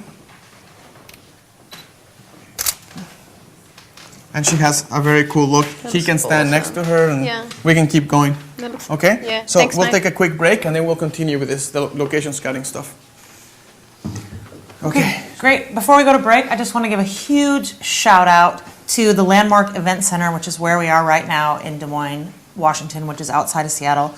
They've hosted us today. So why don't you go to their Facebook page and give them a like and tell them thank you for hosting Roberto here. And we're going to be showing you all of their grounds. This is an amazing space, and they do all kinds of events here. I think they also have a film and photography Yep. tab on their website. So go check that out as well. And Because I have special deals. Yeah. For people who are And coming here. we are going to see all of the grounds too, I think. Aren't we going to be shooting outside? Yeah. All right. Shoot outside a little bit. So we'll keep you posted about them. But go to their Facebook page and like them as well. Very cool. So another note is that I've just gotten word that we have a special promotion from Graphy Studio, which is Roberto's album company. And this is actually a $1,000 value for all of you out there who are professional photographers. And you do have to qualify for what that means to be a professional photographer. But go over to the Creative Live blog. There's a blog post about all the different things we're giving away, and you can find out more information about that Graphy Studio offer. But essentially for new customers, it's a custom sample kit. And again, for new accounts, very cool. Thank you, Graphy Studio. It's beautiful, beautiful stuff there. And finally, before we go to break, I did want to ask you, Roberto, about your picture perfect practice training videos that you so kindly prepared before this workshop. Okay, and I have a promo video, but I will show it probably later, right? Yeah. I found that I wanted to prepare something for everybody out there that really wanted to sit down basically next to me and go through a wedding with me basically next to me and go through the process that I go through when I'm looking at the mistakes that I made at a wedding and the successes and how I got from point A to point B. So what I did is I shot an entire wedding, a real wedding, and I photographed good photos, and I purposely photographed photos that were not very good, and I photographed the entire location, and I put a video together with every section of the wedding where I basically recorded my screen. It's a screen recording software, and I go through every section of the wedding explaining why I chose to shoot in a certain location, why I did not choose a certain part of the location. I go through every pose, every picture I took, and explain the pose, how I fixed it, how I started fixing the hands, the feet, the legs, and everything. So it's one of the best training tools I've ever seen, and I wanted to do it for you guys. So it's like sitting next to me while I critique my own wedding. So it's great. It's $99 right now. It's usually $149, and you can get it at pictureperfectpractice.com. Awesome. Pictureperfectpractice.com. Yeah, it's called Wedding Evolution. Awesome. Yeah. Awesome. And so also wanted to ask you guys to follow Roberto on Twitter if you are not already. That is Roberto Photo. And so we are going to take a 15-minute break, and we'll see you back then. Camera's clear.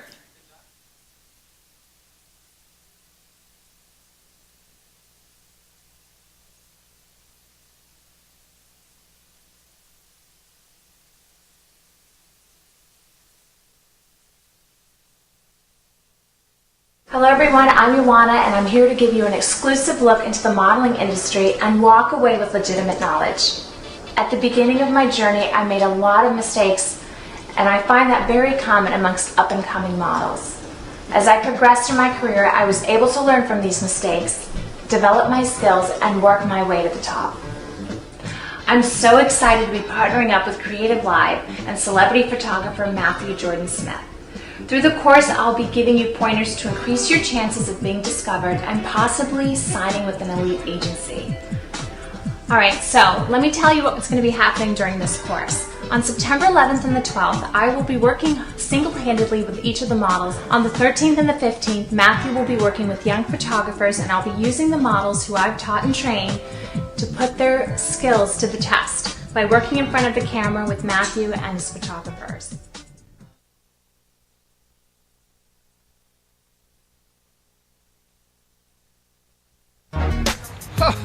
Creative Live, how you guys doing? I gotta tell you what's happening in Seattle. I'm coming back to Creative Live, and this time I'm bringing a friend with me. I'm bringing supermodel Joanna House with me, and together we'll teach a two-part workshop. I'm teaching photographers the whole industry of fashion and beauty, and working with models, how you cast models, work with models, the whole 9 yards, and a lot more. So join us in Seattle on September the 11th through the 15th.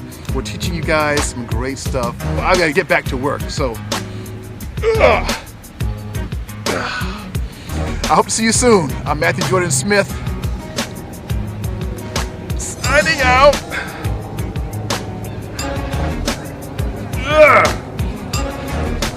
All right, I get it all now. See you soon. I'm Matthew Jordan Smith. See you in Seattle.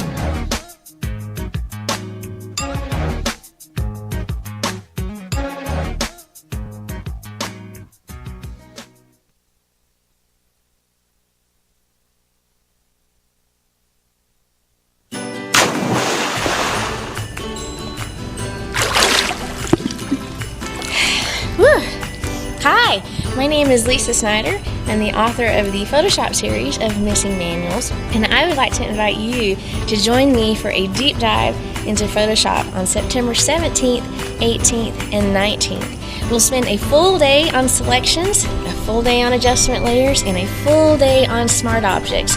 Whether you've been using the program 10 days or 10 years, you're going to learn a slew of time-saving and practical techniques in this workshop.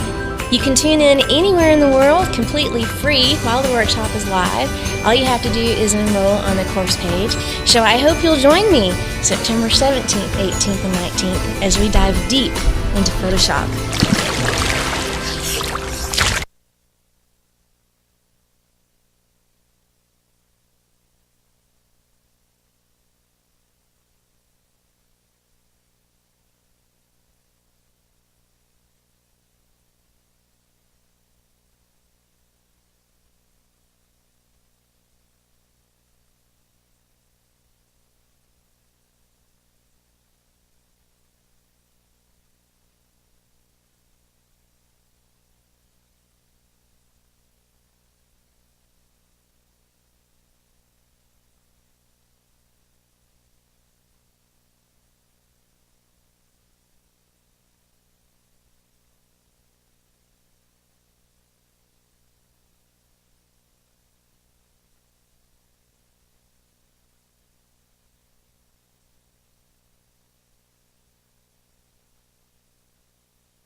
Welcome back from break, everyone. We are standing outside of the Landmark Event Center.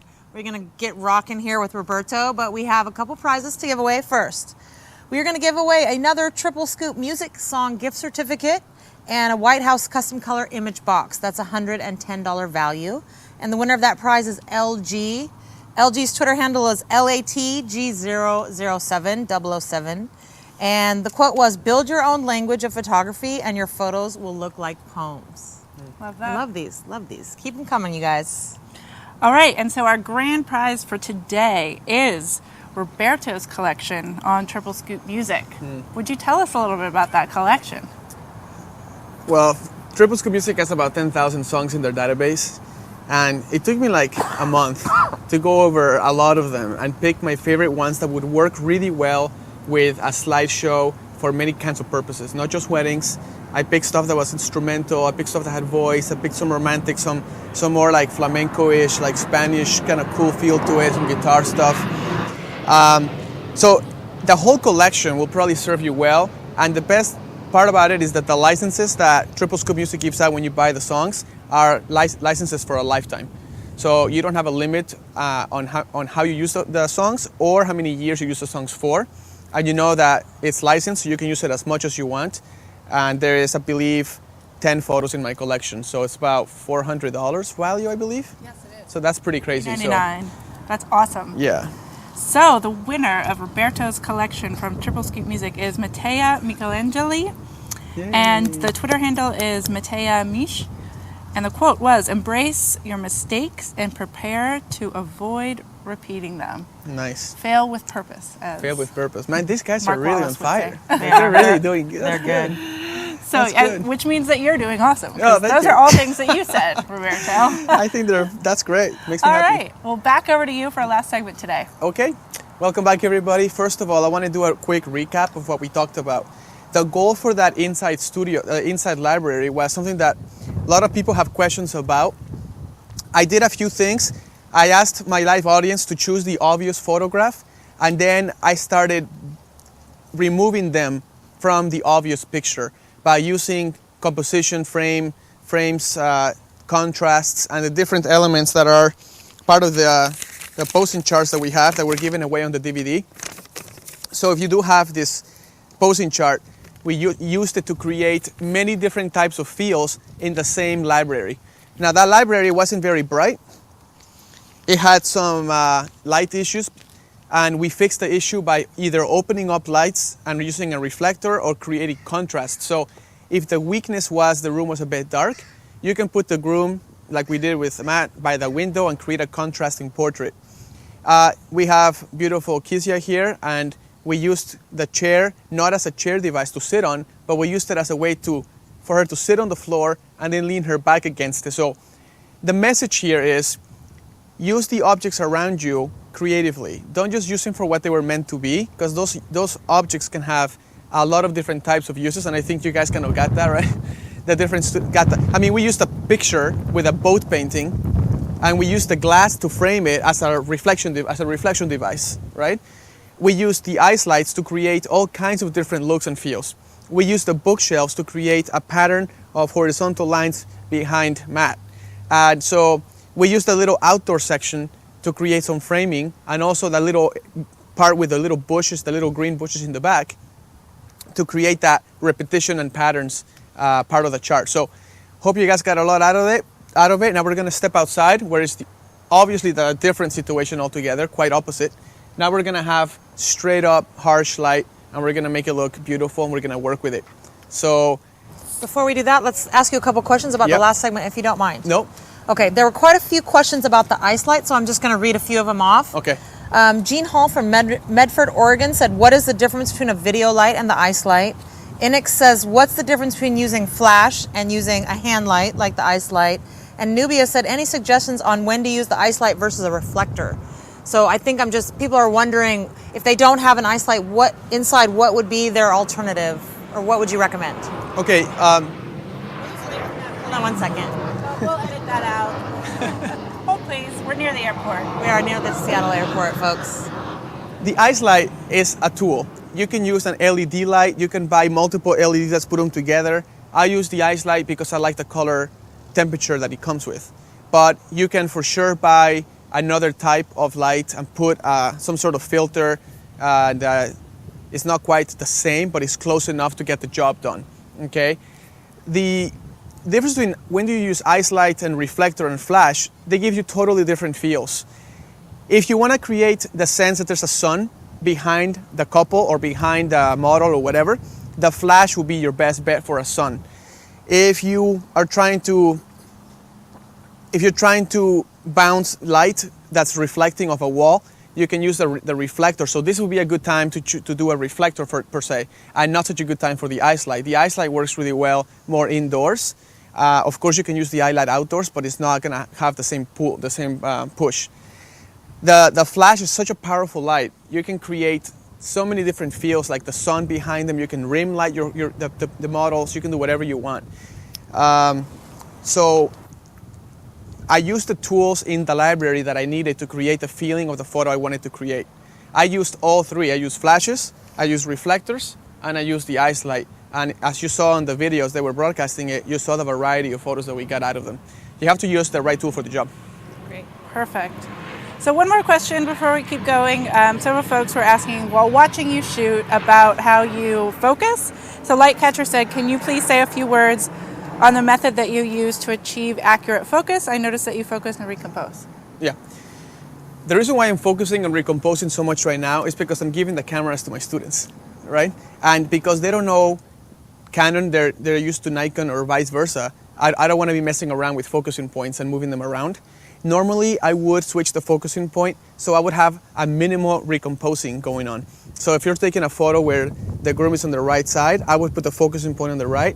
That way I can just focus right on his eye and not have to recompose so much. If you don't do that, you have to put the focusing point in the middle and then recompose to get that negative space to show up.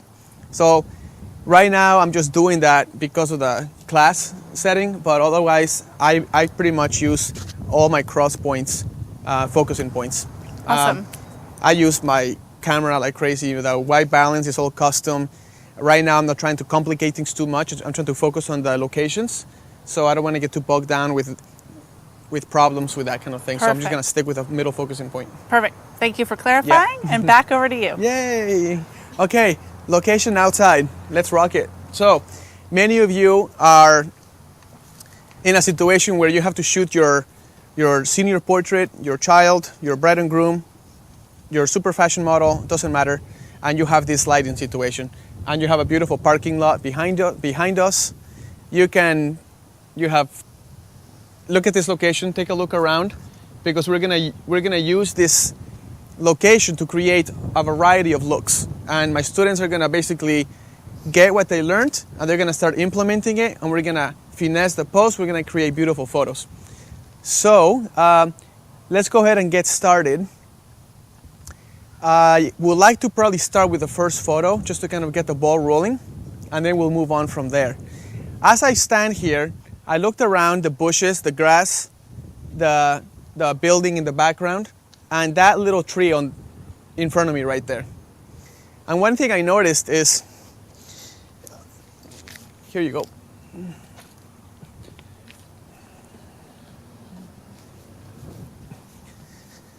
One thing I noticed is there's a little gap right here. Do you see that? That little gap is an exact excuse to give me a blurry frame. Right? Remember we talked about that. You don't want the frame to distract, you want the frame to draw your eye in. So this tree may be a tree, but it turned out to be a perfectly good frame. See what I mean? So if you were to photograph here, if you look at the back, you have the building and you have some bushes behind the little empty spot of the bush, okay? I'm obviously not going to choose the building to be in the background because it introduces a color that ruins the mood of my photo. I'm going to take a step to the left like I just did, and now I have that green bush in the background. And that green bush is in the same color family as these leaves over here. So it's nature with nature. Nothing crazy concrete going by the frame. Now that may sound really anal to people, but that's what it is. That's what you gotta do. And so let's go ahead and do a fun shot, and we can also keep improving the photograph. So we'll do it like a step-by-step type of deal. So Matt and Kisia, please come over and make your way to the main floor. Woo! And stand behind the cool little bush. Farther back, farther back, farther back. Now take a step this way, right there, stop. Okay, the sun is coming from this direction, so automatically that tells me how to pose the bride and the groom. Here's why. If I pose them this way, they're going to have light and shadow all over their face. So what I'm gonna do is I'm gonna feature Kisia. okay? So I'm gonna put her face towards the sun and the chin up to feel all those shadows in her face. So she's gonna be bright, but she'll be lit perfectly beautifully all the way through. No dark shadows in her face in between sunspots, none of that stuff. The groom will just be more like an accessory here. So he's just going to be kind of like there, and we don't really care. We care about Kisha right now. No offense. It's all good. It's all good. We know we love you, man. Okay, I need my camera, so let's see. Good. Thank you.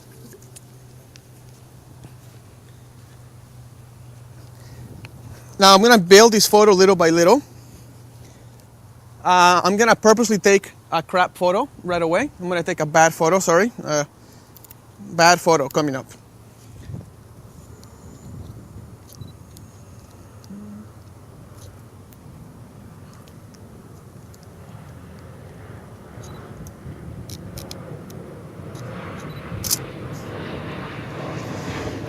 Okay, in this photo you see the tree. It's using as a frame, but it's a terrible photo because you're introducing all the stuff on the left. The windows are showing up, the brick is showing up, all of this stuff. Remember what I said? Eliminate things that are not helping you. If the frame is what you want and the colors and the repetition of the bush is what you want, keep the frame just around that spot, okay? Go ahead and give, here I'm gonna go ahead and pose them.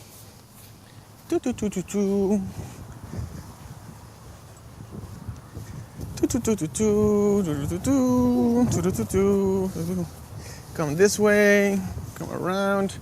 Bring your face this way so I can see your face. Nope, so bring your shoulder over here, Kissia. Bring your face over here. Yay! Put your face that way. That way. And let me see your face. So you're gonna, see what I'm saying? Yeah. You're gonna be all the way on this side. Okay. More, there you go. And then the sun's that way, so you're going to basically do your chin up and you're going to, when I tell you, you're gonna do one hand higher than the other. Okay. When I tell you, you're going to squeeze them real tight. Okay, but without your fingers, just on your arms, okay? Okay. Now, let me check something out real quick. Back up a little bit, like separate a little bit so I can see more of your face. Mhm. Turn your nose towards her and bring your chin this way. Come this way, chin up a little bit. Now, turn your face towards her so you're like smelling her hair kind of thing. All the way more. To your left. Okay, now separate again. So do it, separate it. There you go, there you go. Okay, we have a problem with the wind. The wind is not helping me right now. Okay, there you go. So we may have to do something like that, but now we'd introduce the sun. So, okay, face the sun.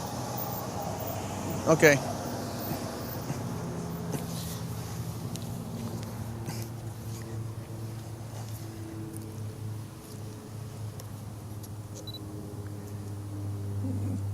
Turn like a turntable towards me a little bit more.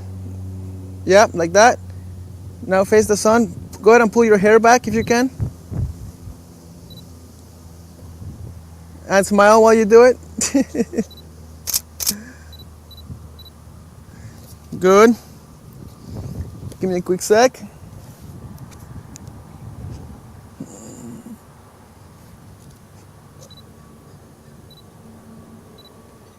Okay, breathe in, 1, 2, 3.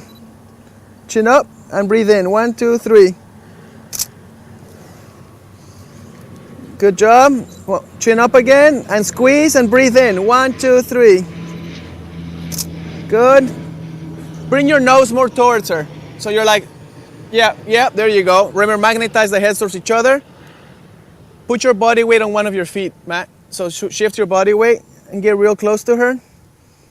And Kissia, go ahead and breathe in when I tell you. 1, 2, breathe in, go. Chin up more and squeeze. Ready, go. And last one, let's see, go. Can you pull your hair out so it's not in the way? There you go. And now, go. Close your eyes and squeeze. Ready, go. Okay, last one. Go. Can you fix the hair a little bit again? I'm sorry. The wind's not helping. Wind is not helping, but you are. All right, give him a nice squeeze. Close your eyes. Okay, thank you. Yeah, so let me explain this photo real quick, the last one I just took.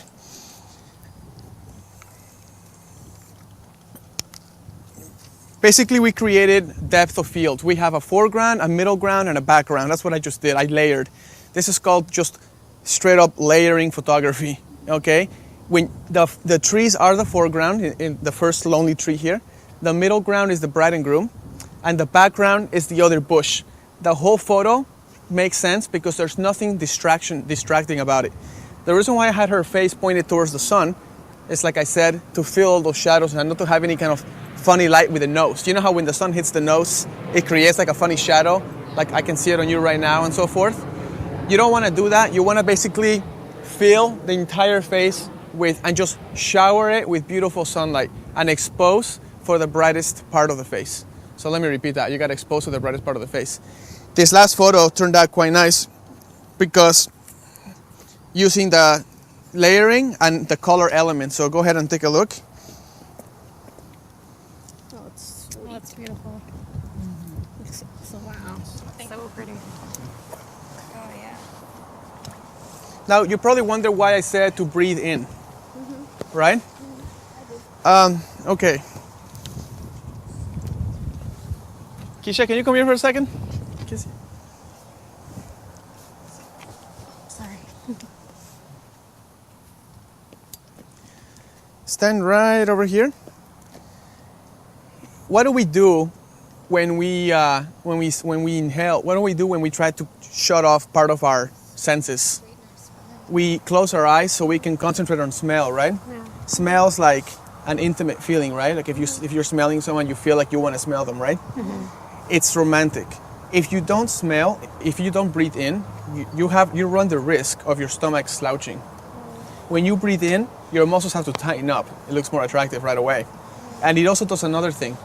When you breathe in, it creates a real sense that she's really into that moment because she's trying to like feel him, right? Go ahead and like close your eyes, squeeze an invisible person in front of you and breathe in. You see that expression just turns romantic right away? Now forget that whole breathe in stuff. Squeeze the man right there. Close your eyes. So see how it doesn't look right? Yeah. Sometimes people say like, why do you achieve these looks that are so like in the zone? And you have to study this breathing and how do you respond to them. If you smell a tomato, you close your eyes to inhale it, right?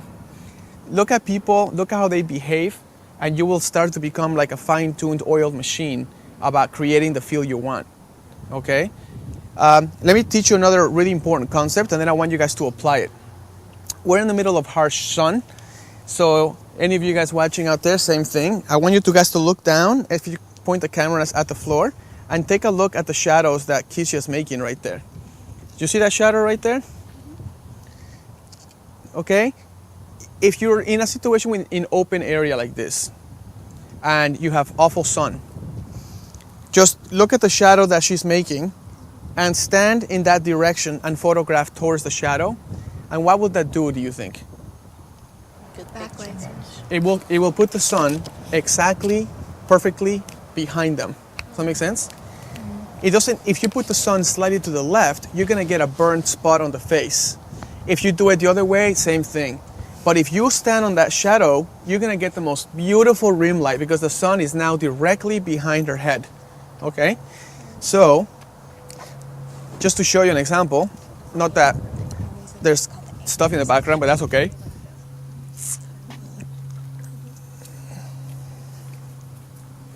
So, it doesn't really matter what we do. I'm gonna mess this up first, and then let's take a good one, okay? So if you don't pay attention to this, go ahead and turn your body. Okay, stop right there. Okay.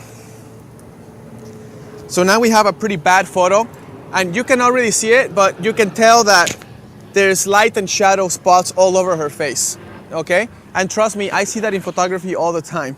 Because people are like, well, it's open, you know, I don't have a diffuser, what do I do? Well, follow that shadow line, just walk to it.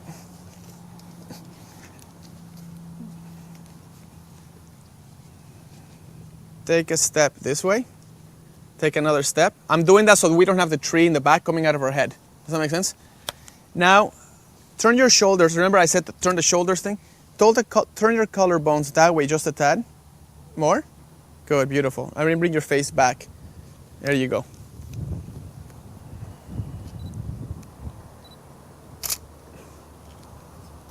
And one more time.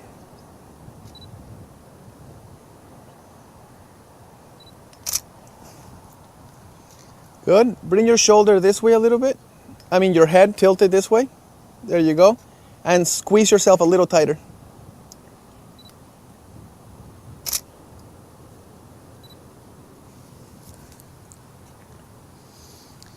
Okay. This last photo I took is the one that looks right.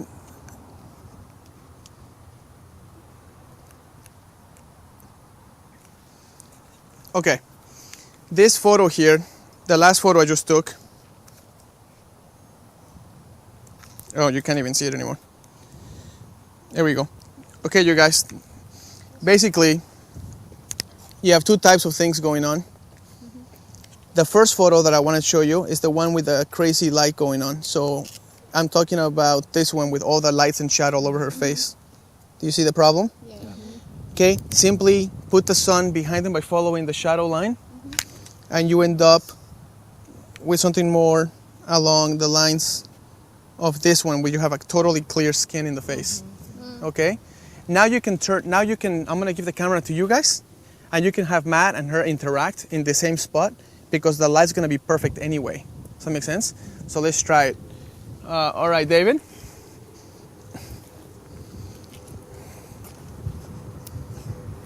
Here you go, my friend. Thank you. Get the camera there. Let's go ahead and change this up a little bit. Let's move, doesn't really matter, let's just work on this technique. Let's try to move, you know what, let's not even do it. Let's just do it here for now.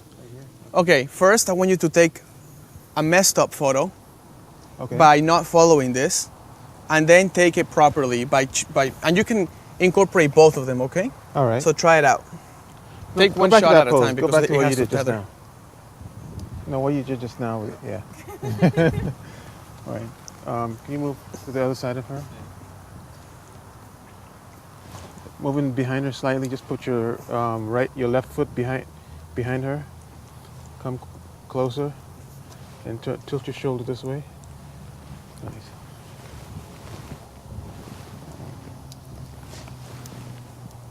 You have 90 degrees on the wrist.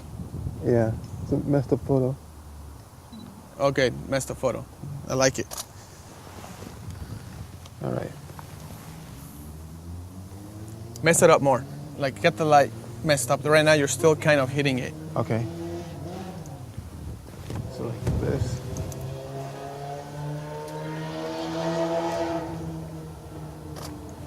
Okay, for the people viewing online, you can probably tell by now that burn spot right on his face, the sun is coming in and squeezing into that side of his face. You see that?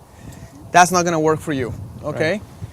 If you wanted to do a bunch of shots here and you have no time, follow the shadow and you can play with depth and all kinds of different things that are part of the posing shot, which is more tomorrow. But we could try,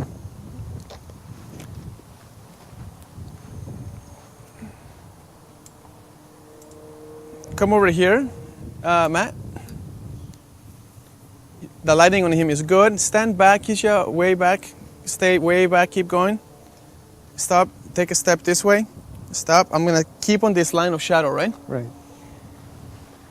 Put your hands in your pockets and laugh at that yellow car, okay? And as he laughs at that yellow car, it's a good car, man.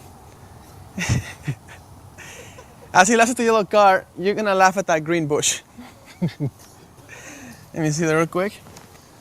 And basically, as long as I'm following the shadow, I can create all kinds of looks. So, now there's a tree in the background, but I can fix it. Okay, laugh at the yellow car and laugh at the bush. Good. Now laugh at the bush, but further down. Like the lower part of the bush is much funnier, okay? Ready? Now, when you laugh at that yellow car, move your body forward and really go at it. Okay? Ready, go. Good job. Good job. Okay, laugh at the yellow car one more time. And laugh at the bush. Good bush. Good bush. You like the bush. Okay. Okay, guys. Come over here if you want. What was the reaction when I was being so specific that it was so dumb and silly? Natural laugh. Right. Right. One thing I want you guys to know, another little hint that's really important. When you are taking a photo like that, don't make the joke unless you have the camera ready to go. Does that make sense? Yeah. So you want to go like this, like point the camera.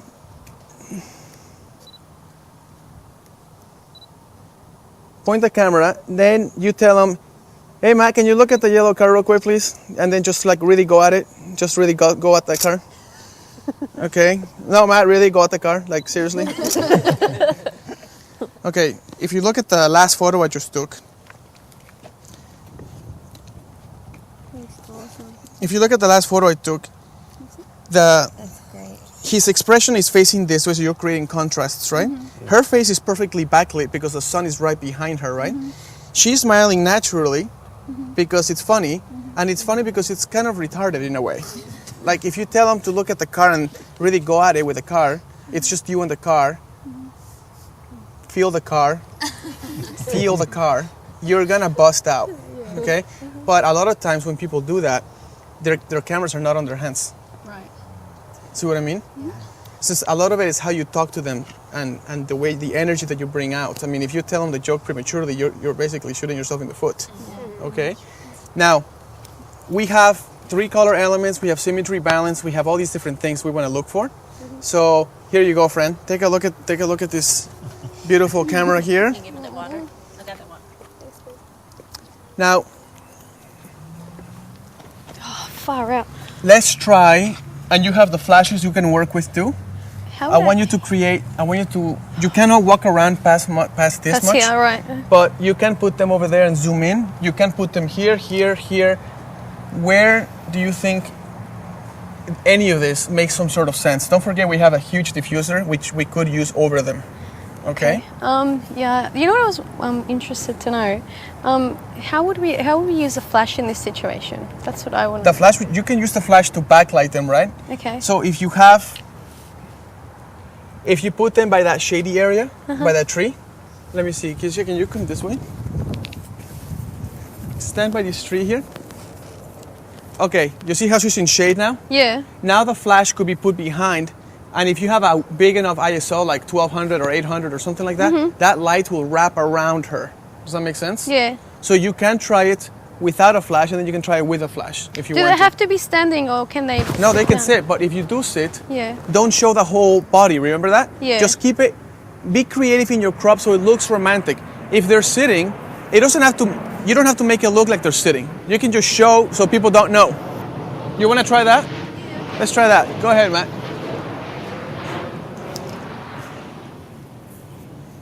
So kind of. So can we get into sit or what's that thing? Yeah, just. Can you guys sit? Here. Thanks. Go ahead and pose. All right. Can I get you to? I know it's kind of obvious, but the only thing I can think of is to put her in front of him. Is that weird? Do you have a better idea? What do you mean in front of him? Like so, open it. So her to sit in between his legs. Is that weird? It's not. It's a little too. Is it? I know it's obvious. It's fine. It's a little. As long as you have the spinal cord straight, the fingers are in the right place, you avoid 90-degree angles and all of this stuff. You magnetize the heads. You tilt the heads instead of slouching. Far out. All right. Well, can you help me? Sure. All All right, so your arms need to be a little bit softer. Yeah, I really like hitting legs up. What do you reckon? I actually think if you do it this way, Uh-huh. you're gonna have to shoot and you're gonna have to get too much of the grass in the background. Right. And that oh, grass, you said you don't want grass. that grass is green, Uh-huh. and green is not your friend. That's right. So should Okay. we stand them up then? But you can use that background, so you have to shoot it more. So she has to stand straighter. So sit up straight. Straighter, sorry. She should be in the back. She can. Just kidding. What do you think? Does that look dumb? Nothing's dumb. Nothing's dumb. You're Alright. doing fine. Okay. But I like how they look. Now So- let's take a look at his face. Yeah, he's too straight. His face is not doing anything, right, at this No, point? yeah. And you want to create points of contact. Remember the points of contact and all that stuff that we talked about? Mm-hmm. So the points of contact are not going to be on the legs, are they? No. Also, Nikki, from when you're shooting, the knee will be the point of the main focal attention, right? So you're going to, again, tilt your head towards her again. Yeah. And bring, now, a little more. Now we have a nice armpit picture, right? And I say this because a lot of times when you have the bride caress the groom, they always go like this. Yeah. And you don't want the armpit to be the center of attention unless it's a really great armpit, okay? So Yeah. grab that armpit, bring it down, and just have her the tip of her fingers barely touch the face. Uh-huh. So, Oh, that looks so much better. you see? Yeah. Now you're gonna magnetize the heads together. This is all part of the 777 things we talked about. Yeah. So it doesn't matter how you do it, Mm-hmm. you just keep adjusting according to that. Okay?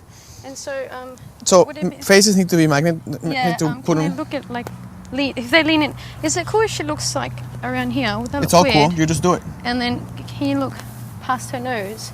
No, honey, you look around here somewhere. Does that look? Let me see. I can't see from far away. Sorry. She just keeps giggling. Dip, do you reckon? she needs to probably sit further back into him. So can you Yeah. sit more into him so she's not slouching so much? Like Thank you. really get in there. There you go. Thanks, Okay. Roberto. You're welcome. You see that's quite nice. Oh, that looks heaps better. Yeah. Okay. Oh, it looks wonky now. It looks funky, so we can put it down. So yeah, put your hand down, babe. Let me try something. It's funky because the elbow's too far out. Mhm. See what I mean? Yeah. Try. Sorry. What about his legs? Because see how now they're like. Can you put your leg Rest up? your elbow here. Do his Rest your elbow, and then just. do his feet look far? But we're not going to get. You're the not gonna feet. get the Doesn't feet. matter. Yeah, sorry. Right, you're not gonna get the Don't feet. worry about your feet. You're gonna That just looks photograph better, this, yeah. okay? Mhm. All right. Sorry, I'm just going to get your hair out of your face. Excuse me, babe. All right, there you go. Go. Okay. Before we shoot or anything, All right. What's, remember that the faces are turned towards each other, right? You see Mhm. that?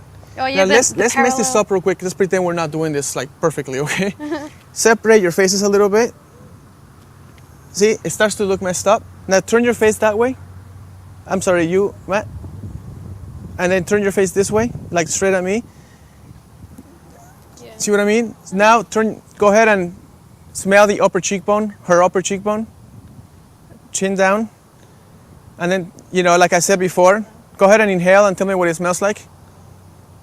Yeah? Smells like cheekbone. It's cheek. Picture. Does that make sense? Yeah, When that you looks say so something much like that, either they're gonna bust up from what you're saying, or they're gonna make their own embarrassing joke. Yeah. Okay? But of course, my camera wasn't in my hands, Yeah. right? Oh, bugger. So go ahead and take the picture. Now, I don't think the sit-down pose in this situation, we can make it look good as long as you don't show that they're really sitting that much. Just kind of keep it within this frame. Does that make sense?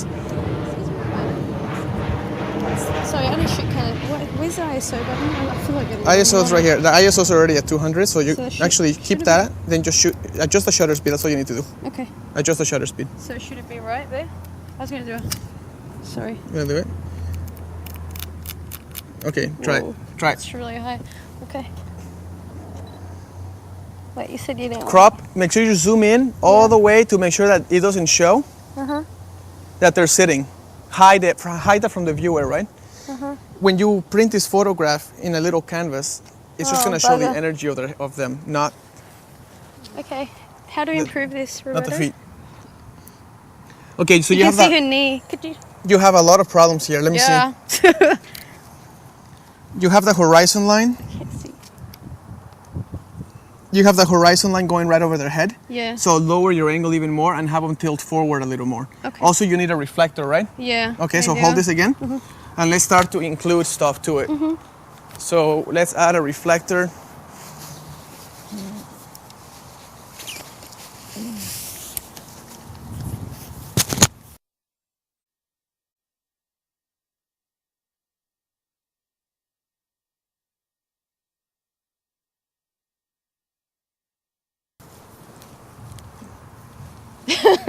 Now, guys, sometimes people ask me this. Basically, you're gonna give them just a kiss, like that's enough. You see that? That's enough. Now, I think I have a gold side, and I'm gonna use that one to warm it up. So that's enough, right? Right there. Could you hold this for a second? Is it bad to shoot it from up here? You know, I know you said grass is not your friend. Okay, now you have to increase the shutter speed. Yeah. Because now you have too much.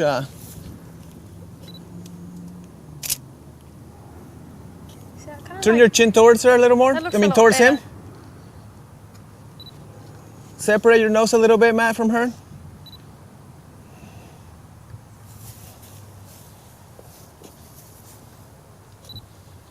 Matt, look at her lips.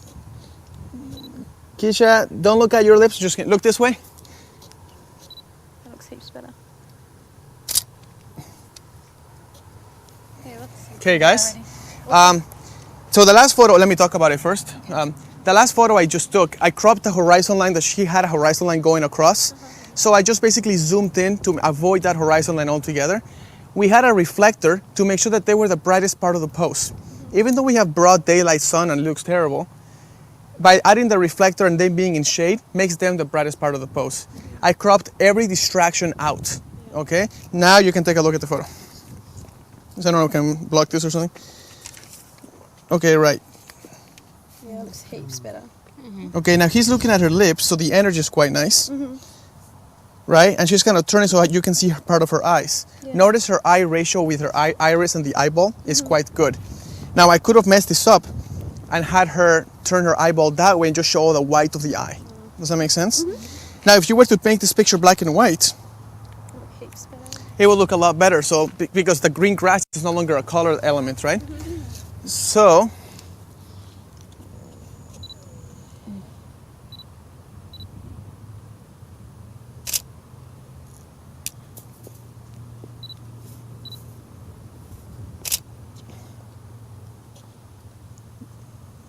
breathe in, Matt. Ready? 1, 2, 3. Just you, Matt. Look at her lips and breathe in. 1, 2, go. And last one. 1, 2, go, Matt, go. Okay, Matt, smile her a little more at her lips. Just laugh her lips. There you go. Good. All right, Keisha, smile and shyness. Ready, go. All right, guys. The last picture was black and white. I did that to get rid of the green, red, and blue. By the way, there is no red or blue. There's just green. But that's enough for me to turn it black and white. I cropped out the horizon line. We added the reflector was there, right? And the photo in a pretty bad place. I mean, stay right there, stay right there. Okay, I was like, oh. I mean, look, you're going from this. You're going from this, which is what a lot of people do, just show everything, the whole context and everything, right? To this, where you have no color problems. The reflector, they're the brightest part. They have negative space in the photo. See what I mean? Now this can be, you can sell this to people, to your clients. Now this is not exactly what I would call the greatest situation in the world. It's not that exciting, but that photo looks incredible. It just looks beautiful and sellable, which is the most important thing, right? Let's have somebody else try it. By the way, thank you for doing that. We did a sit-down pose, and we totally fixed it using those 7-7-7 rules. Yeah. Okay? Do you understand how to get rid of the horizon and all of that? Yeah. Okay. Thank you. Okay. Let's try to go to, let's see. Let's try to go over there and see what we can pull from that side, okay? Thank you, my friend.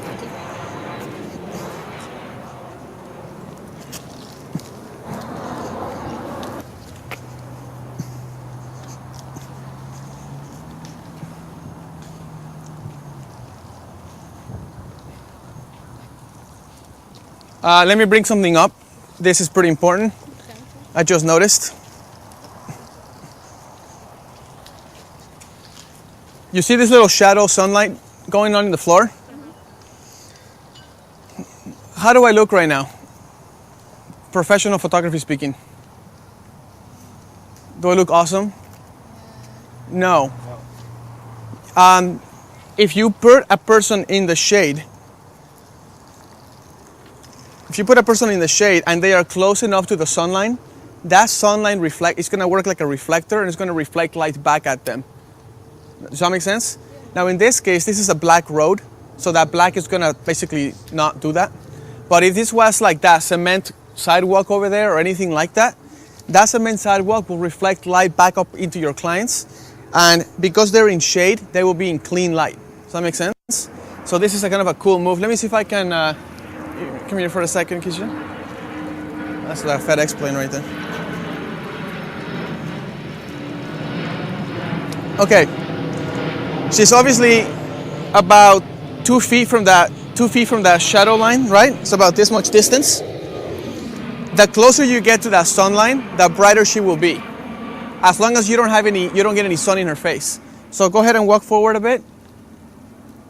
Right there, stop. Let me see. Okay, take a look at her face real quick. Just see that glowing in the skin. Now stand back as far as you can, like near the bush. Look how her skin gets darker. Starts to very subtle because this is a black road. In fact, let me fix that black road. Can I get that reflector going on? I'm just gonna pretend that reflector is the road.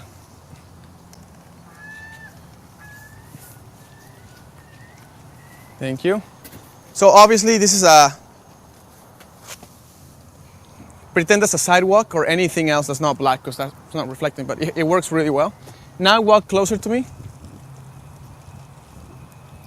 See that fills up the lights in her eyes? Yeah. Lean forward a bit.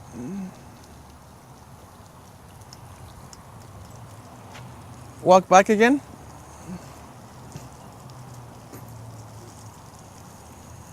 Actually, that's still working because it's still getting this side. But many times when you have big family groups or big groups or anything like that, I just look for if there is a spot of shadow with sun in the other side, and all of that sunlight bounces into your people, and it looks great. It's actually part of my book, and I have pictures that I can show you later. I can show you what this technique looks like, and when you don't apply it, it just looks like dead light. You see what I mean? So, okay, thank you. Let's come this way.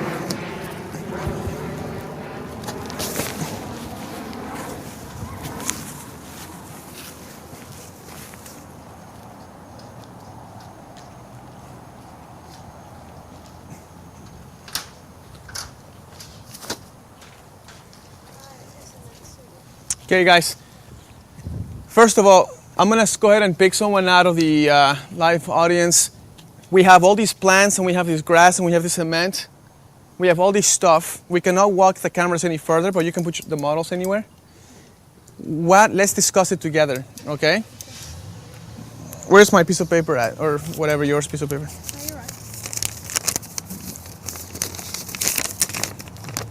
Do we have geometry here?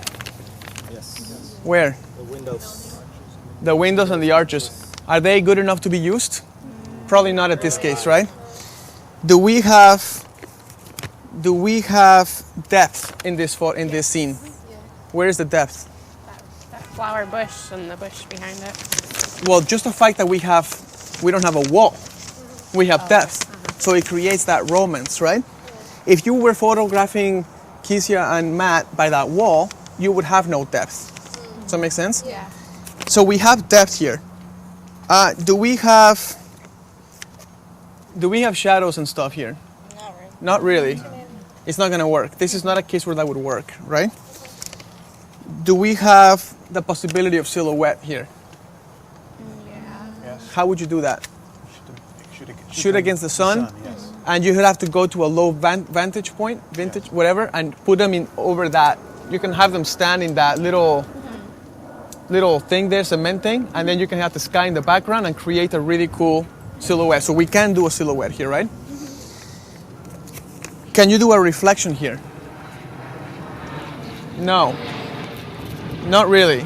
You can use one of the car's mirrors and that kind of stuff, but that's getting too much, okay? Do we have color elements here? Where are they? Good. Do we have patterns and repetitions here? Yes. Would you say it's fair to say patterns, repetitions, and color elements and depth are the strongest gifts this place has for you? Yeah. Right? All right. Let's try to create a lot of different photos with these elements. All right? So let's start with you. Okay. Yay! Yay. Thank you. You have ice light, I don't. you have flashes, Oh. reflector, Okay. and diffuser. So we have a big diffuser, and we can use it if you want to use it. These are the tools you have. I'm not going to tell you anything. I'm not going to help you until you take the picture. Okay. You have to compose it and perfect it in front of everyone. Okay. Okay, go And ahead. How far can I go? You can be with the here. models? The models can go there, but you Anywhere cannot over get here? too much further. Anywhere over You here? can walk up there. Oh, but can the models go anywhere? Yeah, over the models here? can go there. Okay. Okay, so let's try it. Mr. Matt? All right, my friend. She is like the ninja master of whatever she's gonna make you do right now.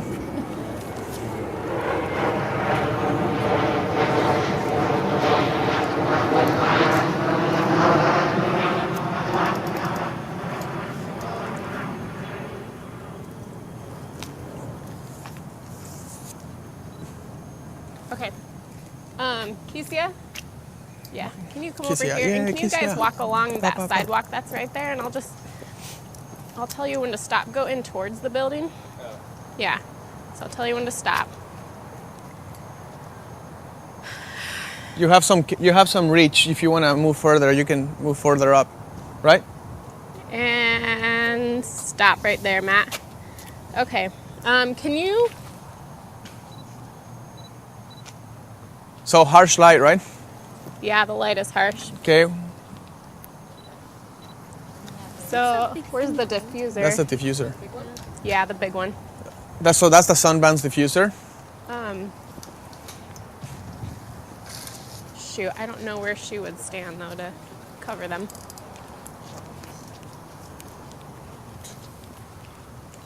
Can you guys sit down? But yeah, sit down. I'm gonna see if I can see you. And sit up as tall as you can.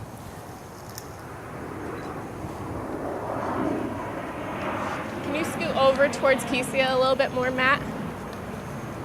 And put your right shoulder behind Kesia.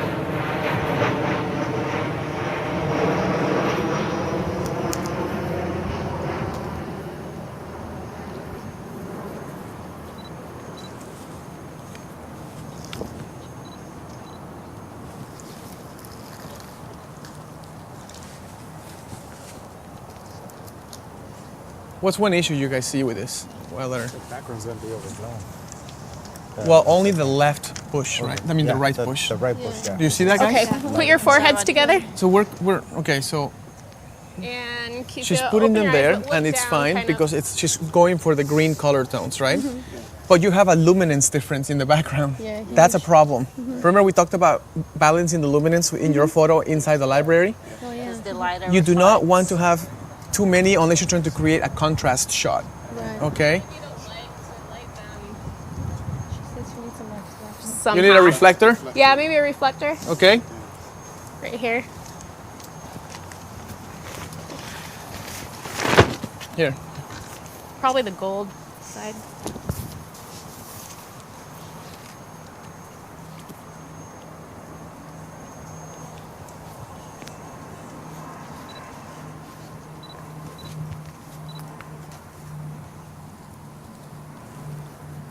Oh yeah, okay.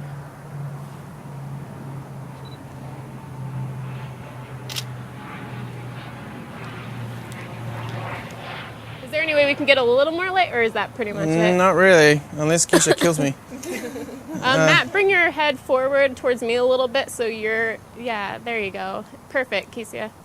Keisha, turn your head a little bit towards me, but keeping your, yeah, there you go. Okay. Okay, and Matt, turn your head back so foreheads together. There you go, perfect.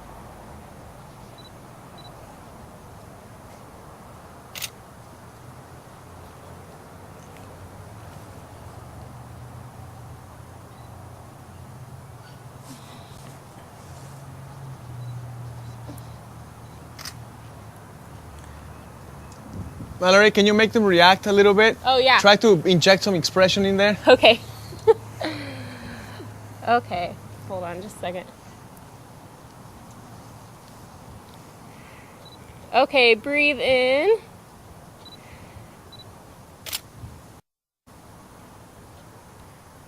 Getting reaction is harder than, Just be confident about it. You're doubting yourself. Does that make sense? yeah. Don't worry about what they're thinking about you, telling them what to do. Just do it.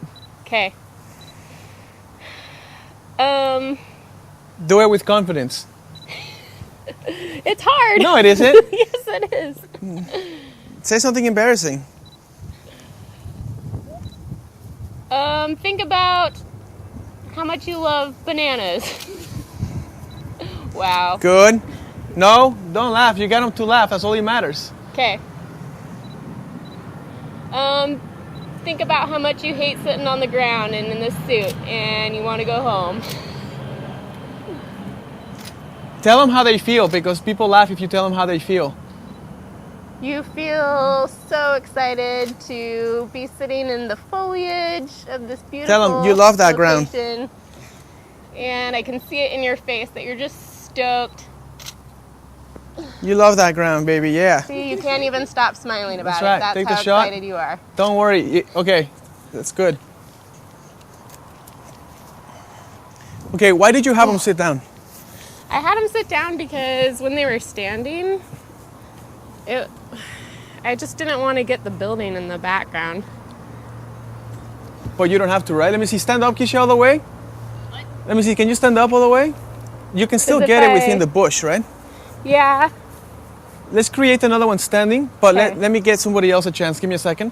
Pepe hasn't gone. Pepe, go ahead, my friend. Give it a shot. You want them on the same spot or different Yeah, just keep spot? it the same spot. I want you to work on all the elements to clean up the image, okay? Okay. Now, for the audience members online, you already know that we're choosing this because it's the same repetition of leaves going on.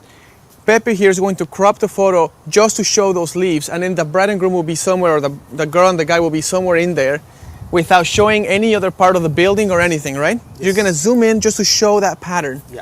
Okay, so let's go ahead and stand them up and Matt, can I have you guys step about a step to my left? There you go. okay, you got it. You got it. All right. So, and let's see. There we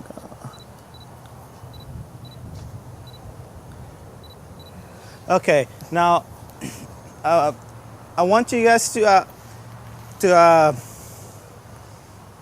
Matt, can I have you turn your body towards her? There you go. Okay. Just make sure that this cable is nice and snug. All right. Oh, and just gotta wait for that to finish. Once that's done, can you turn it on? Sounds good. All right. All right. In the meantime, okay, Matt. So you're gonna lean towards her left shoulder. All right. There you go. Very nice. And can't pronounce your name. I'm sorry. Keisha. I'm sorry. I'm bad with names. She loves it when Keisha. people don't pronounce her name. Keisha, you're gonna also lean towards them. Yeah. Can I have you, Keisha? Can I have turn you a little bit your face a little bit more towards my left? Guys, there you go. while he's doing that, just want to say, I'm picking up on a pattern here. When you're posting them, you go for the serious thing because you're not trying to inject any expression because it's embarrassing too. Does that make sense? You have to be able to create moments that people want to laugh at and enjoy and their heart opens up. And everybody's serious every single time. It's not going to sell your photos in a bad economy, okay? So I know, like Mallory, you were feeling embarrassed when you have to say something stupid to make them laugh. Yeah. But you know what? It's stupid for 2 seconds and the photo lasts forever. True. So in my opinion, I'm willing to look like an idiot if I have to. Okay, when they were sitting and I started telling them, oh yeah, you love that sitting on the ground, you love that ground, you on the ground, you on the ground. It sounds like, yeah, me on the ground. What is that supposed to mean? Right. But it's like, because they're in the middle of this and you're just so nonchalant about it, they will react, okay? When I say, look at that yellow car, and yeah, you in that car, that car. That car. Right. You are gonna get this laughter and it brings human emotion out. And everybody listening online, this happens at every workshop. Don't be shy to be confident and to be silly for 2 seconds. You know, be silly. The picture lasts forever. Remember that. Your silliness will be forgotten when you blow your clients out of the water with a great photograph. Does that make sense? Yeah. So don't be silly. Don't be too conscious about yourself.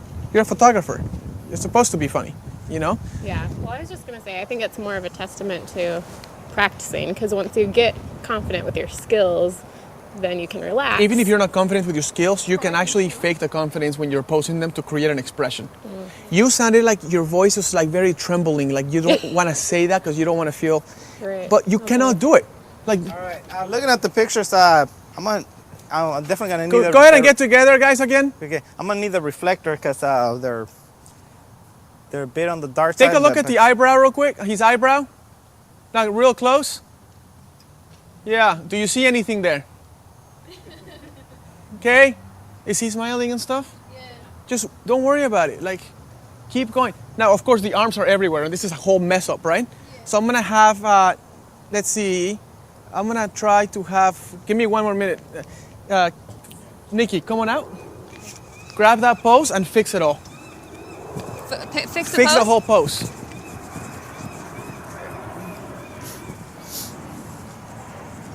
Okay, I'm fixing the pose.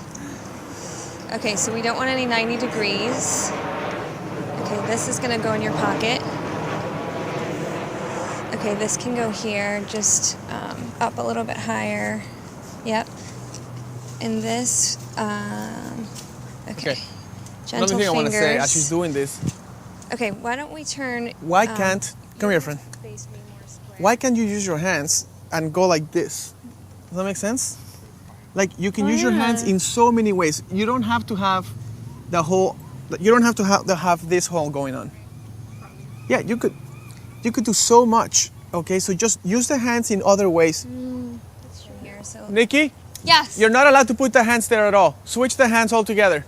Oh, move the hands? Yeah. Okay, let's turn you this way.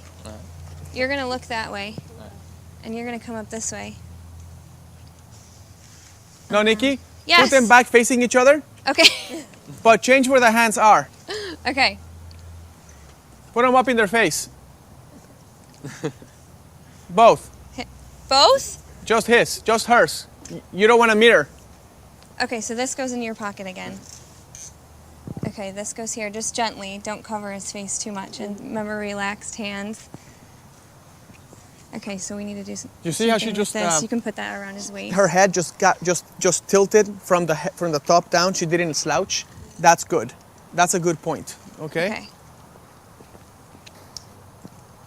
The noses are pointing at each other. I guess I don't understand what you want me to do right now. No, now. you're good. Just wanted you to clean up the pose. Okay. Now their noses are pointing at each other. Okay. Turn it so they cross out some point. See how much better that is?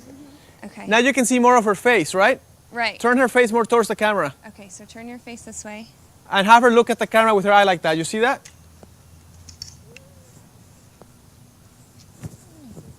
Look at it. Let me see something. That looks very good, Nikki. Nikki, that looks great. Okay. Except his weight is not shifted anywhere. So relax him. He looks like a statue. Okay, so shift your weight onto your far leg. Yep, and remember straight spine. Incorporate his hands. What's that? Incorporate his hands. Because if you have a beautiful girl putting her hands on you, you don't go like this. I mean, I know I wouldn't. I would be like, come over here. You see what I'm saying? You want to do something. So don't just... I know. It is when you're posing, but when you inject the expression, you can create that spontaneous moment, okay? Okay. Is that better? Yeah, very nice. Now, where do you want the eyes? Okay, so you're gonna keep looking at her shoulder, and you're gonna look towards the camera, and turn your chin towards the camera just a little bit more. So you can, yep. Yep, that's good. Good? Yeah. Now, why is he so angry at her? He's You not. see, I He's said that gonna to make check him laugh. He's gonna. And then you respond, and it's funny.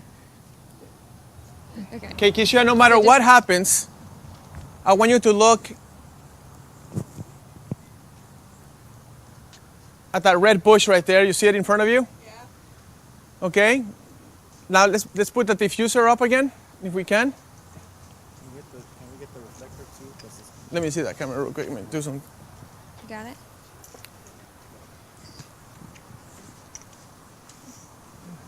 That poor thing is backwards or something.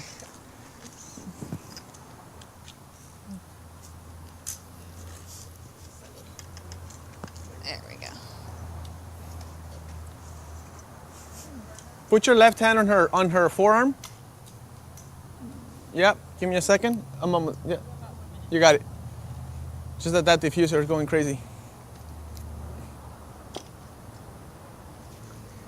Almost, guys. Almost. Okay, look at that red bush. Good, Matt.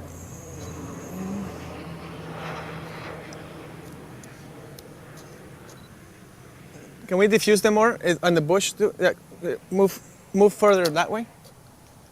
Further more. More. Oh, I see. Yeah, sorry. Turn it. Because the. Don't they look too straight? Her fingers. Think like gentle ballet hands. Do it, but do it without being angry at me, okay? Good job. You still look a little angry there. Think about the yellow car. Hold on, we have a diffuser problem. Technical difficulties on the set.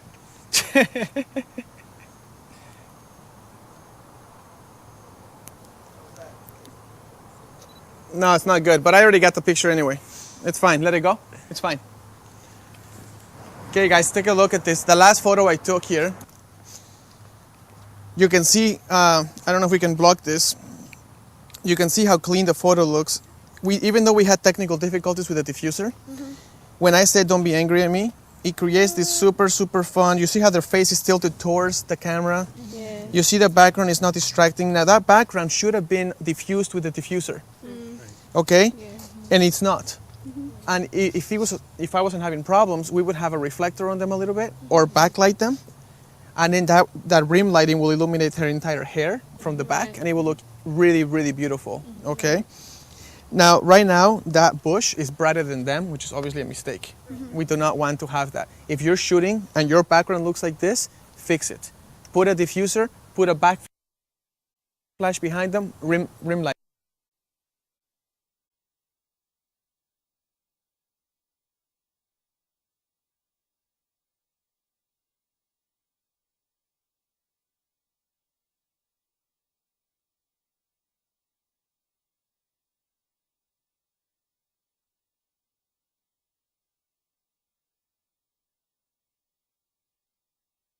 Yeah, we'll just okay, finish right great. here. So I have one final question for you, just kind of to bring it full circle. Earlier today, I think you said that you don't necessarily want to inspire people, you want to encourage them. Yeah. So Jenna Donnell says, how do you stay encouraged?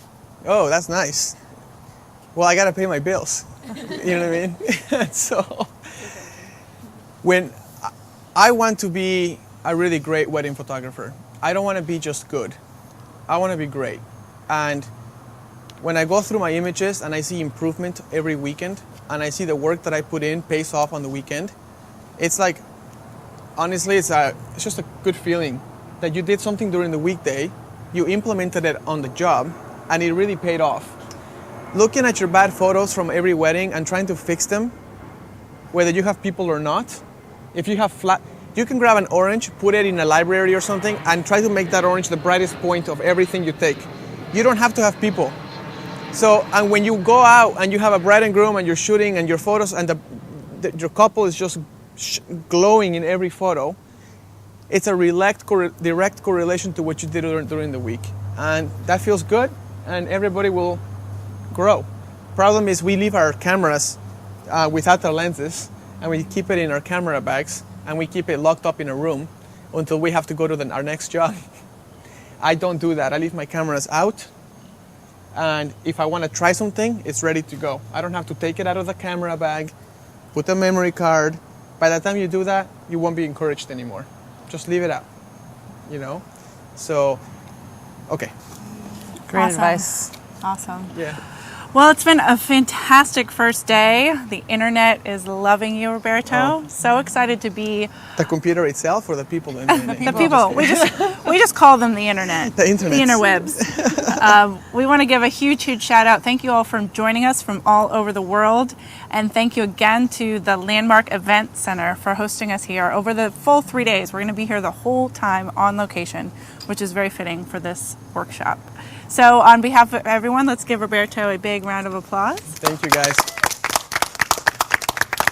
And you. I actually want to read you a comment that came in through email. So somebody has been so encouraged that they sent an email, and that was from Tina. I won't read the whole thing, but Tina says, I'm so enjoying your insight, Roberto. It is the foundation of lighting elements, of leading lines and angles that has been around for generations of photographers, but you have turned into a modernized style that speaks volumes, and you show us how important every detail is to separate our artwork from the masses.